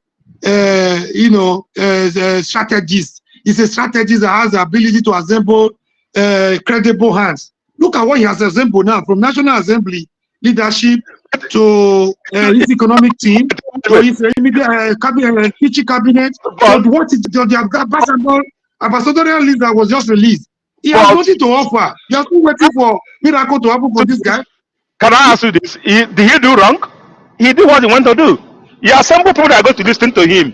He's not capability. Is it about him or about national interest, about Nigerians? Is he more important than Nigerians? It's about them. It's about him. It's not about you. Read the story. It's not about what we want. It has always been about him. It has always been about him. Not only him. Why Lagos from 1999. Lagos from 1999 to date is still in Tinubu's pocket. He manages Lagos as his extension of his private estate. Is that what we want in Nigeria? All the politicians, it's all about them. After you're a politician, it's about you. It's not about another person. They put their face first. So nobody's accession on that one. Even Peter Obi, if you enter there, it's about him. It's about them. Even though if you go there, you go to be about you. You're not going to put people that are going to oppose you. You can't put that are going to oppose you. You put that are going to work with you.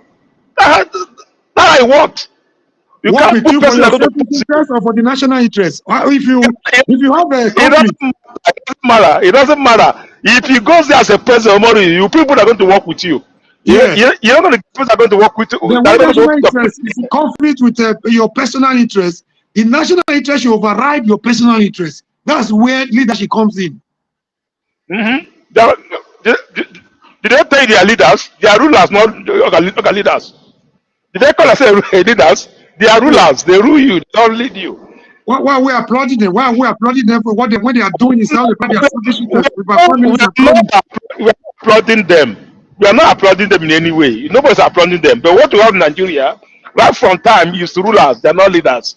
None of them is a leader. They are all rulers. They are not ruling everybody. Somebody is coming here to ask us. This thing is not a bus stamp. From declaration of emergency in rivers to the coastal road to the borrowings and everything he has always had his way without stress. They have never debated anything. You see my point. He said for himself. He didn't talk about you. He said for him, they're not rubber stamp. For me, they are rubber stamp. So it's a balanced state. So for him, they say for him, not for you. For him, he said they're not. He doesn't understand what National Assembly means. Because the only difference between military rule, dictatorship, and democracy is the National Assembly. In military rule, even the worst military rule in Nigeria, Abacha and IBB, we had the court, we had the executive, the Asorok was always there as the executive. The only difference that was not there was National Assembly, which is supposed to be the true representative of the people. Since all of us cannot pack ourselves, the Asorok will not accommodate us. We elected some people amongst us to represent our interests. That is the true representative of the people. So if they have no say, they accept everything for the presidency, hook, line, and sinker. There is no National Assembly. There is no representative of the people. It's a rubber, it's worse than a rubber stamp. What are we debating here? For you, they are not about. For you, they are about stamp. For the other people, they are not about stamp. Let's get that. Good. All right. For them, they are not about stamp. So that's how life is. Balance life that way, they will move forward. If you can balance life that way, you move forward. Yeah, they should not For come me, and tell us as if we don't reason, don't have the brain to reason for ourselves. They want to tell us everything he does is okay. not the math thing they use. Now, not the math thing they use. If they use the math, so not their own they use. Say your own. Let it say his own. That's my point. See your own thing. Let it say their own thing. You know, he uses one. He uses internet, his phone, his computer, his smart, and he's talking about himself. So he doesn't hunt anybody.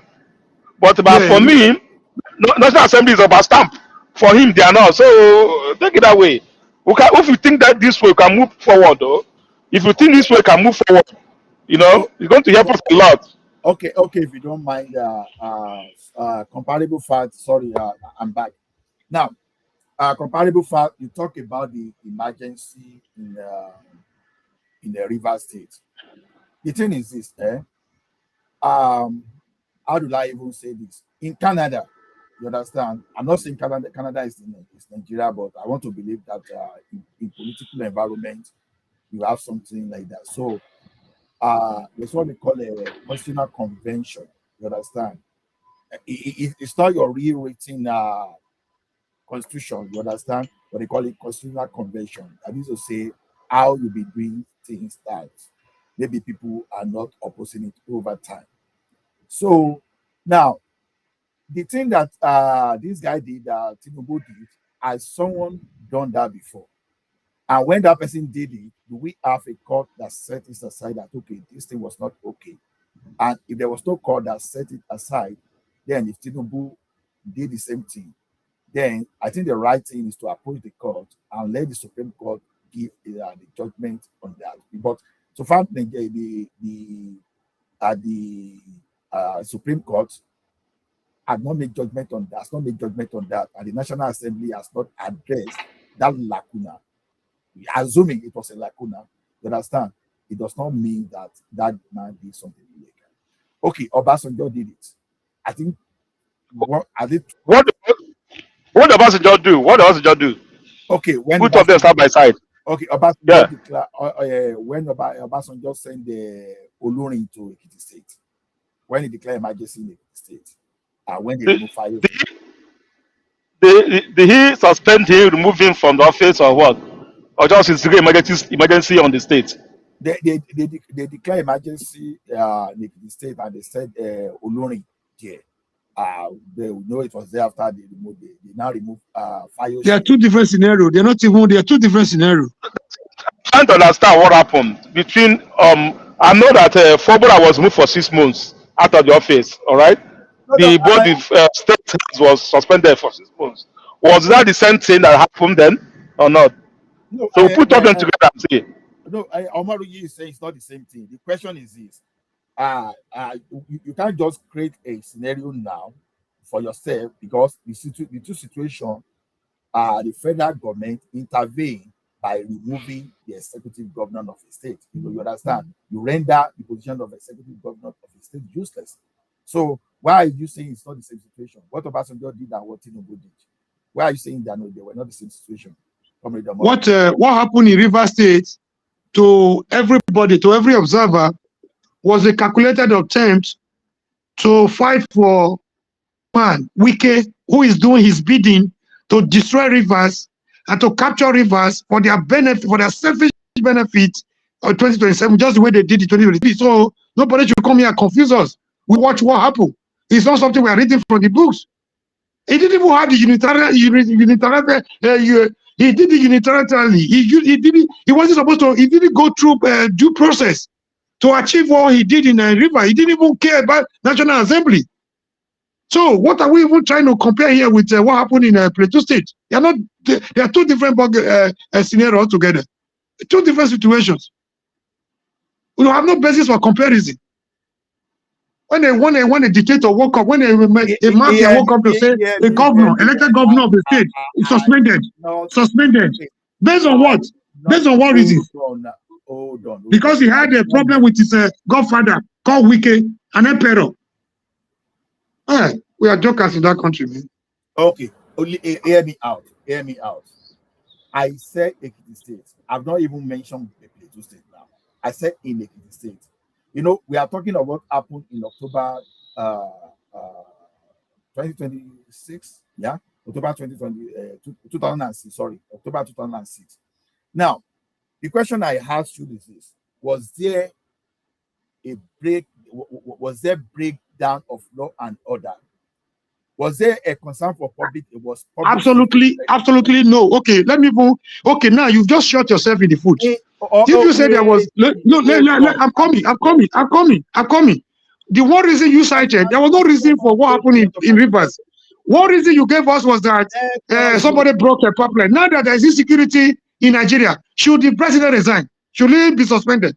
Now that they are killing people everywhere, insecurity of lives and property in everywhere, in Plateau, in Benue, in Kaduna, in Kwara, in everywhere, should the president be suspended? Obaro, let me help you a little. Let me help you, all right?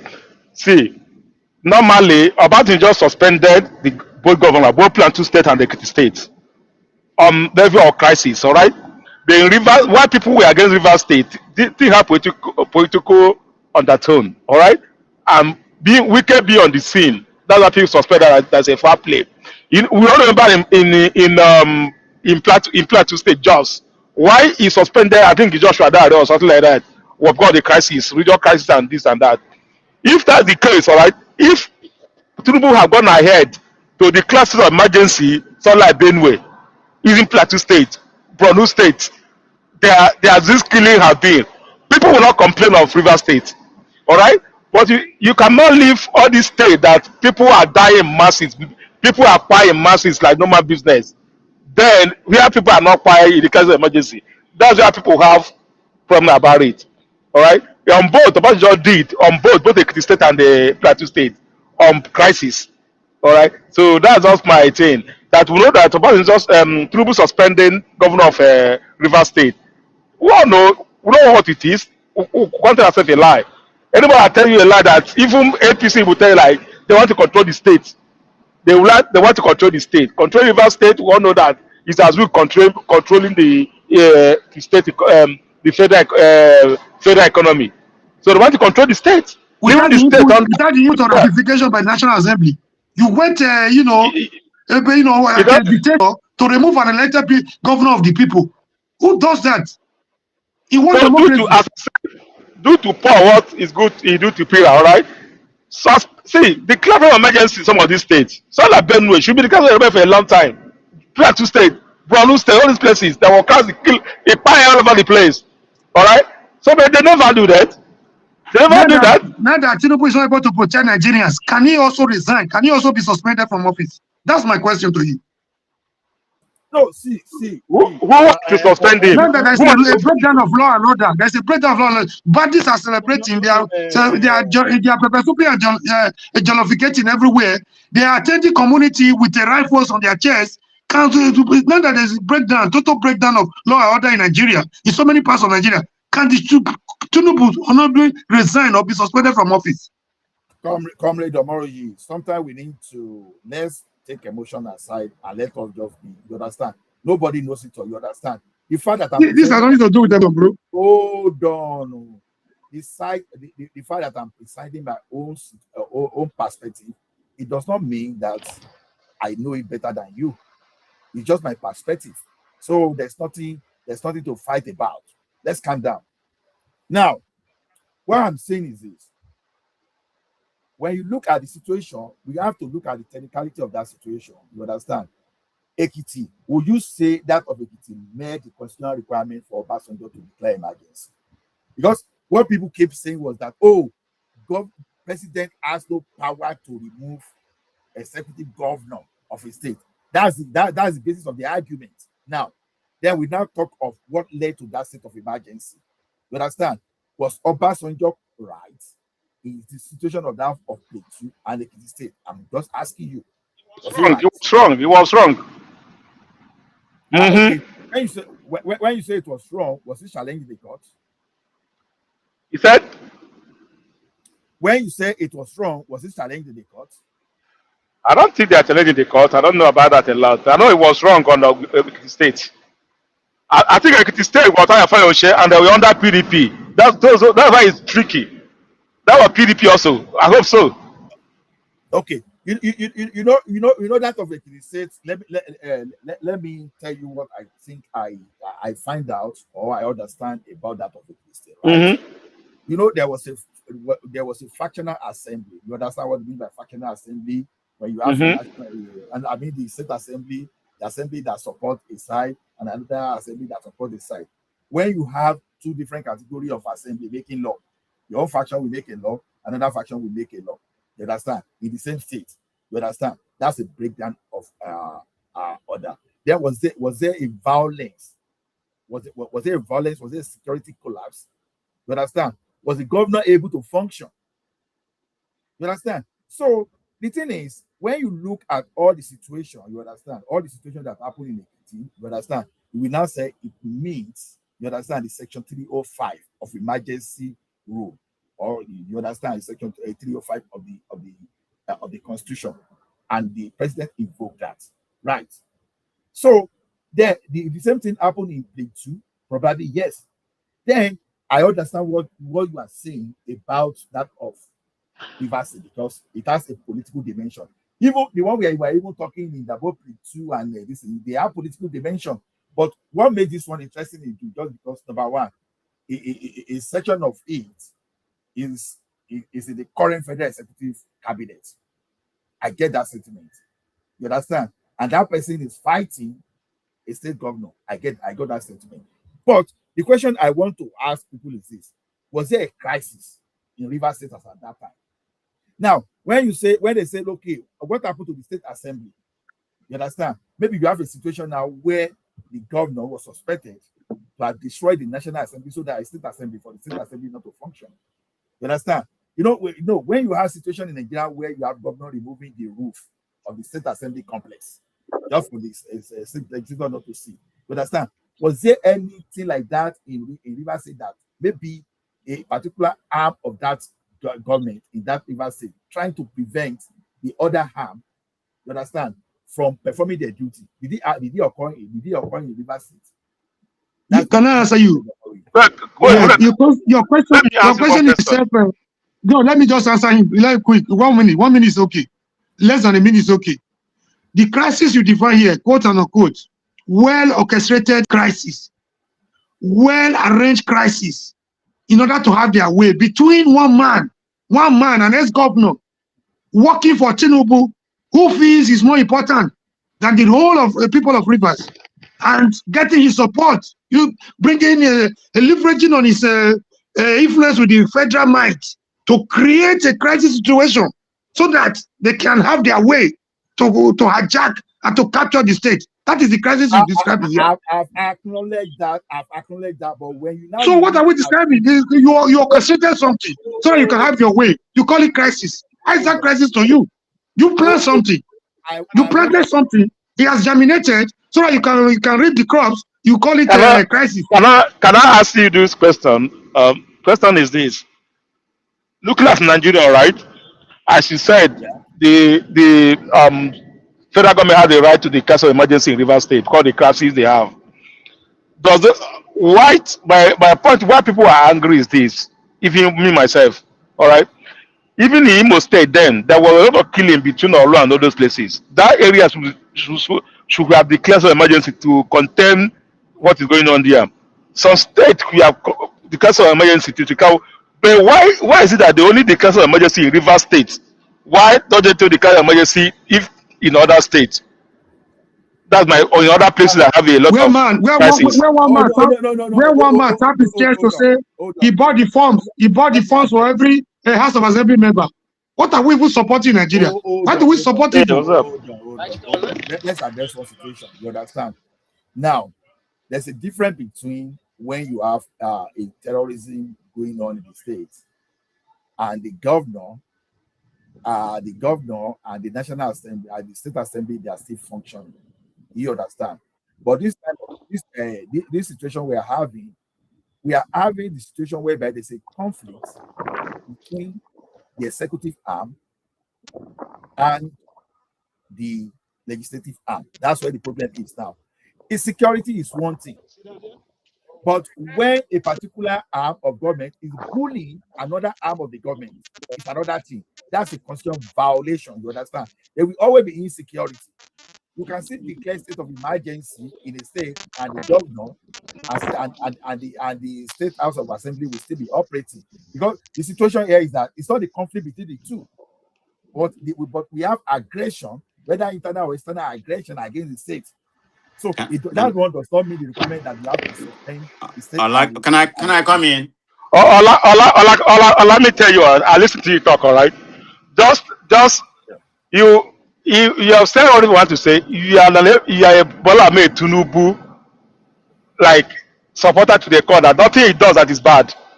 You're not being nothing he did that is bad. Ola is as loyal as Akpabio. It's as loyal as Akpabio. Can I come in, please? Listen, talk, man.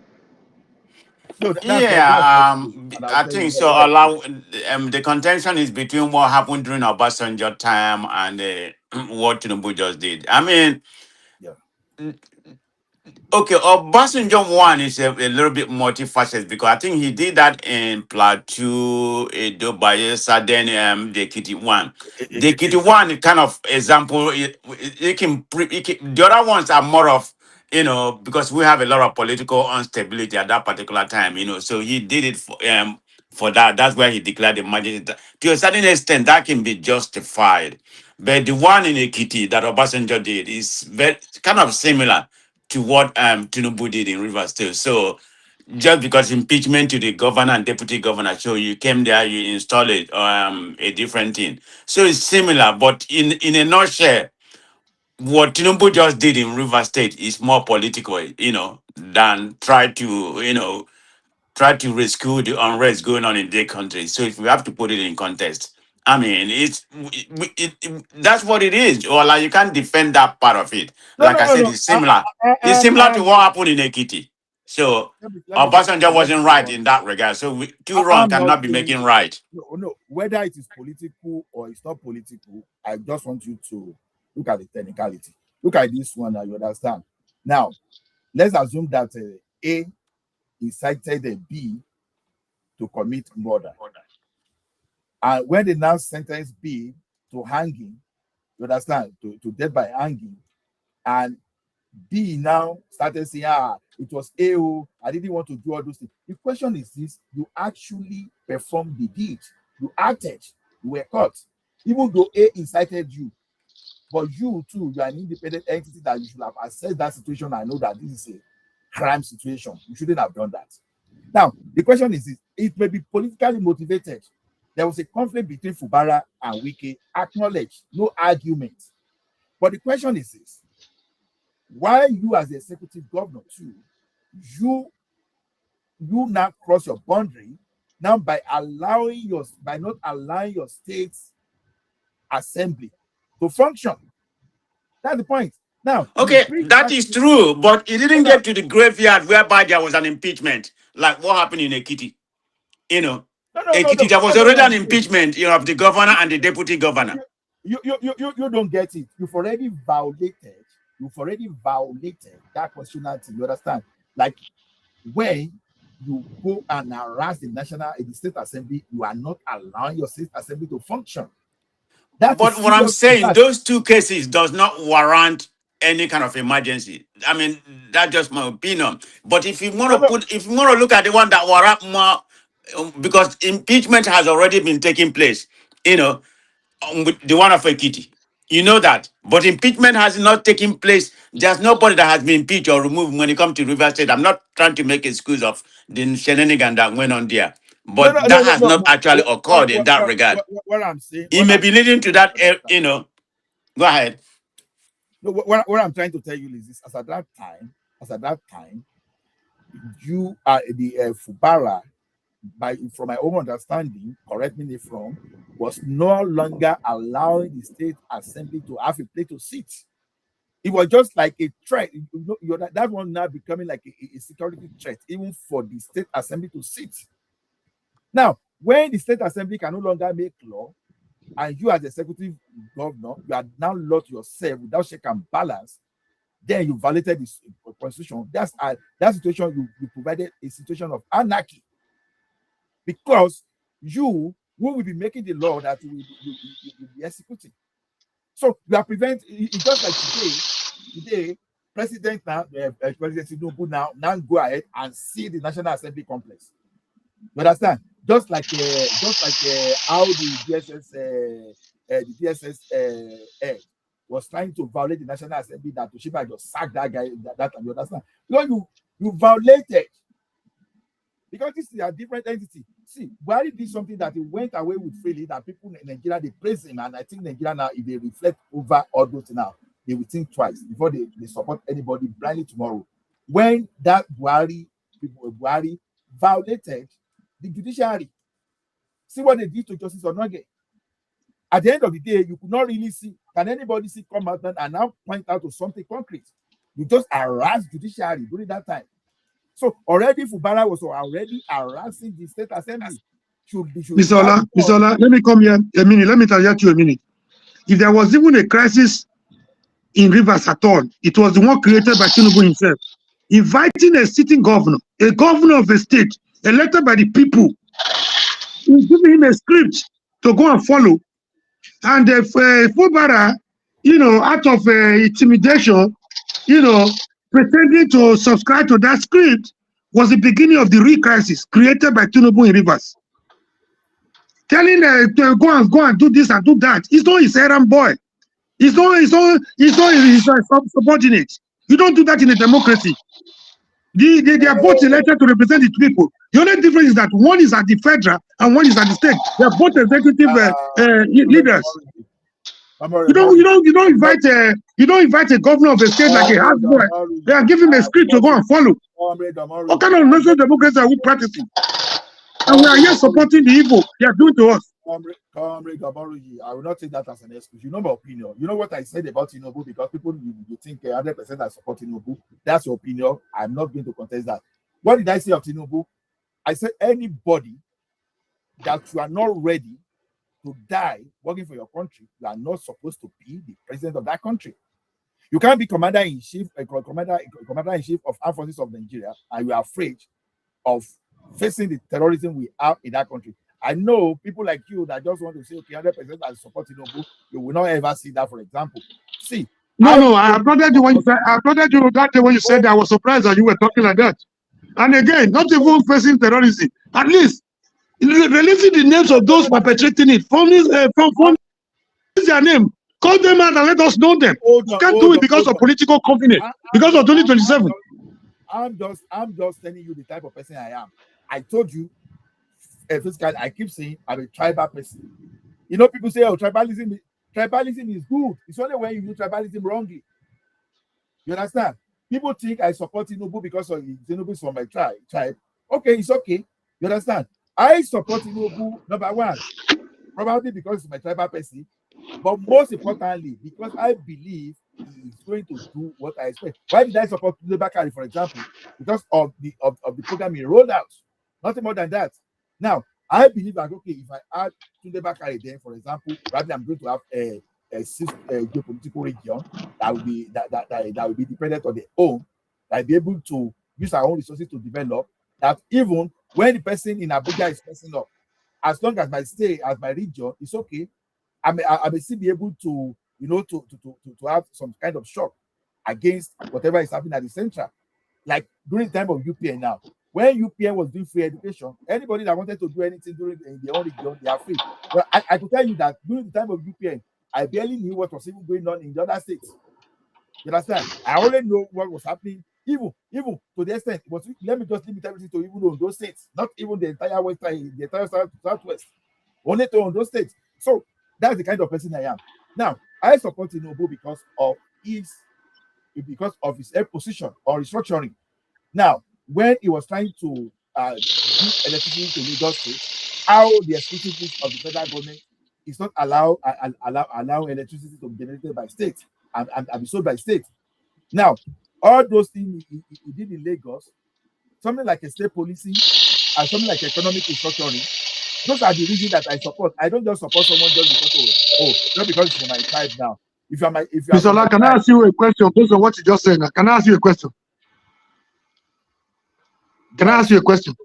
All right, sir. I'm listening to you. You see, one of the things when we were talking about Tinubu being too old, not the Tinubu we used to know as a strategy during the civil rights movement in Nigeria. One thing you guys were always saying is that even if age might not be on his side, but he has the capability, has the ability to assemble a formidable team that will rescue Nigeria from the economic situation that we were.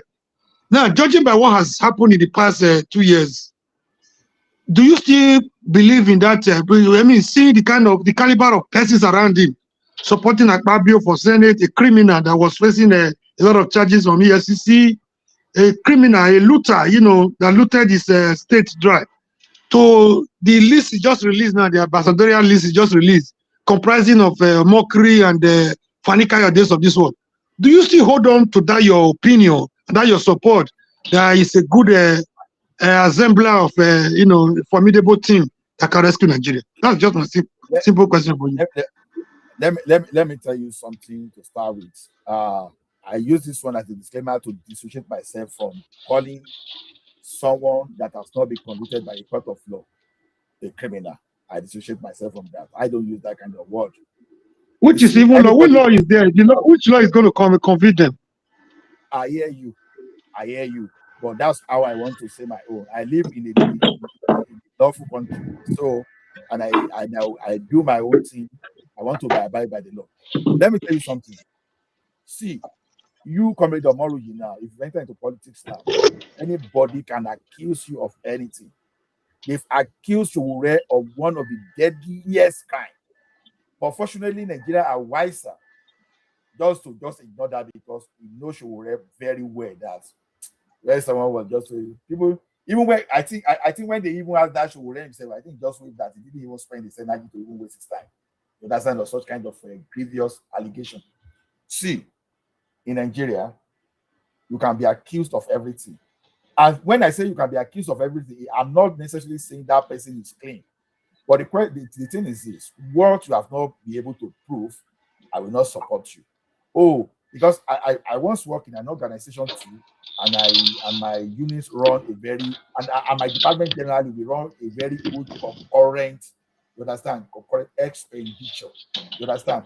But the thing is this thing always comes to the mind of people that, oh, how could you be paying like about 4 billion to maintain something a year? This person must be getting a 5%. That kind of thing normally rule on the end of some people. And there's nothing you want to say until you come out and say, okay, I'm getting that 5% of that 4 billion. That's the only thing people want to hear from you. But any other thing you are saying, I'm not earning it, they won't believe you. So, see, whatever you have against Akpabio today, as far as I'm concerned, as when it's never declared a criminal locally and internationally. So I know what I have. Okay, judging by his antecedent, judging by what you know about this man, not whether he has been convicted, not by the allegation. Judging, I'm not. Now, I would rather focus. What you have heard, his antecedent. On competence when it comes to this matter. You understand? Have you forgotten the off your mic saga in the national? Have you forgotten that? Have you forgotten the what's it called? The organization in Niger Delta, NDDC saga. Judging by all those things, I'm not talking about what God has said or what God is not going to say, because the court is already in their pocket. Judging by the character, the antecedent of Akpabio and co, the people around Tinubu, the kind of people he's working with, do you still hold on to that fact that he's able to assemble a formidable team that can rescue Nigeria?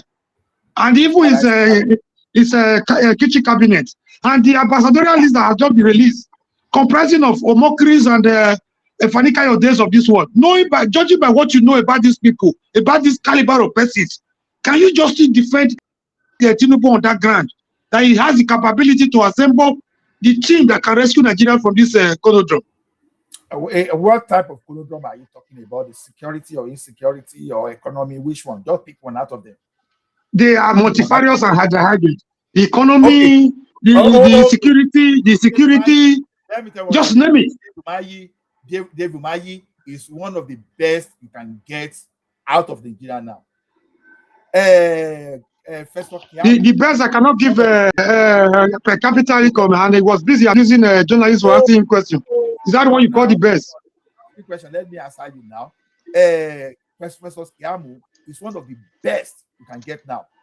Tunji Ojo is one of the best you can get for now. The CBN governor is one of the best you can get for now.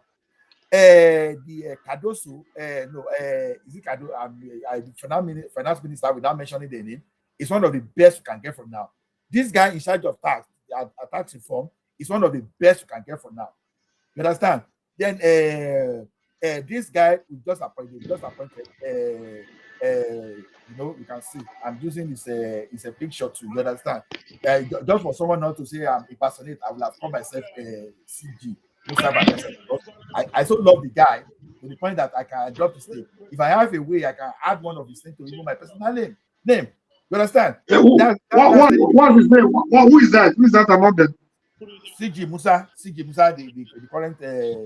current minister. Yeah, but I also have I respect that opinion, but I also have my question mark. Isn't all the tantamount to reshuffling of the recycling of the same people? Is that not the man that was just retired from being the chief of defense staff?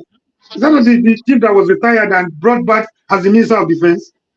So is that a crime? It's not a crime, but then what I mean was the result we got under him as the chief of defense staff. Were they so palatable that I want to go back to? Were there things I want to go back to immediately? Yeah. I mean, what result? I'm not talking about his CV, about his education and everything, about his military action. But let me tell you, the result under him, were they so palatable that I want to is the best I want to bring back? Let me tell you, if you listen to Azan is from Borno. He told you how that guy has really helped the situation in Borno.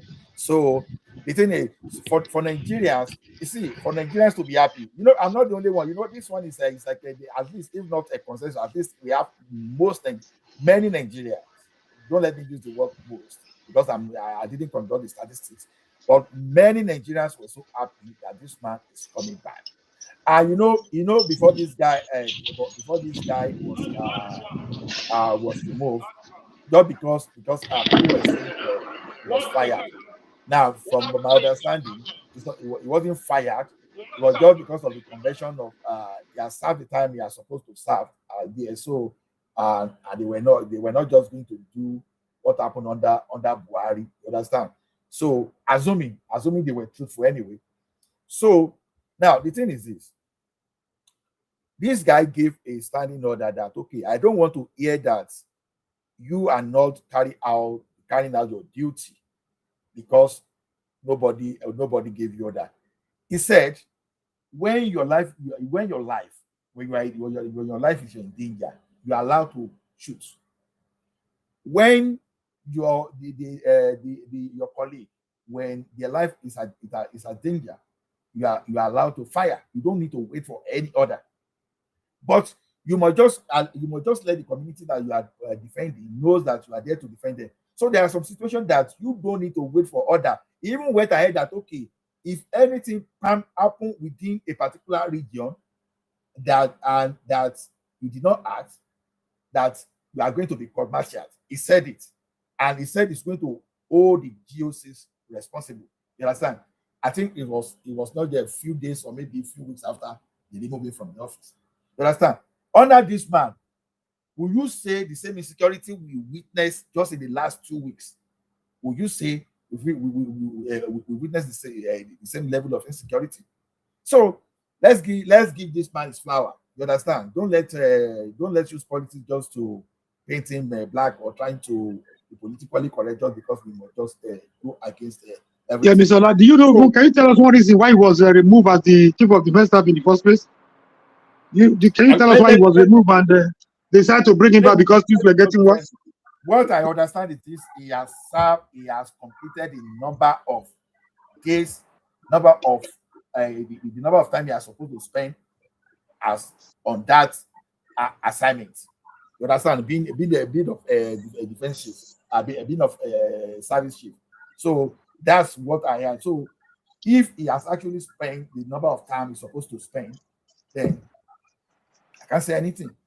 So to me, he was not fired based on the new information available to me. He was not fired. He only completed the tenure. You understand?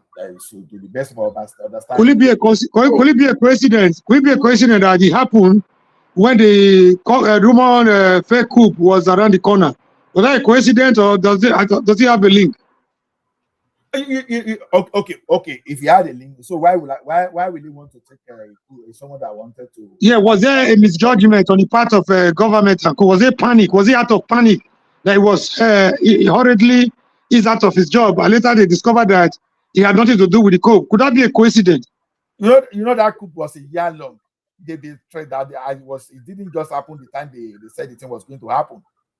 And I'm not sure, but I think he was one of those people that was aware of that coup. Maybe one of those people that alerted the president. So you understand? That's just my opinion. Please don't just do your own research. So I could be wrong. So that's about the time, because it doesn't make sense. Someone planned coup against you, and you bring the president back. So CJ Musa never planned coup against the government. So let's get that fact. Let's get it right. I think he had many enemies because the way he's fighting the war. You understand? The way, because this guy is ready to take everything heads on. He's right. He's ready to take it. So, and I think some people do not like it. Even as of now, Matawale, normally Matawale has some pride to protect him. He's not hiding anything. I think Matawale should just resign without even forcing him to resign by now. Because why am I saying this? This man was a junior in the government hierarchy before. Now it's your boss now as the defense minister, and you are just his deputy. So if you don't have anything you are hiding or anything you are protecting, it's high time you resign. I mean, Matawale for another period. So you don't need the president to push you out. So to me, I think Tinubu has assembled people that can actually power his government. So this idea that it's not assembled. Okay, now we are now using Reno Mokeri to, sometimes let us look at our own self in the mirror and look and place the mirror in front of ourselves and look into that mirror and talk to ourselves. Whether what we are actually doing, saying whether we really mean it or whether we are serious about it. I've never hidden it. Whenever I want to pick someone to work, I look at your competence. I don't look at your integrity. Now, if you have integrity and you have competence, that's even a stronger situation for me. But you are telling me that you have integrity, you don't have, but your competence is lacking. You are joking. I'm not going to pick you up. You understand?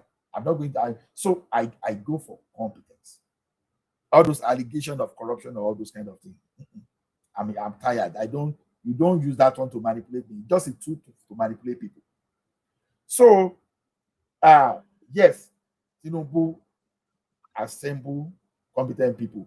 I will see that. I think the defense area is where I can say maybe because of the choice of his ministerial position. And someone tried to explain why he picked that situation, that the person that resigned and this guy, just because the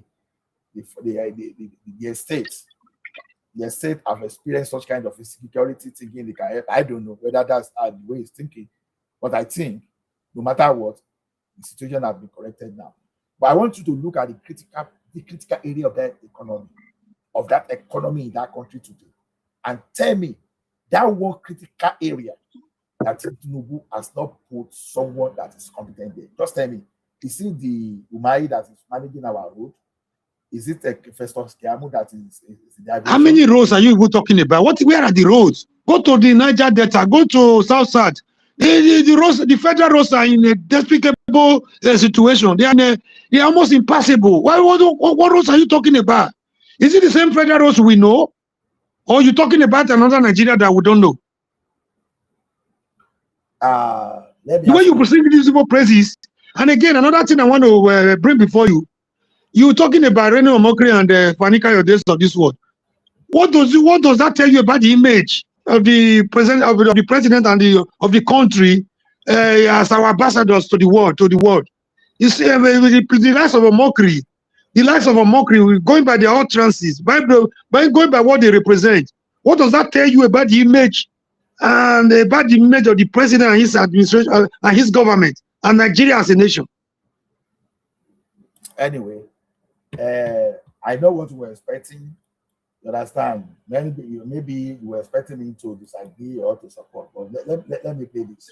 Well, is that also a confirmation that Tinubu is actually a drug baron, as called by Mokri? Mokri called him back on a one-man protest in London to chase Tinubu out of somewhere.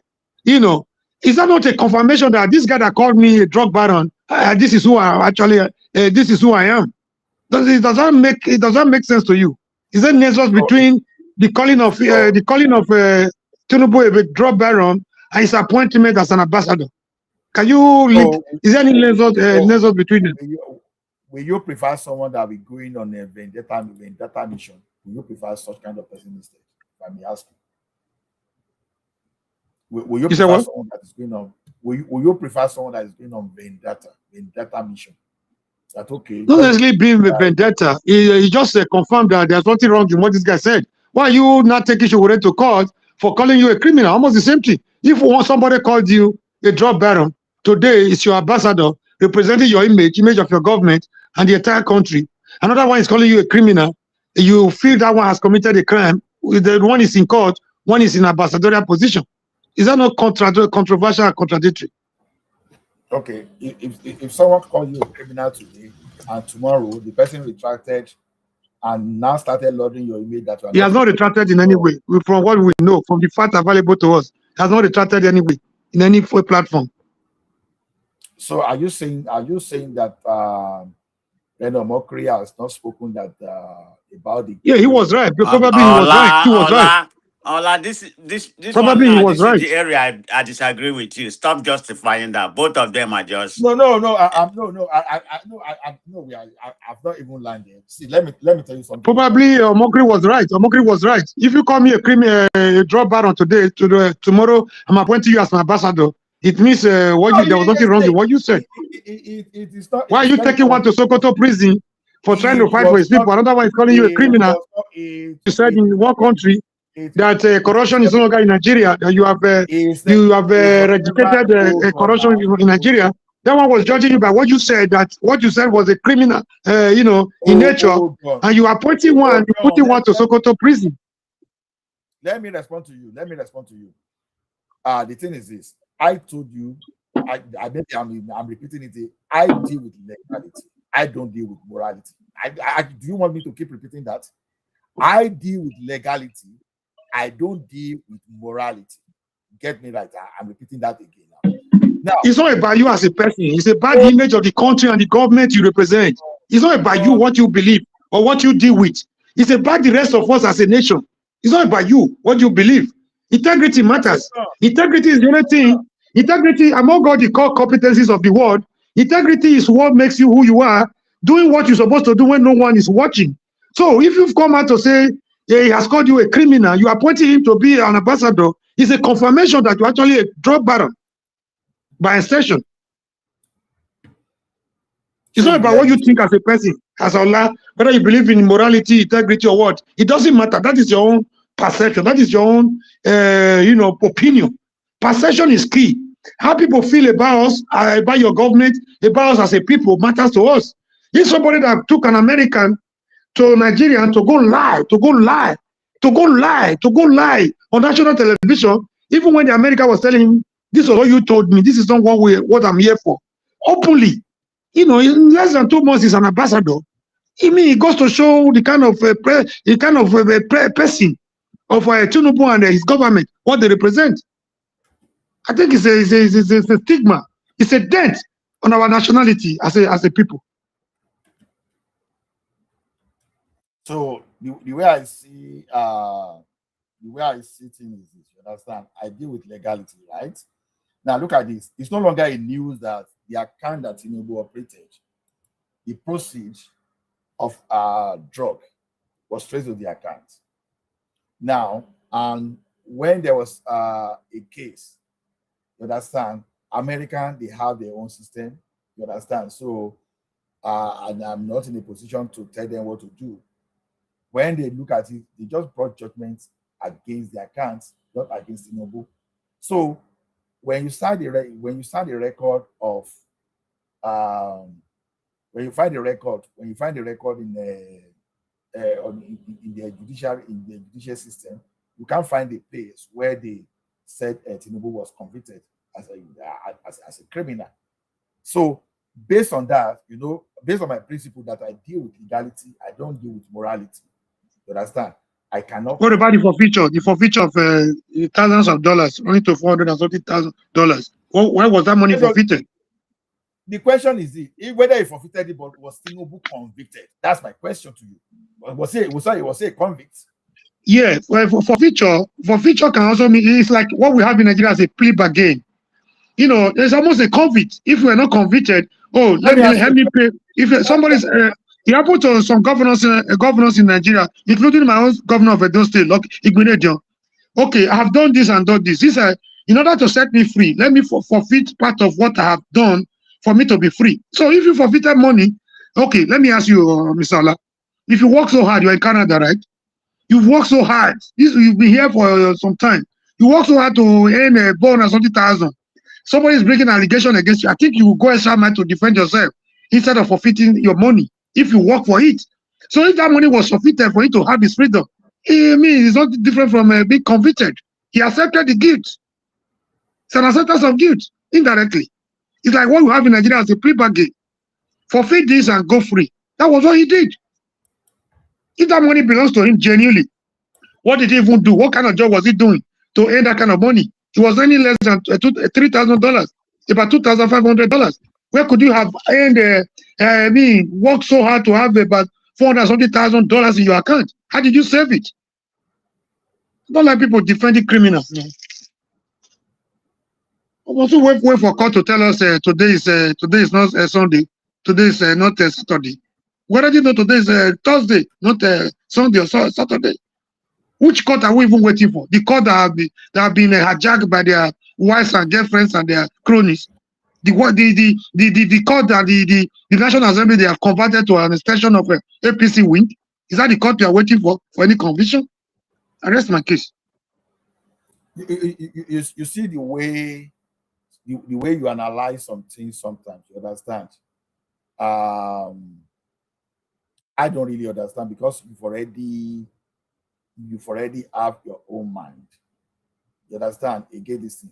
Now, to start with, the case they had against Tinubu was a civic case or it was a civil case. It was not even a criminal case. You understand? So, the Tinubu enter into plea bargaining, you understand, with what we are, you understand, he was never a party to any plea bargain. He was never arrested. The term in America is not called plea bargain. Forfeiture of that asset is another term for plea bargain. I'm just trying to establish a relationship between what we have in Nigeria as a plea bargain and what they have in America as a forfeiture. Can we have a discussion here? Can we have a discussion? You are repeating the same thing, please. He was never arrested. And he was never charged criminally. Those are be listening to the keyword. And he did not play, it was nowhere where he plead guilty or not guilty. So there was no plea bargaining. What are you talking about here? Other associates were arrested and the money was traced to his account. The money for drug is not a civil matter. Being a drug baron is not a civil matter, it's a criminal matter. And the proceeds of the drug was traced to his account. Tinubu was never arrested for anything, for any drug case. Was he interrogated? Was he interrogated? Let me use another word. Don't even use another word. Tinubu was never arrested. Was a proceeds of drug traced to his account? I don't want to play with any semantic here. Let's just use something that. No semantic now. This is a public document now. This is in the public domain. Did he forfeit 430,000, almost 500,000 to the U.S. government, being a proceed of a drug related activities? Let me tell you one thing. Let me tell you one thing now. If a Yahoo boy deposits money into your account today, assuming you know that Yahoo boy and you do not talk, you understand? And the government decided tomorrow to say, okay, now there's this Yahoo boy that committed this crime. He deposited that money into your account, but you agree that, okay, the money is not yours. Okay, they are taking the money now. You agree, right? Now, yeah, why should my account even? Why should the Yahoo boy even have access to my account? Hold on. And the government, if I don't have a relationship with a Yahoo boy, why will a Yahoo boy deposit money to my account, questionable money into my account? What is he paying me for? Why would he find way into my personal account? Anyway, this is already tiring. I'm not going to. Yeah, it's tiring because people don't want to accept the fact. Well, it's tiring because number one, the person we are talking about is the president of the country today, and nobody can stop that. Wait, and the screening requirement did not disqualify him. You understand? Even if he was going to be disqualified, he was going to be disqualified at the level of that screening. So I would rather face the reality of what we have today and start dwelling in what I cannot control as of now. Can I go back and control 2023 now? No. What is in front of me now? But it doesn't change. It doesn't change in 2023. Whether you cannot control it, but it doesn't change the fact that it has happened. It's already part of our history. You can decide. You might not be able to change it, but it doesn't change. It doesn't change the fact. You can decide to live in the past, but I don't want to live in the past. I want to. I'm not living in the past. We must know where we're coming from to be able to determine our present and know where we're going to in the future. That is what they call history. I've heard you. You said it over and over. The question is this: as we have today, Tinubu is the president of the Federal Republic of Nigeria, just like Trump. No doubt, either by hook or by crook, no matter how he stole it, it's already there. But what is he doing with it? What is he doing with it? I hear you. Even Donald Trump has some kinds of allegation against him, and maybe some court pronouncement. He's still the president of the United States of America today. Yeah, 37. He was convicted of 37 felonies. He's still the president. It doesn't remove the criminality in him. He's still a criminal. I hear you. So at least Trump was convicted, and Tinubu was never convicted. So it's still going to depend on your opinion. But let's go back on this guy that we are talking about, Mokri and Fani Kayode. Look, yeah, I can have my reservation, but okay, why is this guy picking this? Why is it not? You understand? That is personal to me. Now, one thing I want you to know is this. I listened to one man, and the person was saying where Tinubu is using his mom's template. That his mom once said that, okay, if you are Iyaloja, and because you have some people that are fighting against you, and just because of that, you now want to start looking at those people, because you don't expect everybody to support you, and you are now using that one to judge. And then, from what I can gather, then you are not a good leader. Then you have to fight a lot of people.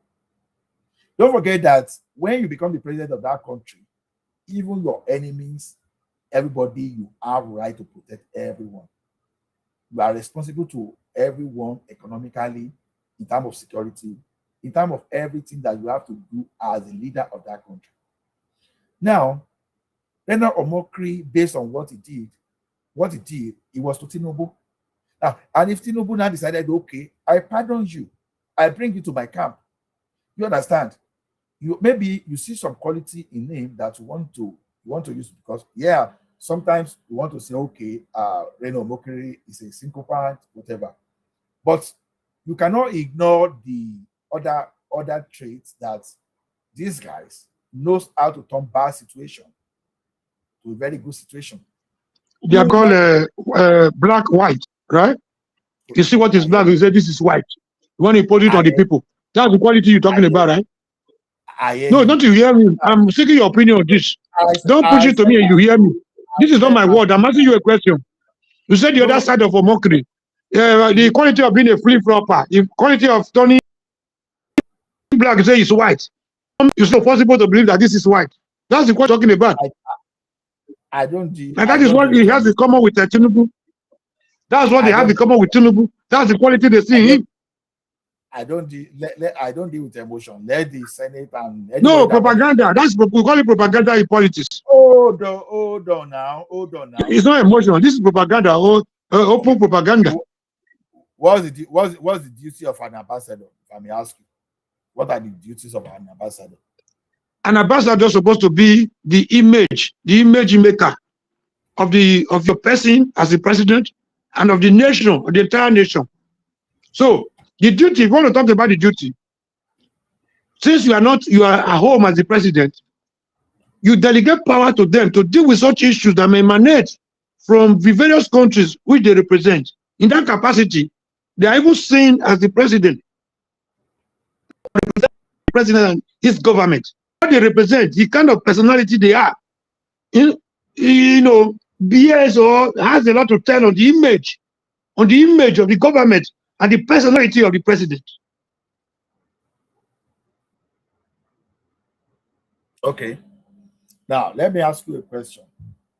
Now, can Reno Omokri promote the image of the country, defend the government policies and the government interests? Can he?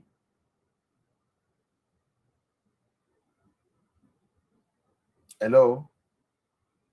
I didn't get your question. Can Reno Omokri, for example, promote the country's image, policies, and interests? Can he? Yeah, it depends on how you look at it. It's a flopper. So, for example, now, let me give you another scenario. Assuming he's appointed to United States of America, he won't stay for more than 1 week. They may not even accept him because he has lied. He has lied to them. They follow him to Nigeria. His sponsor is, I don't know who bankrolled that trip. He lied. He lied. What he told them was different from what they saw on even on national television. He has lied to them. So if you appoint Reno Omokri as ambassador of Nigeria to the United States of America, what they see is, look at these liars, look at these shito people, look at these criminals, look at these killers, look at these people that can never be trusted. So in that regard, it's more of a collateral damage than a solution as an ambassador. The issue with that is what we are trying to. That's what we are trying to protect. Let me tell you something. See, all those things you are saying, you understand, it depends on how much you know about the role of an ambassador. See, in any negotiation, if you and myself found ourselves on any negotiation table, you will be defending your own interests. I will be defending my own interests. You understand? The story of this one is lying, this one is straight. At the end of the day, are you addressing the interest? Because at the end of the day, even you call someone a liar, you call someone this, at the end of the day, the interest at the end of the day will be the core, will be the focus of that discussion, not the image you are presenting. Okay, let's assume we have this now. You are an ambassador now to a country now. Assuming, okay, look at Trump now. Look at the way he talked about Nigeria. But when Nigeria, assuming it was true, when Nigeria had that military deal of $2 billion with the United States of America, how much of those noise can you hear now? The things seem to have subsidized subsidized a little bit, right? We are no longer having such kind of pressure. We are no longer hearing going to that country, gone places. You understand? See, Reno Omokri may be a liar, may be whatever. You understand? If it's able to broker a deal between Nigeria and the interest of that country that where it's representing Nigeria and that of Nigeria, let me tell you one thing: in a political environment, they will forget about all your characters, whether you're a liar or whatever. You understand? So, Mr. Ola, do you know the relationship between perception integrity and trust? Does it matter to you in your business and what you do in your endeavors, in all your endeavors? Do you believe in perception? How people feel, how people think about you? Perception. I think it's key in business and whatever you do. And you talk about integrity, trust, and everything, dealing with other people and other organizations and nations of the world. Does it matter to you? See, let me tell one. Do you think that they play a very vital role in the nations or organizations? Let me tell you one thing. Perception matters. You understand? Integrity matters. Thank you. Hold on. Don't just thank me. Don't no, I'm thanking you for that little what you have said. No, wait now. Perception matters. Integrity matters, and it depends on how you defend perception. Now, if Nigeria is being seen as the giant of Africa, right? Now, also as a shithole by another person. As a shithole by another person. Hold on, just hold on. Nigeria is being seen as the giant of Africa, but with the insecurity situation in Nigeria today, are we living that perception? So one thing is perception, another thing is living that perception. You are living it. It's one thing. This guy is this and that, but you are unable to live that perception. And that your perception is nothing. Even when we cannot live up to that expectation of being a giant of Africa, we must not fall for the accusation of being a shithole of Africa. Let us have we are discussing, man. We are discussing. I'm benefiting from what you are saying. They are also countering you when you try to hoodwink me into a food paradise. Somebody called you a giant of Africa, you're happy with that. Another person called you a shithole.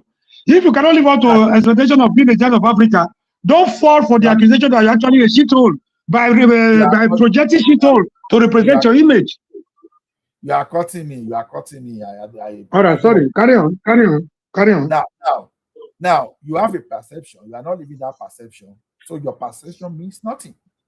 But now, there is someone that, you see as, this guy is not useful, and in the time of need, and that person now provide you exactly what you need. You understand? Now, we have two situations where the two people, they are not living their own perception, right? Now, the first person you see is a giant, but it's not living like a giant. He has disappointed you. You change your perception that, this one is just a false giant. Now, you see someone that you see as a dwarf, but that person now did what he was expecting, what we were expecting the giant to do. Immediately you change that your perception. Yeah, Reno may have a very wrong perception today to you, but not to me. If you put it to me, you make it look as if it's my own. It's my own. Even to you too. To what you know of him, to the entire world. This is a hypothetical situation. No, it's not hypothetical. Look at the Carry language. Reno Amokri looked. That is the past. It's a hypothetical situation. If I say looked to you as someone that lacks integrity. Now, the people, the foreign country, they are seeing him as someone that lacks that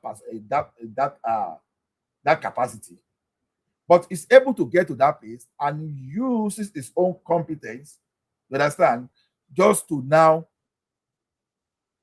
broker the interest, the right balance between the interest of that country and the interest of the foreign country. Things will change. Do you know the perspective? I asked you a question before. Does it matter to you? Okay, carry on. I wanted us to just talk along so that we can understand each other. Do you know what it means when people call you a politician? When people say, they say, Comrade Omori is a politician. What do you think they are saying? There's a nice. I'm not a politician. I don't speak like a politician. Hold on. No, I'm not a politician. Hold on. If someone say Comrade Omori is a politician, you understand? That's a nice word for you calling you a liar. That's a nice word for saying you are not you are lacking. All politicians are not liars. You don't understand. No, if you are discussing Africa, don't mind that guy is a politician. You understand? Indirectly, I'm just telling you that, that guy is a liar. You cannot be trusted. they do. They cannot be trusted. You understand? Now, but Okay. what will set you apart is what you are able to achieve in your office. And that even that is not even going to be general consensus, because some people will still see, because if you perform and you are the best in the creation of the world, you will see have some group of people that will still not acknowledge your achievements, whether you like it or not. Okay, people praise people still praise Yaradua now, but if you ask me, I would just go and say that thing that he did for Niger Delta was a bad thing. You understand? But was that guy? So it was a bad thing. No, as a person like me. So you, it was a bad thing. Yeah, exactly. You understand? Can you give us your reasons? Other people are waiting. I don't know if we have other people waiting. Can you just summarize that in a minute or two so that other people can have their input? Because you and we cannot be dominating this discussion. Anybody can come here and speak. Because I've noticed that people just keep quiet. This discussion is not meant for two of us. I beg. They will not put mouth. So yeah, when you done, so that they don't look as if they're being rude by interjecting you. When you done, you rest it there so that somebody else can wade in. But can you just explain to us in a minute or two why you feel the intervention of Yaradua in Niger Delta that stopped that crisis and increase your revenue output, daily output, and your revenue from oil on the long run? Why you think that was a bad move? Because I believe that President Yaradua rewarded criminality. So that just to you that was criminality. To you that was criminality, right? Well, okay. What were the Niger Delta boys? What were the agitation? Were they kidnapping or were they not kidnapping? Okay, let me explain it to you. Maybe you're not from Niger Delta. So I can pay your ticket, pay a visit to Ogoniland. When you visit Ogoniland, you come back and tell us if that thing can happen to your people and you will remain the same.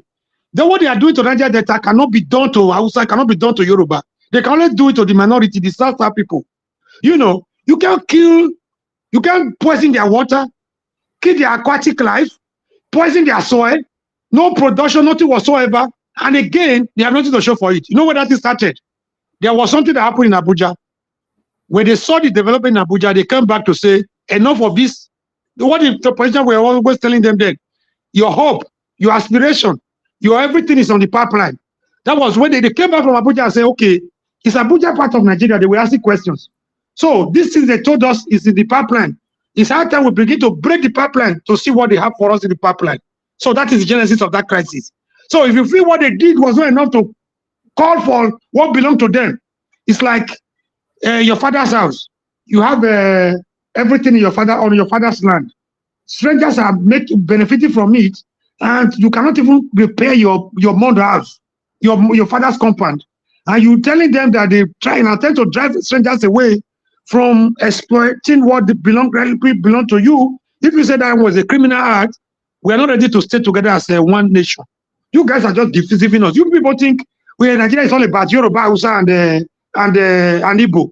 You don't think minority have voice to even speak.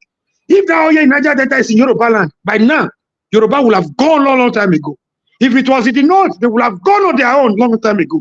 So what you guys are doing to us, you feel because you have a minority, we have no voice to speak. Exactly what you did to Enahoro. What would do and get away with it? Enahoro could not try 1/4 of it. Before you know, he's already on his way to prison. What they did was even at the tip of the iceberg. If you continue with this mentality of what Yaradua did in Niger Delta was that of criminality, you don't look at the peace it brought and the increase in revenue that bettered the rest of the country as a positive, as a credit to Yaradua's administration. You guys are not sincere. Okay. I rest my case. Okay. Let me address that. You understand? Yeah. Injustice to the Niger Delta people. I agree with that 100%. No, I'm not even missing my word. But then, the truth is, they don't even have road to show for. Road. Go to Delta, go to Wari, go to Saple. You can't move from Edo to Saple. I allow you to land your point too. Now, the thing is this. The question is this. Even in a country, just I don't know where you live. Assuming you live in Canada, let's assume that the government. I live in Nigeria. I'm in Nigeria. I'm a global citizen. You understand? Let's assume the government wronged you, you understand, and you go and carry arm against the government, you'll be dealt with like a criminal. Mr. La, depend on the government. Now, The only language Nigerian government listen to, because they are criminals, the only people they listen to are their fellow criminals, and which are not state status. If you don't get that point, go and get it today. Take that one. If you don't take anything from my discussion, don't mind my voice. If you don't take anything from me today, get this one and take it home. It will help you in the future. The only language the Nigerian government, Nigerian criminal rulers listen to is the language of violence. You're talking about responsible government. You're talking about Nigerian rulers. Those criminals in power. They don't listen to any other language. Okay, definitely you are supporting banditry and the terrorism. Not really, but you're trying to make comparison. You're trying to compare that to what the Niger Delta saying enough is enough of the injustice. The injustice in Niger Delta, nobody can take it. Even as a Yoruba man, you cannot take it. You didn't answer that. Can you take it? At a point in this country, Tinubu was saying, one Nigeria cannot work. What happened? What changed overnight? I don't like when people play politics with everything. That means you support Gumi, you support Kanu, right? No. I support Kanu. He has the right to fight for. If you don't want them to belong to Nigeria, they have the right to agitate for self governance. It is their own inalienable right. I don't have anything against that. The only language I don't like, you killing the same people you want to defend.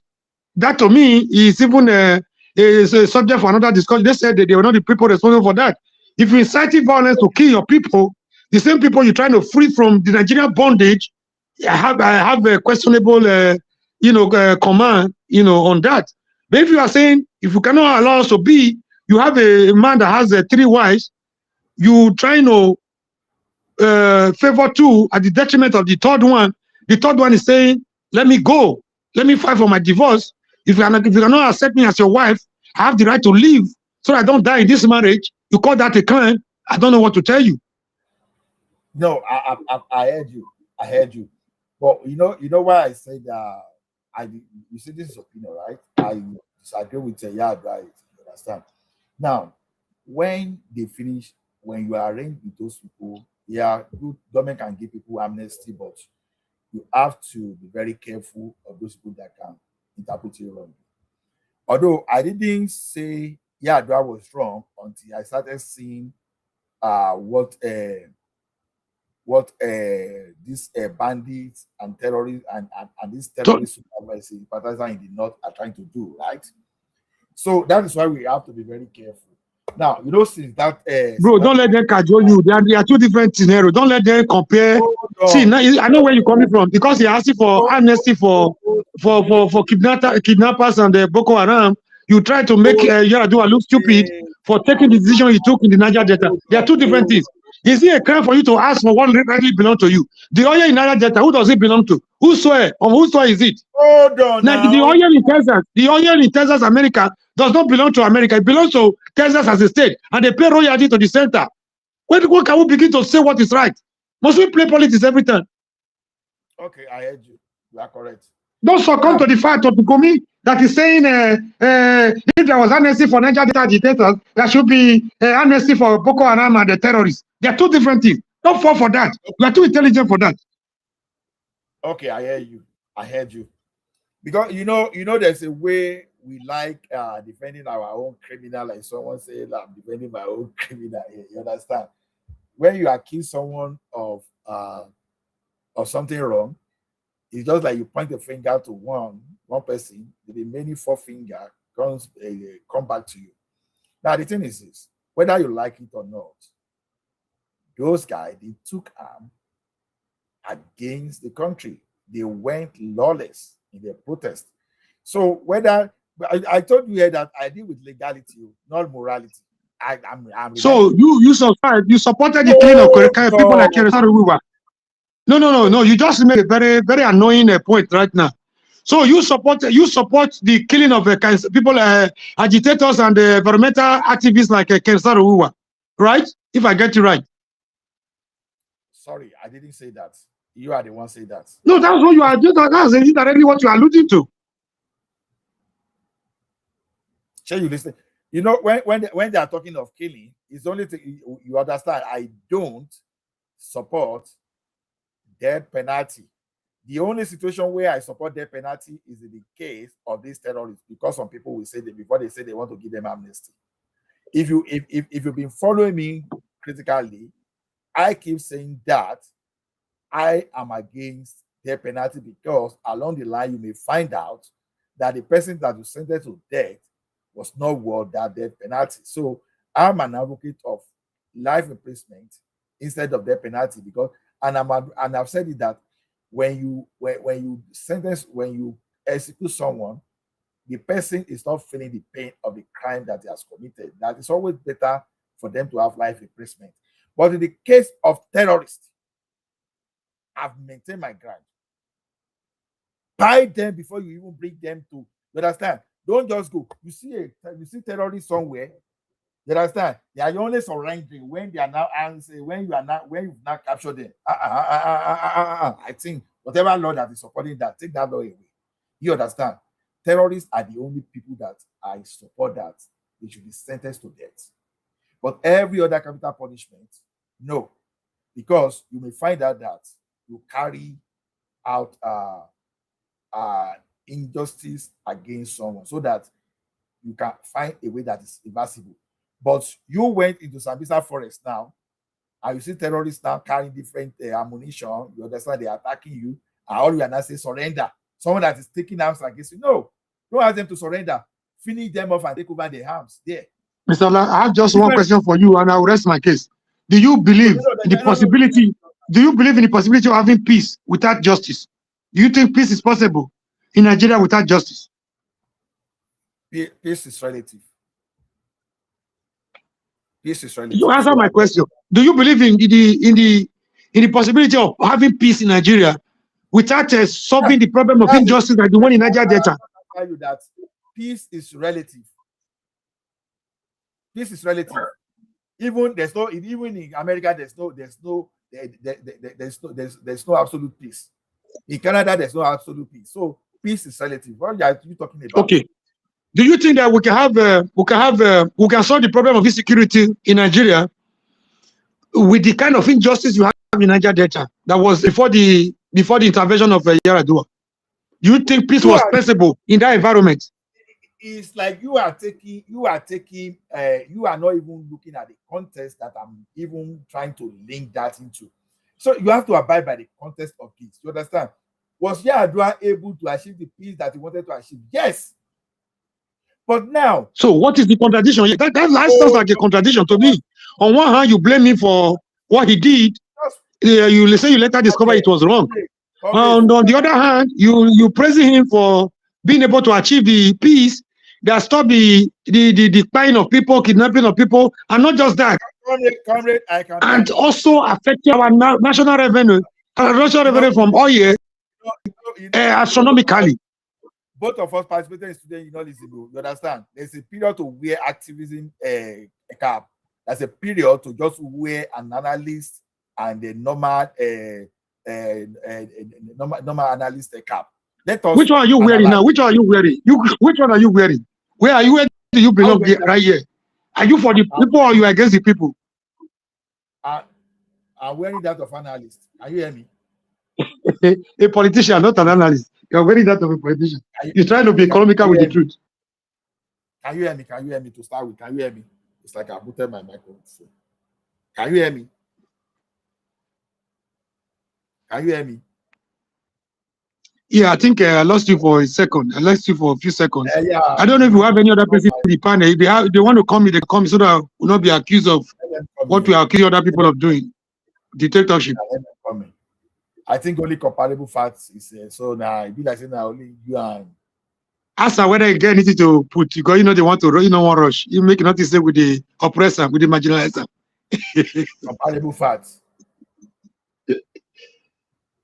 I don't think it's there. I was asking for Michael this thing yesterday. I'm unable to get a Michael channel. Where's Mike? You know this Michael Awele channel? Do you know? Because they told me I'm trying to find his channel. I want to join his channel. Michael Awele. Okay, I've never been there. I don't even know much about the guy. Yeah, myself, I'm going to start. I'm planning. Not let me just say I'm planning to start this about You know, but my is not going to. It's going to be totally different. But I see no. Maybe mine will be more of a commentary or whatever. We shall see. We shall see. Yes, that we will be there to tell you the truth if you try to bend the truth. I know you are forthright. I know you don't. Sometimes you very objective, but today now, you trying to say what you did to Niger Delta to you was not good. I mean, that one beats me hollow. No, I'm trying to. It just took me off balance. At that time, I didn't condemn what he did. As at that time, I'm now looking at what is happening now. You understand? Now, maybe. Are you succumbing to what the likes of Gumi are saying? That what is good for the good is also good for the gander.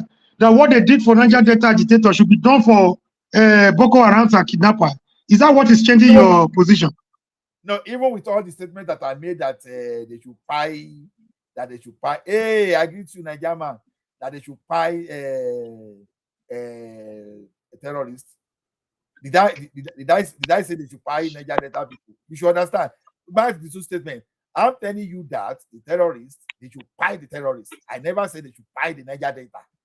Get the two differences. So what is changing your position? You've not been able to convince me on why ab initio you supported the Yaradua for his intervention. Now you later discovered from nowhere that what he did was wrong. Can you just convince me on that ground? If I may have reasons to see reason. Now you see one thing is this. Assuming that time that okay, yeah, do I say okay, since the environment is where it's damaged, now don't worry, we are going to engage and we are going to go on massive development of your environment, clean your water. Okay, of the region, the entire region. Build your with a blueprint. Exactly. Just get maybe you just for the thing to be trusted, you go get some people that you get some punch to make sure that place, maybe you give yourself timeline that okay, in 5 years you are going to turn this place to Dubai, for example. I'm not saying it's possible, but I'm just saying you are going to change everything, that everybody will go to school, everybody will get scholarship, everybody will do the just to come. You understand? If you have done all those stuff, maybe these cooks that are now demanding for amnesty now, maybe the amnesty will now be say, okay, you two, you want something in Niger Delta, okay, no problem. A Boko Haram, you go back to school. We are going to sponsor you from primary 1 to university level. So this is laughable. Somebody that told you Western education is a haram. Somebody told you it's a haram, so you want to force him to go to the same school. Now government is closing school. Instead of protecting the people to go to school, government is closing school, falling for their trick, falling for their plan. You now understand why I'm saying that now. You understand? Definitely they will say no. Definitely they won't. Because number one, okay, you are sending Niger Delta people to school. You are developing the environment. You are giving them good water, good road, everything. You reposition them. The place now become a good tourist center, all those stuff. You understand? You are not earning money to individual. Yeah, instead of selective, selective individuals that were a threat to the nation. Exactly. Like Topolo, the Asari Dokubos of this world, right? Yeah, exactly. Everybody benefits. I don't have any problem. You understand? Everybody benefits. I'm very sure that all these criminals that are in there, they say they should give amnesty in the north now. They won't come out because number one, they don't want to go to school. They don't really want the development of the area to start with. Is there maybe the elite that wanted to use them? You understand? That's what I'm saying. Well, let me tell you one thing. If Yar'Adua knew better at that time, I'm sure he would have done something better than what he did. That was the best solution before him as at that time, and what he could see. But will you blame him totally? No. I can only criticize what he did. You understand? The fact that I criticize what he did does not mean that I was okay, I was right, because that was what was available to him. That was how he could read that thing. But what I'm saying is that what you did in the past, some people can take your good intention to fulfill their own bad intention. Now, they were taking the good intention of Yar'Adua now, and in a laughable matter, someone is now saying they should not give amnesty. You understand? You carry people, you carry a pregnant woman. You understand? When you were molesting him, he was forced into labor. You carried the child, you gave to your dog. And if someone is saying you should give someone like that amnesty, how does it sound to you? Someone carry someone,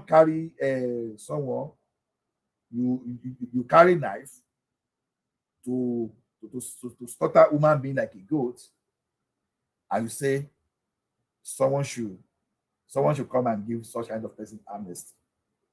You understand? To me, the suggestion is this: can we even, since the National Assembly is a rubber stamp, National Assembly according to some of you, can this National Assembly quickly make a law so that they can rubber stamp it? You understand?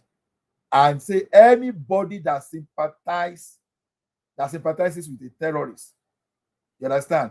Whether because all this one they are using bandits, even calling the terrorist a bandit, is offensive enough. Reckless of someone now saying they should give them amnesty. Anybody that says they should give terrorists amnesty, the person should be sentenced to life imprisonment. What about that?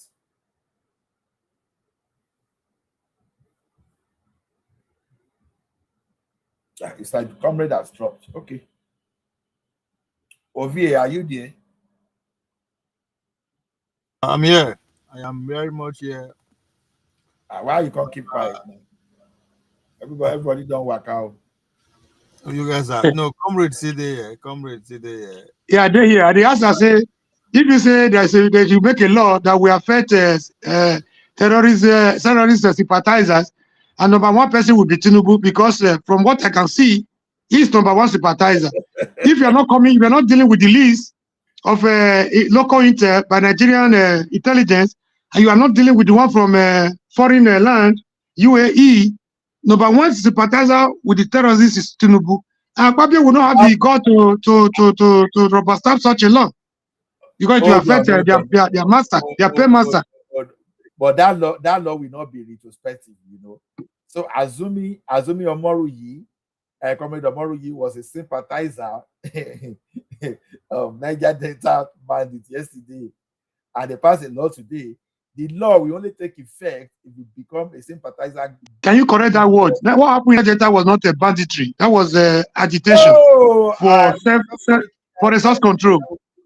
I've told you that that's a hypothetical situation. You have to read the language. No, you are using the wrong word. I don't want to allow you. I can't be sitting down here. You are calling my people bandits. Agitation for what belongs to you is different from banditry. That was agitation for self-control. Get it right. I didn't say which is part of true federalism. It's a characteristic of true federalism. Listen to this. If Omoruyi was a sympathizer to a Niger Delta bandit, or a bandit of Niger Delta origin, you understand? If he was, I'm not saying if he was, hypothetical situation. Now, if you now pass the law today, you understand? That your sympathy, being sympathetic to them yesterday, the law you pass today will never have any impact on what you did yesterday. The law could only have impact going forward. So, if Tinubu was a sympathizer according to Comrade Omoruyi, not was. He's still. So long as he's not calling names, he's not giving us the sponsors. If you want to stop this banditry, call the supply chain. Those people you see on the feed, they don't have the means, the wherewithal to acquire those weapons they have. So if you don't call the supply chain, if you don't cut their sponsor, their financials, we are just joking with ourselves. If Tinubu he does not have the political will because of 2027. Because of political expediency, he does not have the political will to deal with these people sponsoring this banditry and terrorism in Nigeria. He is a sympathizer, in my own calculation. Let me tell you. No, he was. No, let me address Minister. sympathizer does not mean that just because you by the word of pronouncement or whatever. Now, that sympathizer, you understand, you have to put criteria to the extent of saying, okay, you are coming out publicly, you are even trying to canvass for them, you are even saying, okay, you are ready. Now, because Tinubu is mentioned, you want to change the narrative, you want to defend it so it will not affect him. You started by saying if they could overstamp a law. Now I'm telling you that the number one person that will be affected is Tinubu. Now you want to change the narrative. You want to meander so that it will escape. It will not affect your man. Okay. You see how tricky. You see how tricky. You see how tricky this politics is. Let me tell you one thing. You know, I will support. I'm likely to support Tinubu. I'm most likely to support Tinubu when it comes to economic policy. You understand? Than the security. You understand? The security now, maybe I can change my mind around security later because I voted Tinubu thinking he will be able to secure at least my region. You understand? How? Because I want state police that be well armed. Remember, Amotekun is not even fully armed. They are only armed by way with this is shotgun. And do you feel they are doing bad job? I think they are. I think I could be wrong. They are even doing better in terms of security than, and I think that security situation in the southwest now is far better than it used to be under the first term of Tinubu Buhari. You understand? So if Tinubu will give me state police, even if possible to the extent of local government police, that maybe they can allow local government or villages or towns to form vigilante group, then you can approve some equipment for them because there are some equipment they cannot handle now. Now there are some activities they cannot carry out. Now, what do I mean is this? If you can approve the local government, maybe some level of security, you approve, or you can give them, you can approve some kind of weapon. You can allow them to the extent that maybe they can lay ambush for upcoming terrorists, that you can empower them in such a way that if any terrorists just try to invade them, you lay ambush for them and you finish them off. You understand? Things like that. Then maybe I will start changing aggressively because so far he has not really addressed what I'm expecting him to address in terms of security. But when it comes to economy, oh my goodness. In terms of so specific, in terms of specific, can you tell us those things you expected him to address that he has not been able to address? Be specific. In terms of security. No, specific. Be specific in security, like this and that, he has not been able to do this, this. To me, he has not addressed the security matter in terms of creating state police and empowering them, and instead of saying, even when he was saying he was going to even recruit 2 million, all those stuff, understand? Was I impressed? No, I wasn't impressed. I want the police to be decentralized. You understand? To be decentralized. Yeah, even when they were saying they were even going to recruit forest rangers. No, I want us to go back to how the forest rangers used to be. Allow the state and local government to handle their forest rangers. Don't make it federal. Because when you make it federal, it is just going to take our nepotistic nature. Someone there like someone like a Buhari mentality, you may just put someone there that will control those people that can disarm all those, so it won't be effective. So if the thing is in the hand of the state, I made it a constitutional matter. Don't just make it just an act of legislation. Make it constitutional. Put it in the constitution, like you put Sharia matter in constitution. Go and put that security matter in our constitution, so that you know that you want to change that in tomorrow, you have a serious task before you. So if we can do all those stuff, then it's addressing it. See, let me tell you one thing. Even as I speak now, if you go ahead and wipe out all the terrorists and there are none left in Sambisa or any bush in that country, I'm still not okay with that because they can always regroup. They just need someone with a criminal mind or someone that will allow them to first start to come back. So you still go back to the old thing where you have one man that tried to eliminate things. Like when Obasanjo now, for example, performed. Now, did everybody perform at the level of Obasanjo? No. But if Obasanjo had addressed something in such a way that something in the exclusive list, you take it out, you put it in the concurrent list, and the states are able to do their things, maybe we will have developed now more than where we are now. And maybe our mentality will have shifted from Abuja, because as it is today, mentality of every Nigerian, including that of Comrade Omoruji now, you understand, it always focuses at the man in Abuja. People are forgetting that their governors, they have constitutional role to play. And even in this insecurity we are talking about. You understand? And even in this security matter we are talking about. So to me, Tinubu has not done well in that. He has not done well in that type of security matter. He has not done well. But the time of okay. Thank you for that one, for admitting this one. You just made a very valid point. Part of what some of us have been saying. But I also want to ask you a very short. Let me ask you a very short question.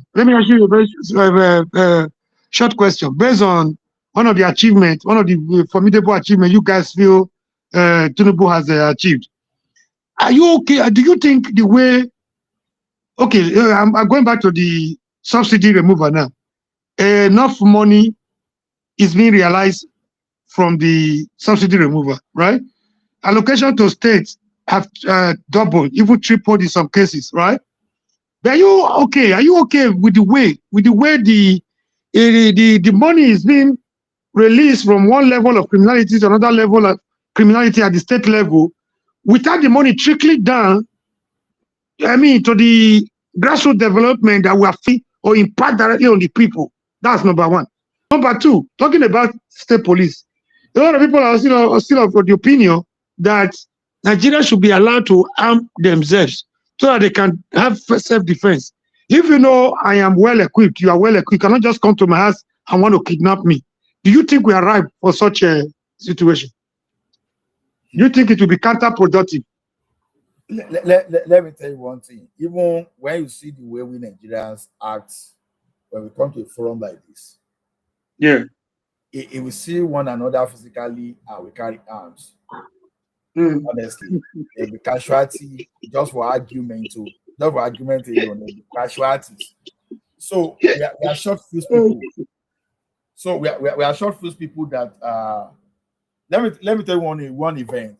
When I was in Lagos, I live in Oregun, and when you see the junction of Oregun going to Alausa, one guy, they hit one guy cast there at that junction.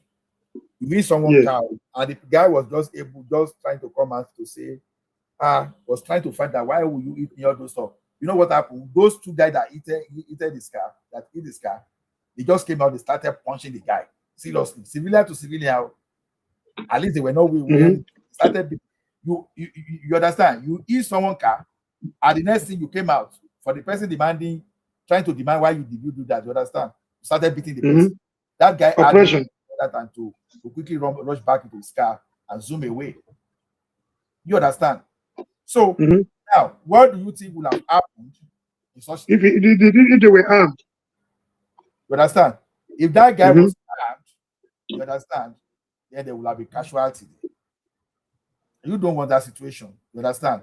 So our own situation, our own gun violence will be worse than that of America. At least in my own opinion, if you allow us to do that. See, the type of arm bearing I'm looking at is you can allow private security that are well armed. So private security is okay. Now, Ola may decide to want to be a private security person. You understand? Don't limit me to shotgun. You can give me some level of rifle. You understand? So if maybe I decide to go, okay, look at what the like of Asari Dokubo, Asawana boys, right? And that Tompolo, and Asabuja. There's another one called Asabuja. Asabuja, yeah. It's general. I think it's under Asari Dokubo. I think that aside is from a Asari Dokubo, you understand? I think, I'm not sure. So the thing is this, you can, if you have some kind of the local security, the private security that are arm bearing, that okay, communities can engage for protection. And you know, there are some kind of suggestion I've been making these days, but I know that those things are expensive, you understand? That those guys, you can even empower them to the point that they can have access to installing military grade camera, you know, that can with telescoping sights, that can look long distance, you know, that can deploy something like a heat sensor, that can monitor the movement of the mass movement in the bush. You understand, that can inform them of what is coming, so that when those people are coming, instead of just trying to say, okay, you are waiting for them to carry people, no, those people, they will just match them fire for fire. If you have that kind of level of security in Nigeria, all these terrorists that you are seeing, they won't come, because they too, they are afraid for their life. They won't. So I'm not in support of individual carrying weapon. I have to be honest with you. I'm not in support. Otherwise, we go finish ourselves in that country. Don't even go there. So okay, judging by what you just said, let's come to the popular clamor for state police, right? Do you think, are you just clamoring for state police? If the police we're going to have at the state level is going to be a replica of the federal police that we have now, who are at the beck and call of politicians, just imagine what state governors are doing police, when police is not even under their control. The various commissioner of police at various state levels are not under the direct command of the state governors. Look at what they are doing with their own police. So do you think creation of state police just for creation's sake, without proper orientation and education, different from what we have right now, don't you think that would be another catastrophe, another invitation for anarchy? If you allow governors to manage their states, during the election, can you imagine what will happen, what they would do? Imagine what they are doing with Agberos now, what they are doing with the likes of NC Oluomo and co. Can you imagine what state governors would do with state police against their people or opposition? Let me tell you something. If you are thinking that our police, they don't have proper orientation, I think those are one of those excuses we give them. See, let me tell you one thing. If you like, send all Nigerian police to Harvard to go and learn and come back. They will still behave the same way they are behaving. So it's not as if they lack orientation. It's just because attitude and our lack of monitoring mechanism and enforcing that mechanism. Now, you know, there was a day that someone was saying because they are not paying their salary regularly, they are not paying military, that's why they're no. I don't buy into all those stuff. You understand? The thing is this. Now, I was listening to Femi Falana. He gave a situation about all this police detention facility. From my understanding of the narration was this: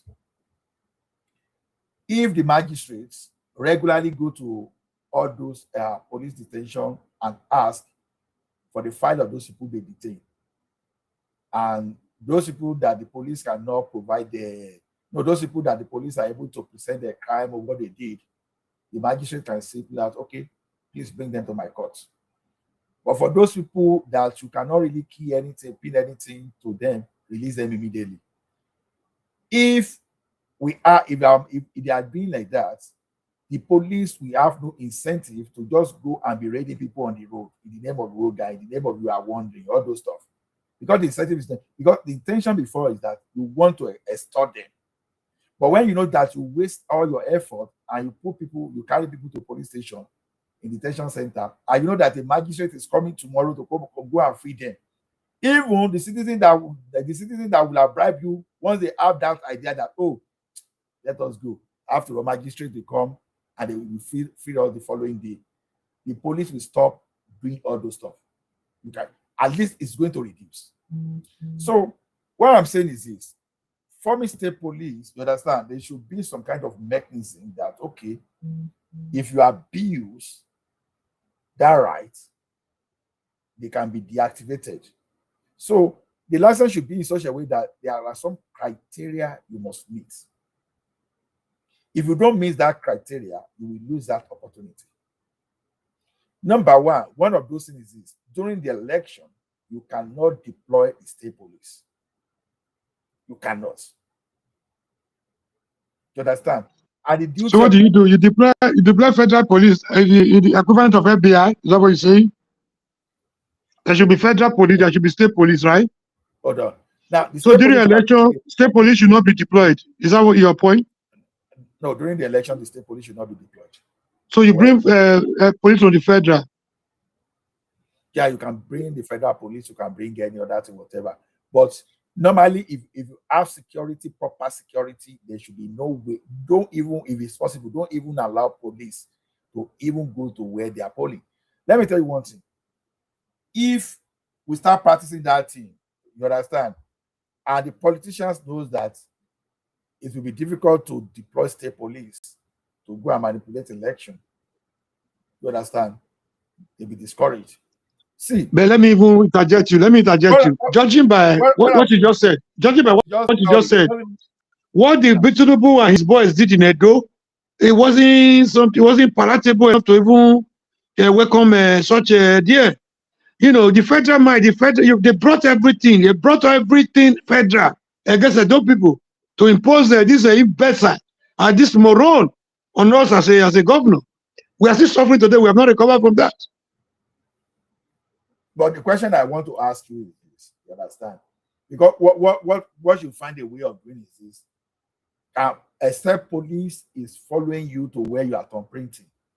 If police is not following you to where you are thumbprinting, I think we should now find a way to insist more on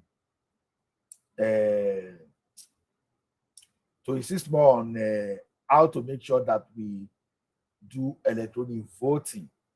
That electronic voting, we have several points of verification. For example, you have a copy on journal there, you have a copy on your hard drive, you have a copy that can be transmitted online, and you have a copy. So, and you have the ballot paper themselves, you understand, to verify. So you can have a lot of things, you understand? So what I'm saying in essence is, what I'm saying is just my own suggestion. I think some people can now actually sit down together and work a better solution that can prevent the abuse of that state police. But we cannot say because governors because the more we keep delaying, we think our governor will abuse, the more we are building our environment for all these foreign invaders to invade us. Because all this terrorism, whether we like it or not, I think there are some outside component to it. As we are in Nigeria today too, part of our insecurity is that we don't even know our population. Probably those people would think that Nigerians are not even Nigerians. Probably we have more than 50 million people that are not Nigerians, that they are claiming Nigerians. How do we know? So we have a lot to do. I see people moving against fencing Nigeria. I just laugh. Fencing Nigeria might even be one of the solutions. Because as we speak today, that fencing will prevent some people. So we have a lot to do. We have a lot. Oh, Baba, I just go relax more, Gary. I don't try today. German, they here to answer you. I just make a come with Mr. Ola. I don't say for license. I don't reach out.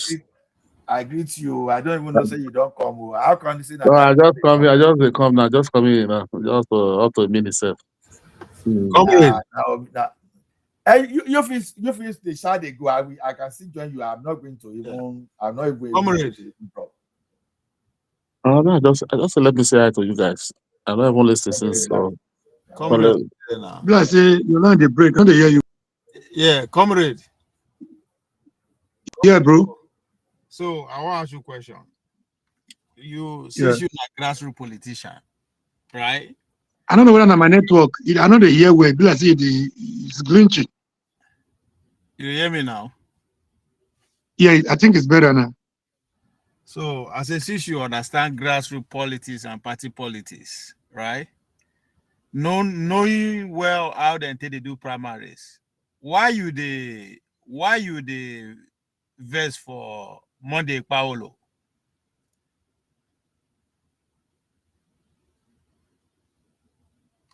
Okay, do I say you don't even go self.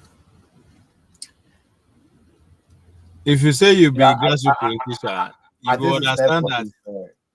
Yeah, No, you go it's not there. understand I that. think it don't drop. I know. So you go understand that at party primaries, nobody get choice. Now all those ones will get money, go run the things, and whoever they give you, you no get choice. So at the end of the day, they give us two people, but you the verse for us where they support one of them. I don't know if that even make sense. If to say we get the right to choose who win the primaries, now you go to accuse us, say, oh, we made the wrong choice. Just like the president, they don't select, they give us. You accuse the ordinary people why they choose to, as if they get any other choice.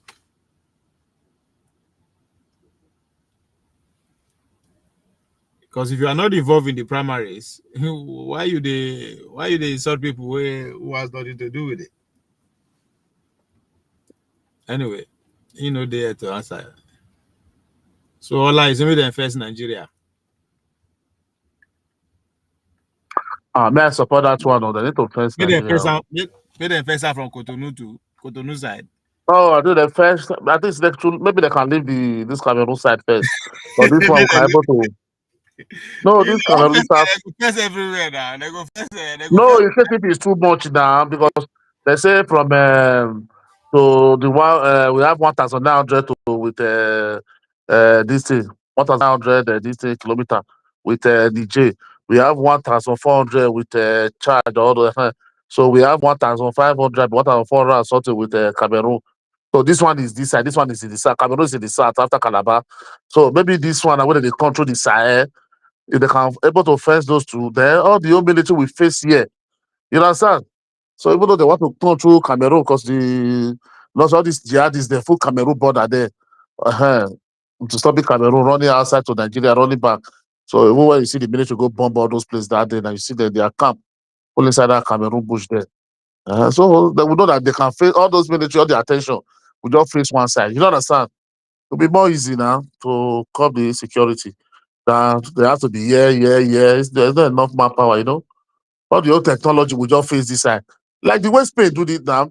But when 1999, when people were coming to Spain, may I tell you, there was only it was only barbed wire, one single barbed wire, little one of those normal barbed wire that give the boundary between Morocco and Suta. You understand?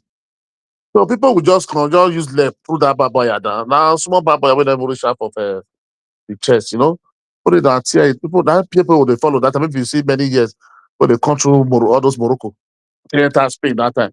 They were coming through there, millions, in thousands. But what did they do? The European Union, they now come together, give more money to Spain. They now fence the thing, they make it double barbed wire. You see the thing, it passed 25-story building.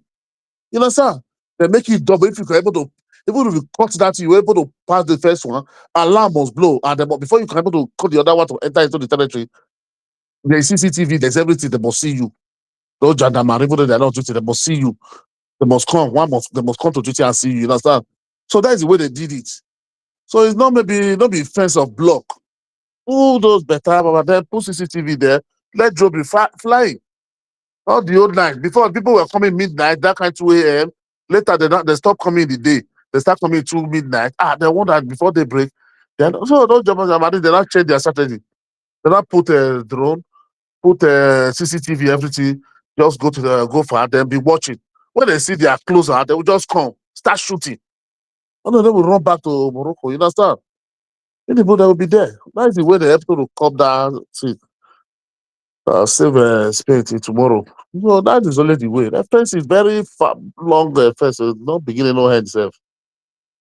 That's all So that is only the way, not be block. The fence it, put all those round cable and what did they call it on top. Go save Nigeria. If they just fence this Morocco, this one that coming from the Sahel side, all this one from the north. If all the old military, all the our security police, they face the Cameroon side, that will be easy now. It will be easy for them. No time of it. It will be easy. Oh, it will be easy, honestly.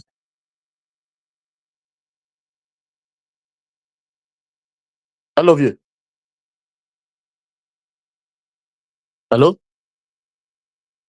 Oh, what's it on? The Mona, I did Mona continue, but I was so busy on Okay, you were asking me a question. I had a problem with my network, so I have to come leave and come back. Can I get your question now, please? I'm saying that you understanding grassroots politics and you know how politics they work. The candidate have to go through primaries and primaries now there who and who reflect their muscle. So when party nominates two people, right? What choice do we ordinary people have now to choose one of them? So why they blame us for choosing Monday Paolo? Where we say we don't have a choice. Yeah, this is a very good question. We don't have a choice. Yeah, I listen to you. So I listen to you. So why you can't blame the ordinary people for what they don't have? Yeah, this is a very good one. See, the real foundation of democracy is this point where you just make, so the primaries. Now, there the failure of democracy they start from, especially in the Nigeria setting. If you see the way that they do primaries, my brother, you will whip for democracy. So the eternal democracy, if parties don't get eternal democracy, every other thing is useless. From what I experience, you know, for grassroots politics, I come to your point. Because in Edo we had option. There were a lot of things that work against the best option.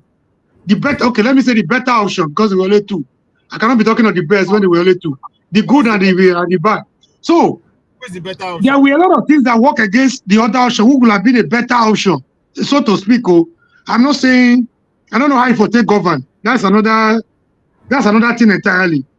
But going by what we could see, you know, if I mention credential now, you go fail up. I don't want to make you play up. I don't want to mention credential.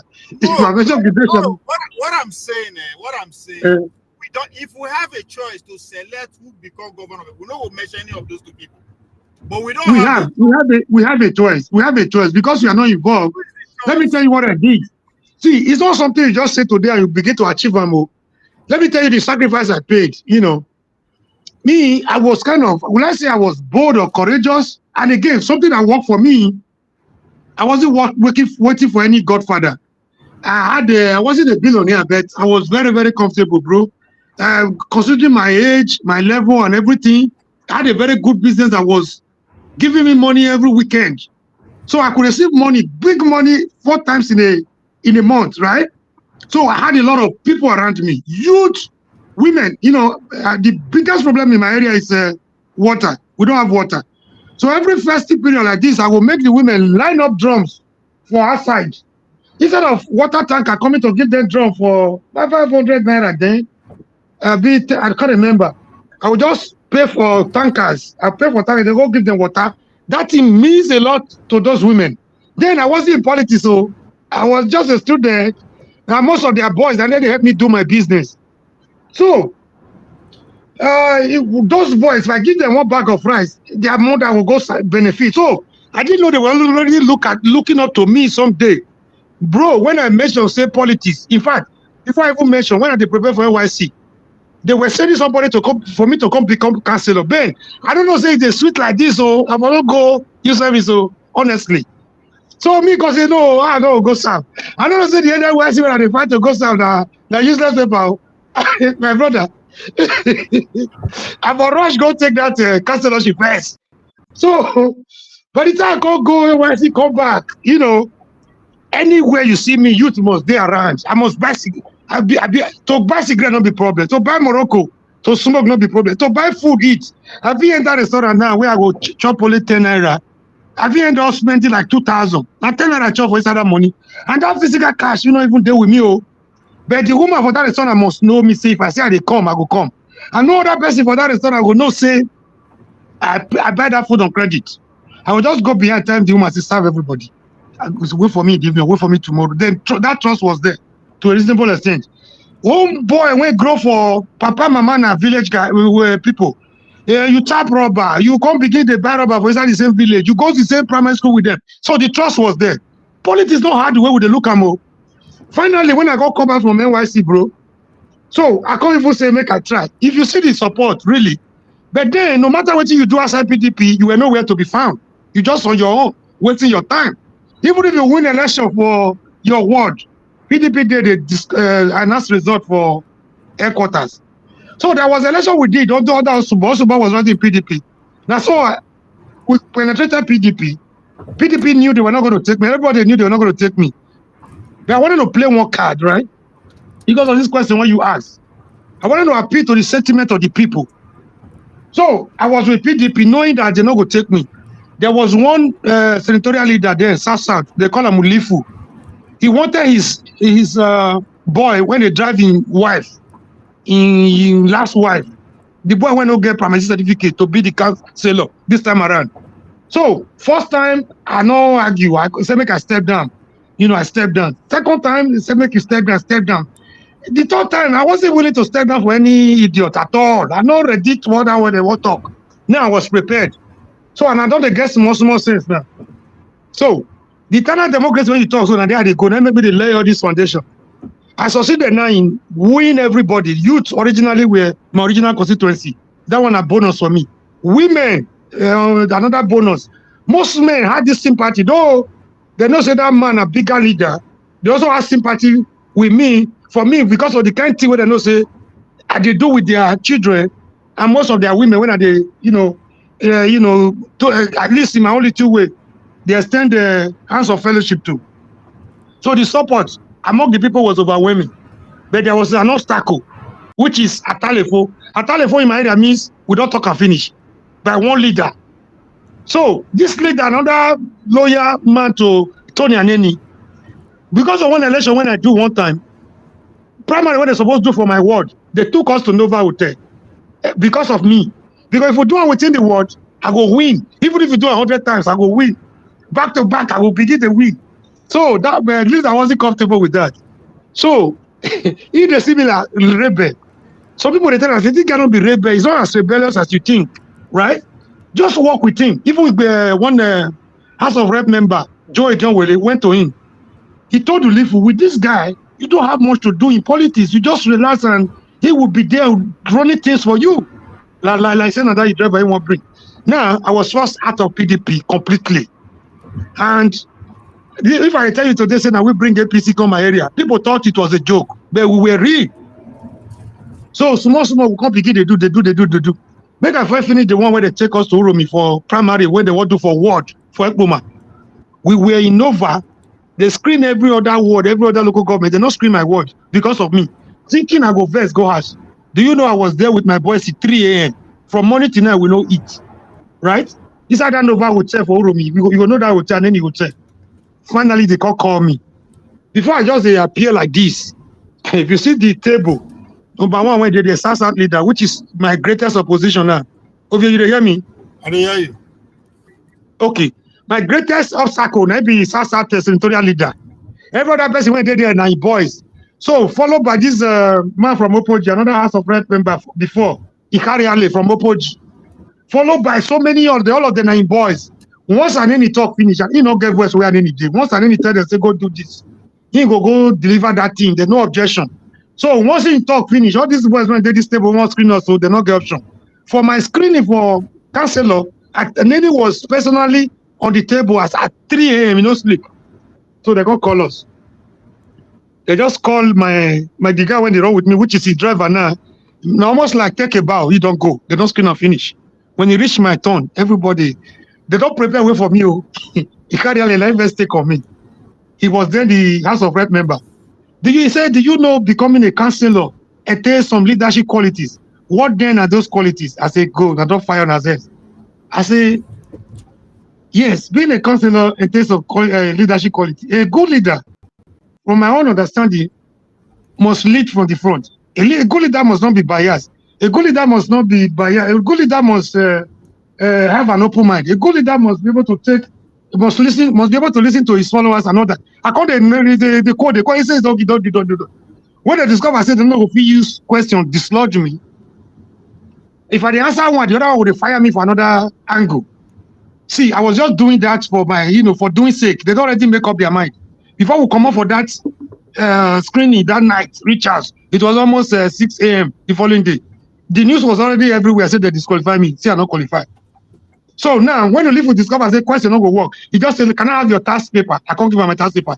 He said, "You see, you didn't pay your tax for the number of years. You only pay once.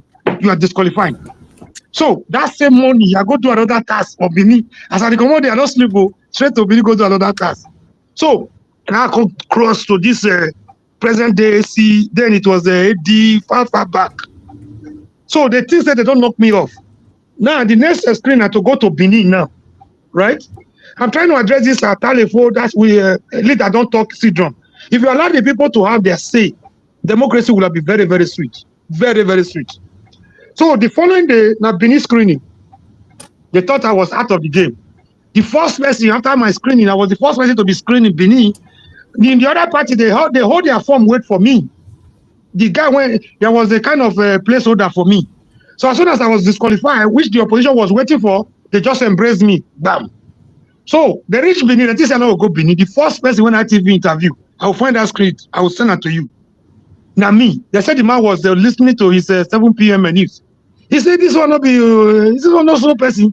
So this guy went to Benin again. We will know where he put in mind. People were surrounded now, boys. Most of him boys, when they follow him, they were my sympathizers. So this guy still went to Benin again. So they were surprised overnight. I take that form. I take the candidate for Benin screening. So at the end of that exercise, I knew we were up against a very serious task. Not winning the election, but getting to the office was a tough one. It wasn't going to be easy. Do you know in that election, to cut the long story short, 3 days to election was supposed to be on Saturday. By Thursday, my candidate don't get ballot papers, get everything finished. Me, they campaign up and down, they smell my money, they buy water, they buy biscuit, they carry canopy. They don't already get ballot paper. 3 days to election under Osumbo. So when we did that 8 quarters we get. So my mama come from one side, my papa come from one side. Right now, two conquered for me already. I don't get 2/8 already. Bonus. So this man and the candidate come from one because we call them okay. So the other area, they almost a bonus for me too. Now we go do election. As we they jubilate for fees, say we don't win. In fact, they declare their candidate a winner before we reach where they will accept us. In what thing they do so on our side we did. We not there inside. On our side, all waiting we they do all the campaign, all the election. It was just we're just doing OP out of points. They don't declare their candidate as the councillorship winner. So to answer your question, if you allow people like that Oshon A4 queue behind your candidate, but democracy will be very, very sweet. Even who not popular will know from there. Who popular will not say yes. Now they lead for this place. But they will not allow that. They will tell you delegate. That delegate when they talk so now well orchestrated agenda against the will of the people. Now who go make that list? Now how many times I go Benin go change delegate list? I will tell you. When they go send the one where we do openly, they go change and go submit. Somebody from PDP office will tell me, say, see the list when come. I guess sympathizers among the leaders when they go put challenge Ulifu, which is the senatorial leader, but they get sympathy with waiting we represent, with our popularity. They go tell me, say, see what I go do. Money not they had me. I not they wait for a leader to give me money. I go enter Benin. I go pay too for that Benin secretariat. They go put the list when those leaders went. Because those leaders were not happy with the senatorial leader too. They were not using me as a tool against my leader, which is we supposed to come from the same word. They don't go play them openly, but now me they go use. So to cut the long story short, that's how they go change. Who they put for that list? Now who they want? Now that's the problem. The eternal democracy. Person we don't know what it even means to have a candidate or a delegate. Then they go right for there. When they go suit their own agenda. That is the primary defeat of democracy. And that is where democracy is supposed to be. Internal party democracy is lacking. I don't know if I've been able to answer you. Why you But what happened between... Why you can't they blame us now? They talk. Wait, see where they blame you. See where they blame you. See where they blame you. Yeah. Okay. So PDP for Edo and APC, they were at a loggerheads, right? Finally, let's not even go into the governor Obaseki leaving APC to PDP back to the other one, another Oshomole. Let's leave that one. At least the two parties threw up two candidates, right? Yes, yes. This one when I call the support, so that guy when I say na school man, na education. I don't support him based on education. I don't even know him because he wasn't around when we were doing politics. He was not known at all in a neophyte completely. Now, there was somebody first called me, one Irene from Europe. They asked me whether I know so person. I said, no, that name is very strange. Because me as a grassroots mobilizer, I suppose know who be who. I don't know this guy. All in life now, Lagos and Imamana Ibadan and Yoruba woman. Now, papa just grow from, you don't even know about him like that. So now through this Obaseki, Edo Renaissance group in Lagos, now they help Oshomole. So when they help Oshomole finish, they wanted to take power from the real politicians now to the educated people, according to your word, right? So Obaseki wanted this guy to succeed him. To tell you how strange this guy was, I don't know him until he can't contest. I cannot lie. So let's cut the long story short. These two parties threw up two people which we did not have input. We didn't have our input into how they were. Obaseki muzzled every other person out of PDP to project his friend. A lot of people were not comfortable with the way he caged lions and tiger. They didn't want that hunger to continue with the politicians. So the other group, Ashomole and Co, threw up Denis Idahosa from APC, right? So we don't want to go into the nitty-gritty of how they came on board, but they were now presented before us, right? My only thing when they argue, right? Me understand the game. What was more credible to me, I have nothing to lose. I'm not campaigning now anymore. I'm not expecting anything from Godalo. One was more credible than the other. Why do we leave at least the one we manage? We talk to us, talk to people go here, represent us, and we say, this is our governor. Go leave a spanner from workshop when everybody feel use. Take and decide their selfish interest. Now that's the reason we not support them because we had them now. We know Obaseki what's the difference between him and Obaseki? Obaseki govern. What is the difference between Igodalo and Obaseki? Obaseki will not be able to manipulate Igodalo at all. He will not be able to manipulate him. No, that's not my point. I say all of them are the same. They are all bankers. They all from the same background. Yeah, professionally and otherwise. That is what I am. We have had a lot of them. They have failed. Why we go continue to give the chance again? All the professionals have failed. I am not saying Okwawole is the best. I'm not saying it's the best. So we use the sin of Obaseki to punish Igodalo, right? Is that what you're saying? You have to teach them lesson. If you're picking fail, what you go do? You will go buy car for them. I'm not here to defend Obaseki. If you say failure, the part of Obaseki, depending on who is speaking, Obaseki, he not perform, but it wasn't a complete failure compared to what we're going to have. In 4 years there with us now, Kwabole is already here. We cannot change that. That's not the point. The point is to send a message that we expected that we are not fools. See, if person will not go school, they fool us. We understand. You don't know better. You voted for him because because you can relate to him. You understand? Okay. He's supposed to deliver at least. But if they deliver to people that has nothing to do with that, it don't come out for your government and not be London in they move from one cafe to another. So image laundry, trying to launder his image. Exactly. So how do you expect me to reward that canteen again? No, now, Abba. Okay, but let me also ask you. Okwawole emanated from the illiterate now. Do you think Okwawole is representing our interests with the illiterate? He has been hijacked too. Hold on, my problem, my job is to cause confusion among the elite. That's my job. If I just a confusion at the detriment of Edo people. No, okay. Well, which any of them deserve us? They are not serving us now. No, even the illiterate now is he serving our illiterate that is from our constituency with the illiterate people? Is he serving our interests with the illiterate people? No, nobody we put on there. He's serving those that put it. That's what I'm saying. Either way, we'll be loser anyway. And he told us from the beginning. That if vow, he will swear, say, if I abandon her, if I not satisfy her, make it no better for her. He swear on the national, you know. So what are you expecting from this illiterate now? That is not representing us. How does it make you part of us? Omori is not about the person. I'm telling you, it's about the message. I'm not sending message of Obaseki. I'm both ways, we are losers. We are losing on both ways now. Whether Obaseki or the other one, whether we are losing. Because Obaseki is a willing tool in the hand of traditional institution, in the hand of a political institution, in the hand of a religious institution. They are still using him against us because he doesn't know his right from his left. Why is it that you are not ready to listen to the message? I listen to you, understand your point. I am not saying those that supported give us Paolo, they are our friends. No, they are also our enemy. You understand? So, but you have to look at the two of them. There is a fight between the two of them, right? So you go pick a where it goes sweet you. Not be saying they are not. None of them go deliver now, right? So I don't know Monday. I don't know her for anywhere. Up to today, I don't know him. I know if you ask me, if you make a complete in full name, I don't know her, right?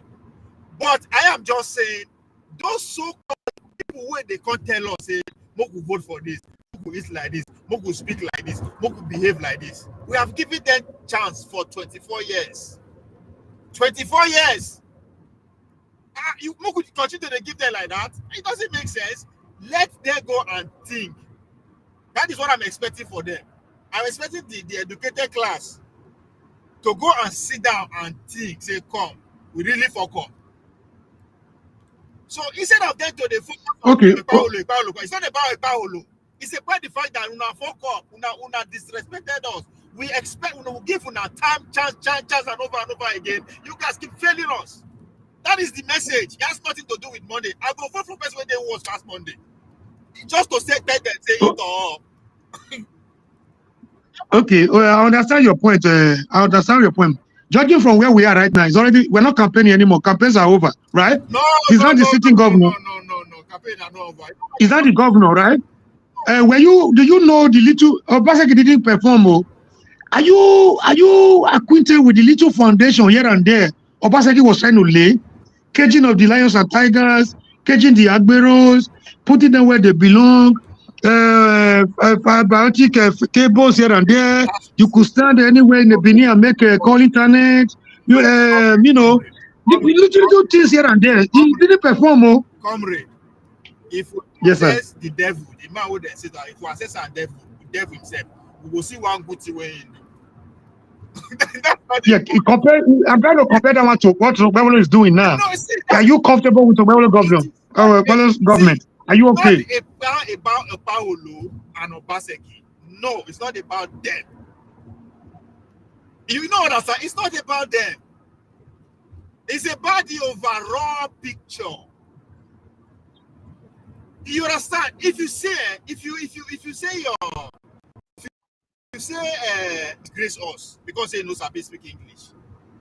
Not even English. It's beyond English. It's beyond English. No, that's what I'm saying now. If you say he no meet up to standard, right? I agree. But he's doing all what he's doing because he is not living up to expectation. Because I don't expect you to expect him to deliver because he's not to standard. Now, those that are qualified beyond every standard, are they able to deliver? No. The answer is no. But then, can you now look back and say, thank God we took the decision we took by bringing Obebolu? Can you look back now in the last 1 year plus and say, thank God we took the decision to remove the educated? No, because I wasn't expecting anything from him. I expect you people, the educated, look and ask yourself question. Look in the mirror. Look in the mirror. Say, come. Okay, that's like these people are hard enough. We need to change within our own self. The ball is in your court. Nothing. You guys have everything to win. Now get INEC. Now get everything. You guys can easily win. You understand? You guys can easily win. Just do right by the people. Nobody will say no. Nobody will say where things are going. Nobody. You understand? But we have Okpaholo because of something. Because the educated class failed. That's why we have Okpaholo. You understand? So you don't focus on the result. Focus on how you get the result you have now. If you say that, Okay, can I ask you a question? If you say that it takes educated people to read. Illiterate people don't feel read.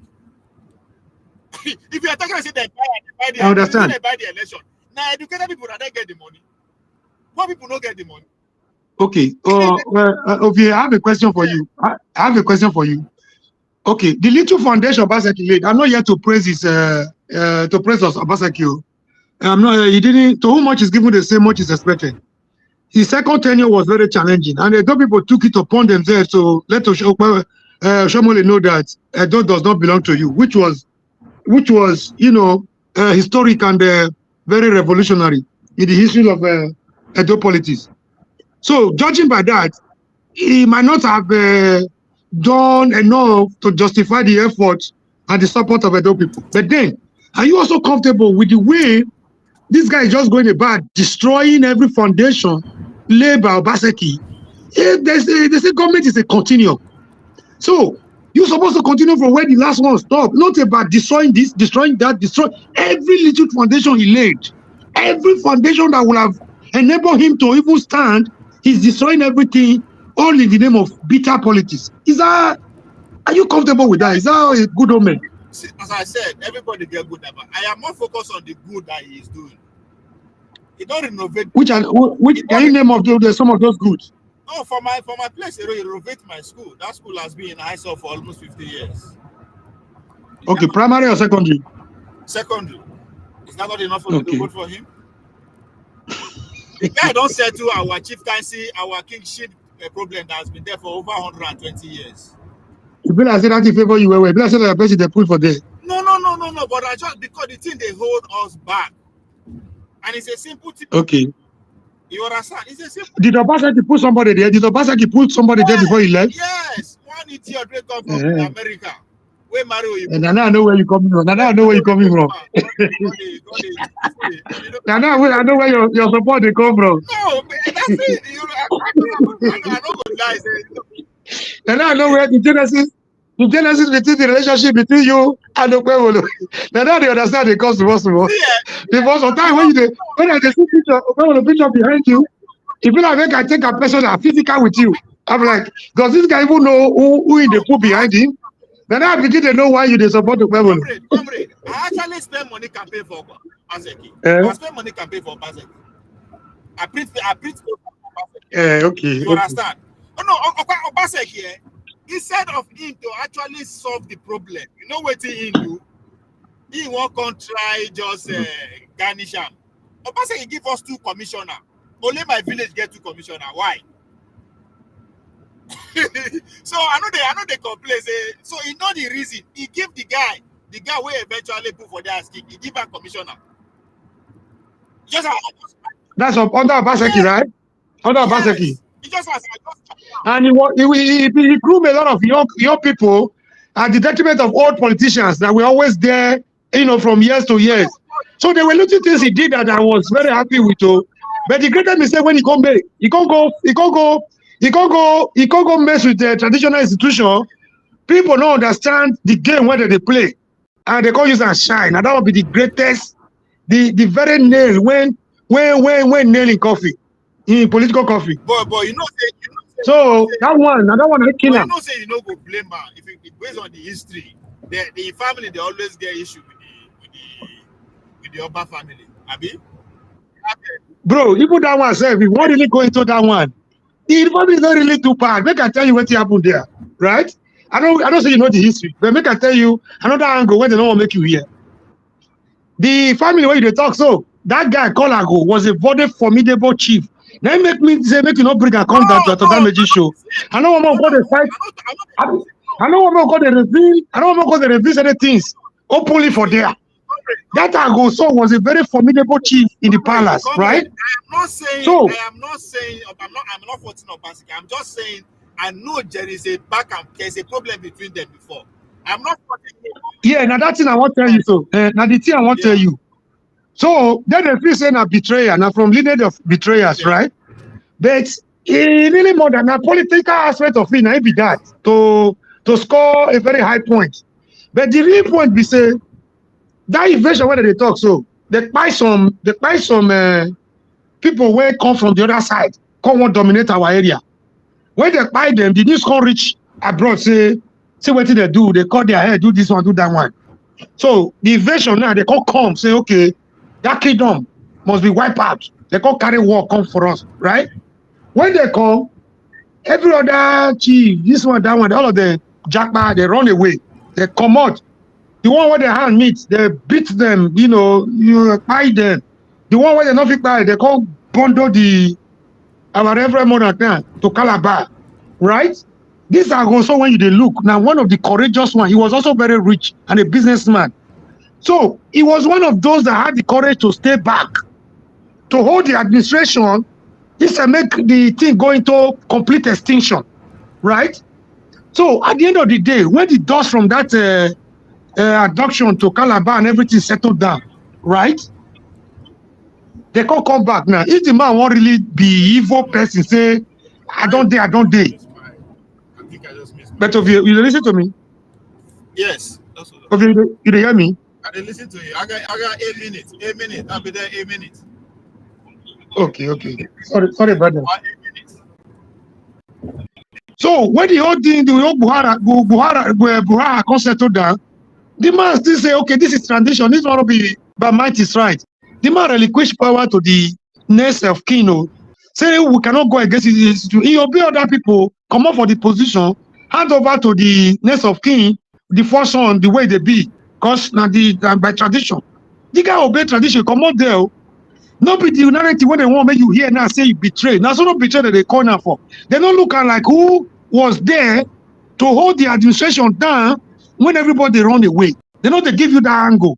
They won't tell you say now you betray them. Not be kidnap Oba, go Calabar. Not be by the white people when come when they buy. Not be cause confusion. Not be cause the invasion. Because he had the courage to stay behind to say our throne must be, our heritage must be defended. And after the whole thing, he no stay saying that my family now will come there in charge. He still come on relinquish power to the traditionally, right person to be there. So what be the betrayer there? Bro, now cheap politics. Now maybe they tell you that they not be everything that they tell you. It's all about them, not about us, not about me and you. Thank you, bro. Yeah, but no, I agree. I totally agree. I think I see your point. Why I think because now the governing office, now public office, now our resources that they use to do these fights, right? That's why. So for me, my supporting the Paulo now 2 ways. I totally just disagree with the way Obaseki run the government. I 100% disagree with them. That one day apart. Then when they come, they say, okay, me again. Why are so hitch on this educated? Because the first time I hear about Monday Paulo now for Arise TV, and the only thing when them about is to query about the guy saying no sabi speak English. I say, come, this person they can't look for public office as a governor. Now no assam, how you go there and do things, all those kind of things. People like us now our first time to listen. They answer, they misfire. We answer, they agree answer. The only little time when you answer, they misfire. They misfire. They answer one question, right? Not be him that they interview. Now the chairman of the party, that they make himself available. The full time when he make himself available, he they misfire. Yeah, but they misfire. But that's not the point. Why? See, I don't want see. I be African person. The issue where they do me, are they hungry? Ask this man, say, I ain't go to feed me. I ain't go to make sure say I feed myself. Ask those questions. No, they ask. No, they. You cannot give what you don't have. You cannot give what you don't have. He doesn't have anything upstairs. He cannot deliver anything. That's not the point. But person, me, we won't just listen. How do I know it doesn't happen if you don't ask him? They answer now. If they run away from question, if they run away from interview, the few ones when he agree entertain, he misfire. It was obvious he wasn't going to deliver. It was very obvious. See, governance with me I know. See, Trump don't come power now. Trump don't sign almost 500 executive order. How many he write? Not one word. Not be governors they have policy. Now I care about policy. I don't care about the kind of grammar where they speak. I don't go fix my problem. What are the policy you are bringing? But you must be well grounded to know the right and wrong policy. If policies are presented before you as a governor, you must be able to choose between the wrong and wrong policy that will favor your people. Amori, you they talk from say you know him before now. Me as a new person, I take my time and say, okay, make I listen to these people and see what they want to ask. They don't ask the question where I want here. You cause make I know. I mean, who they support? Somebody is not doing his job. You know, if you ask Sam, as far as I'm concerned, you need to say you ask Sam when he know he answer or he give me wrong answer. That's a different case. But you did not ask him. You are asking something that doesn't make sense. You understand?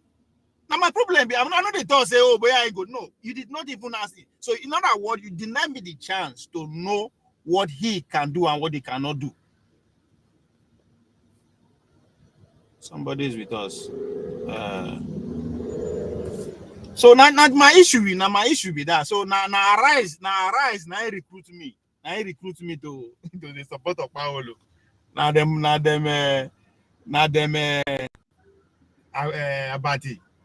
Abati and Rufana, they recruit me to support of Paolo. Nothing else. You don't understand, say, number two, we give you secondary school. Number one, your traditional institution, you put your right hand man for there. Yes. So now understand why. Okay, now, see the problem now. If you now know what make I support them for 2028, you can show me what you want to do or what you want to do different. Nothing. Everybody they complain, they sort everybody. So now that one I want support. My problem with educated people be that educated people supposed to go sit down for classroom, say, come, okay, this is where we get it wrong, this is where we get it right. Let's move. All day insult. That means you don't even respect me with that. You don't respect me enough to come and sit down and say, okay, oh, I fuck up, I make mistake. Okay, what do you want me to? What can I do to make it right? They are not doing that. Instead, they insult you, they insult the man. And you are supposed to be educated. If Agbero they do all this thing, I go understand. But you are supposed to be the finest. But so now my problem, now my issue be that. No be. Ovi, another thing they when they make now. Even as you know, do they okay? If us form a team of people when they are aware, surround himself with a team that can help him. See people when they use waka. The Tony Kabakas of this world, the Boston of this world, they just beat up one EBS reporter yesterday for government house. He slap him. So those are the people that are supposed to shape your government. You will stay back. You will stay back. The credit will come to you at the end of the day, no matter who is doing the thing. But only you talk, say, now put on there. So what choice does he have? Yeah. You say they put on there. Is that what we want? How long do we continue like that as a people? That's what we want. That's why we give educated people a chance to fix it. But no, they make it worse.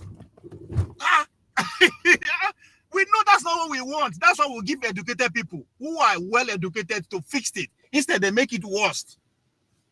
And you can't say make I just give them chance again like that. If you see the way they share the money, now bulletproof cars, they buy, give all of them. The state chairman get an office for government house. Tenebe get an office for government house. Before you hear that, they say we don't get break, we don't get brain. Anything where governor tell us that we will do, yeah, they don't chop tire, they don't chop belly food. Now what is supposed to motivate you now to enter?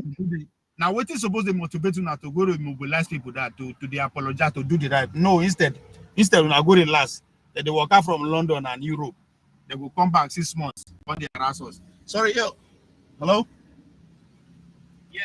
Yeah. What's the code? I texted you the code. Oh, okay. Let me check. All right. We're in the back. Now also you did man, leave you make your husband. Oh, okay. Now appreciate you, man. Thanks. Okay, later. Thank you very much. Later now. Yeah. No, thanks. All right, make I close. Najaman, I know you are sitting there, but if not, thank you, everyone. I'm sorry, I have to It's time to pay bills. Very close tomorrow now. All right, now, thanks.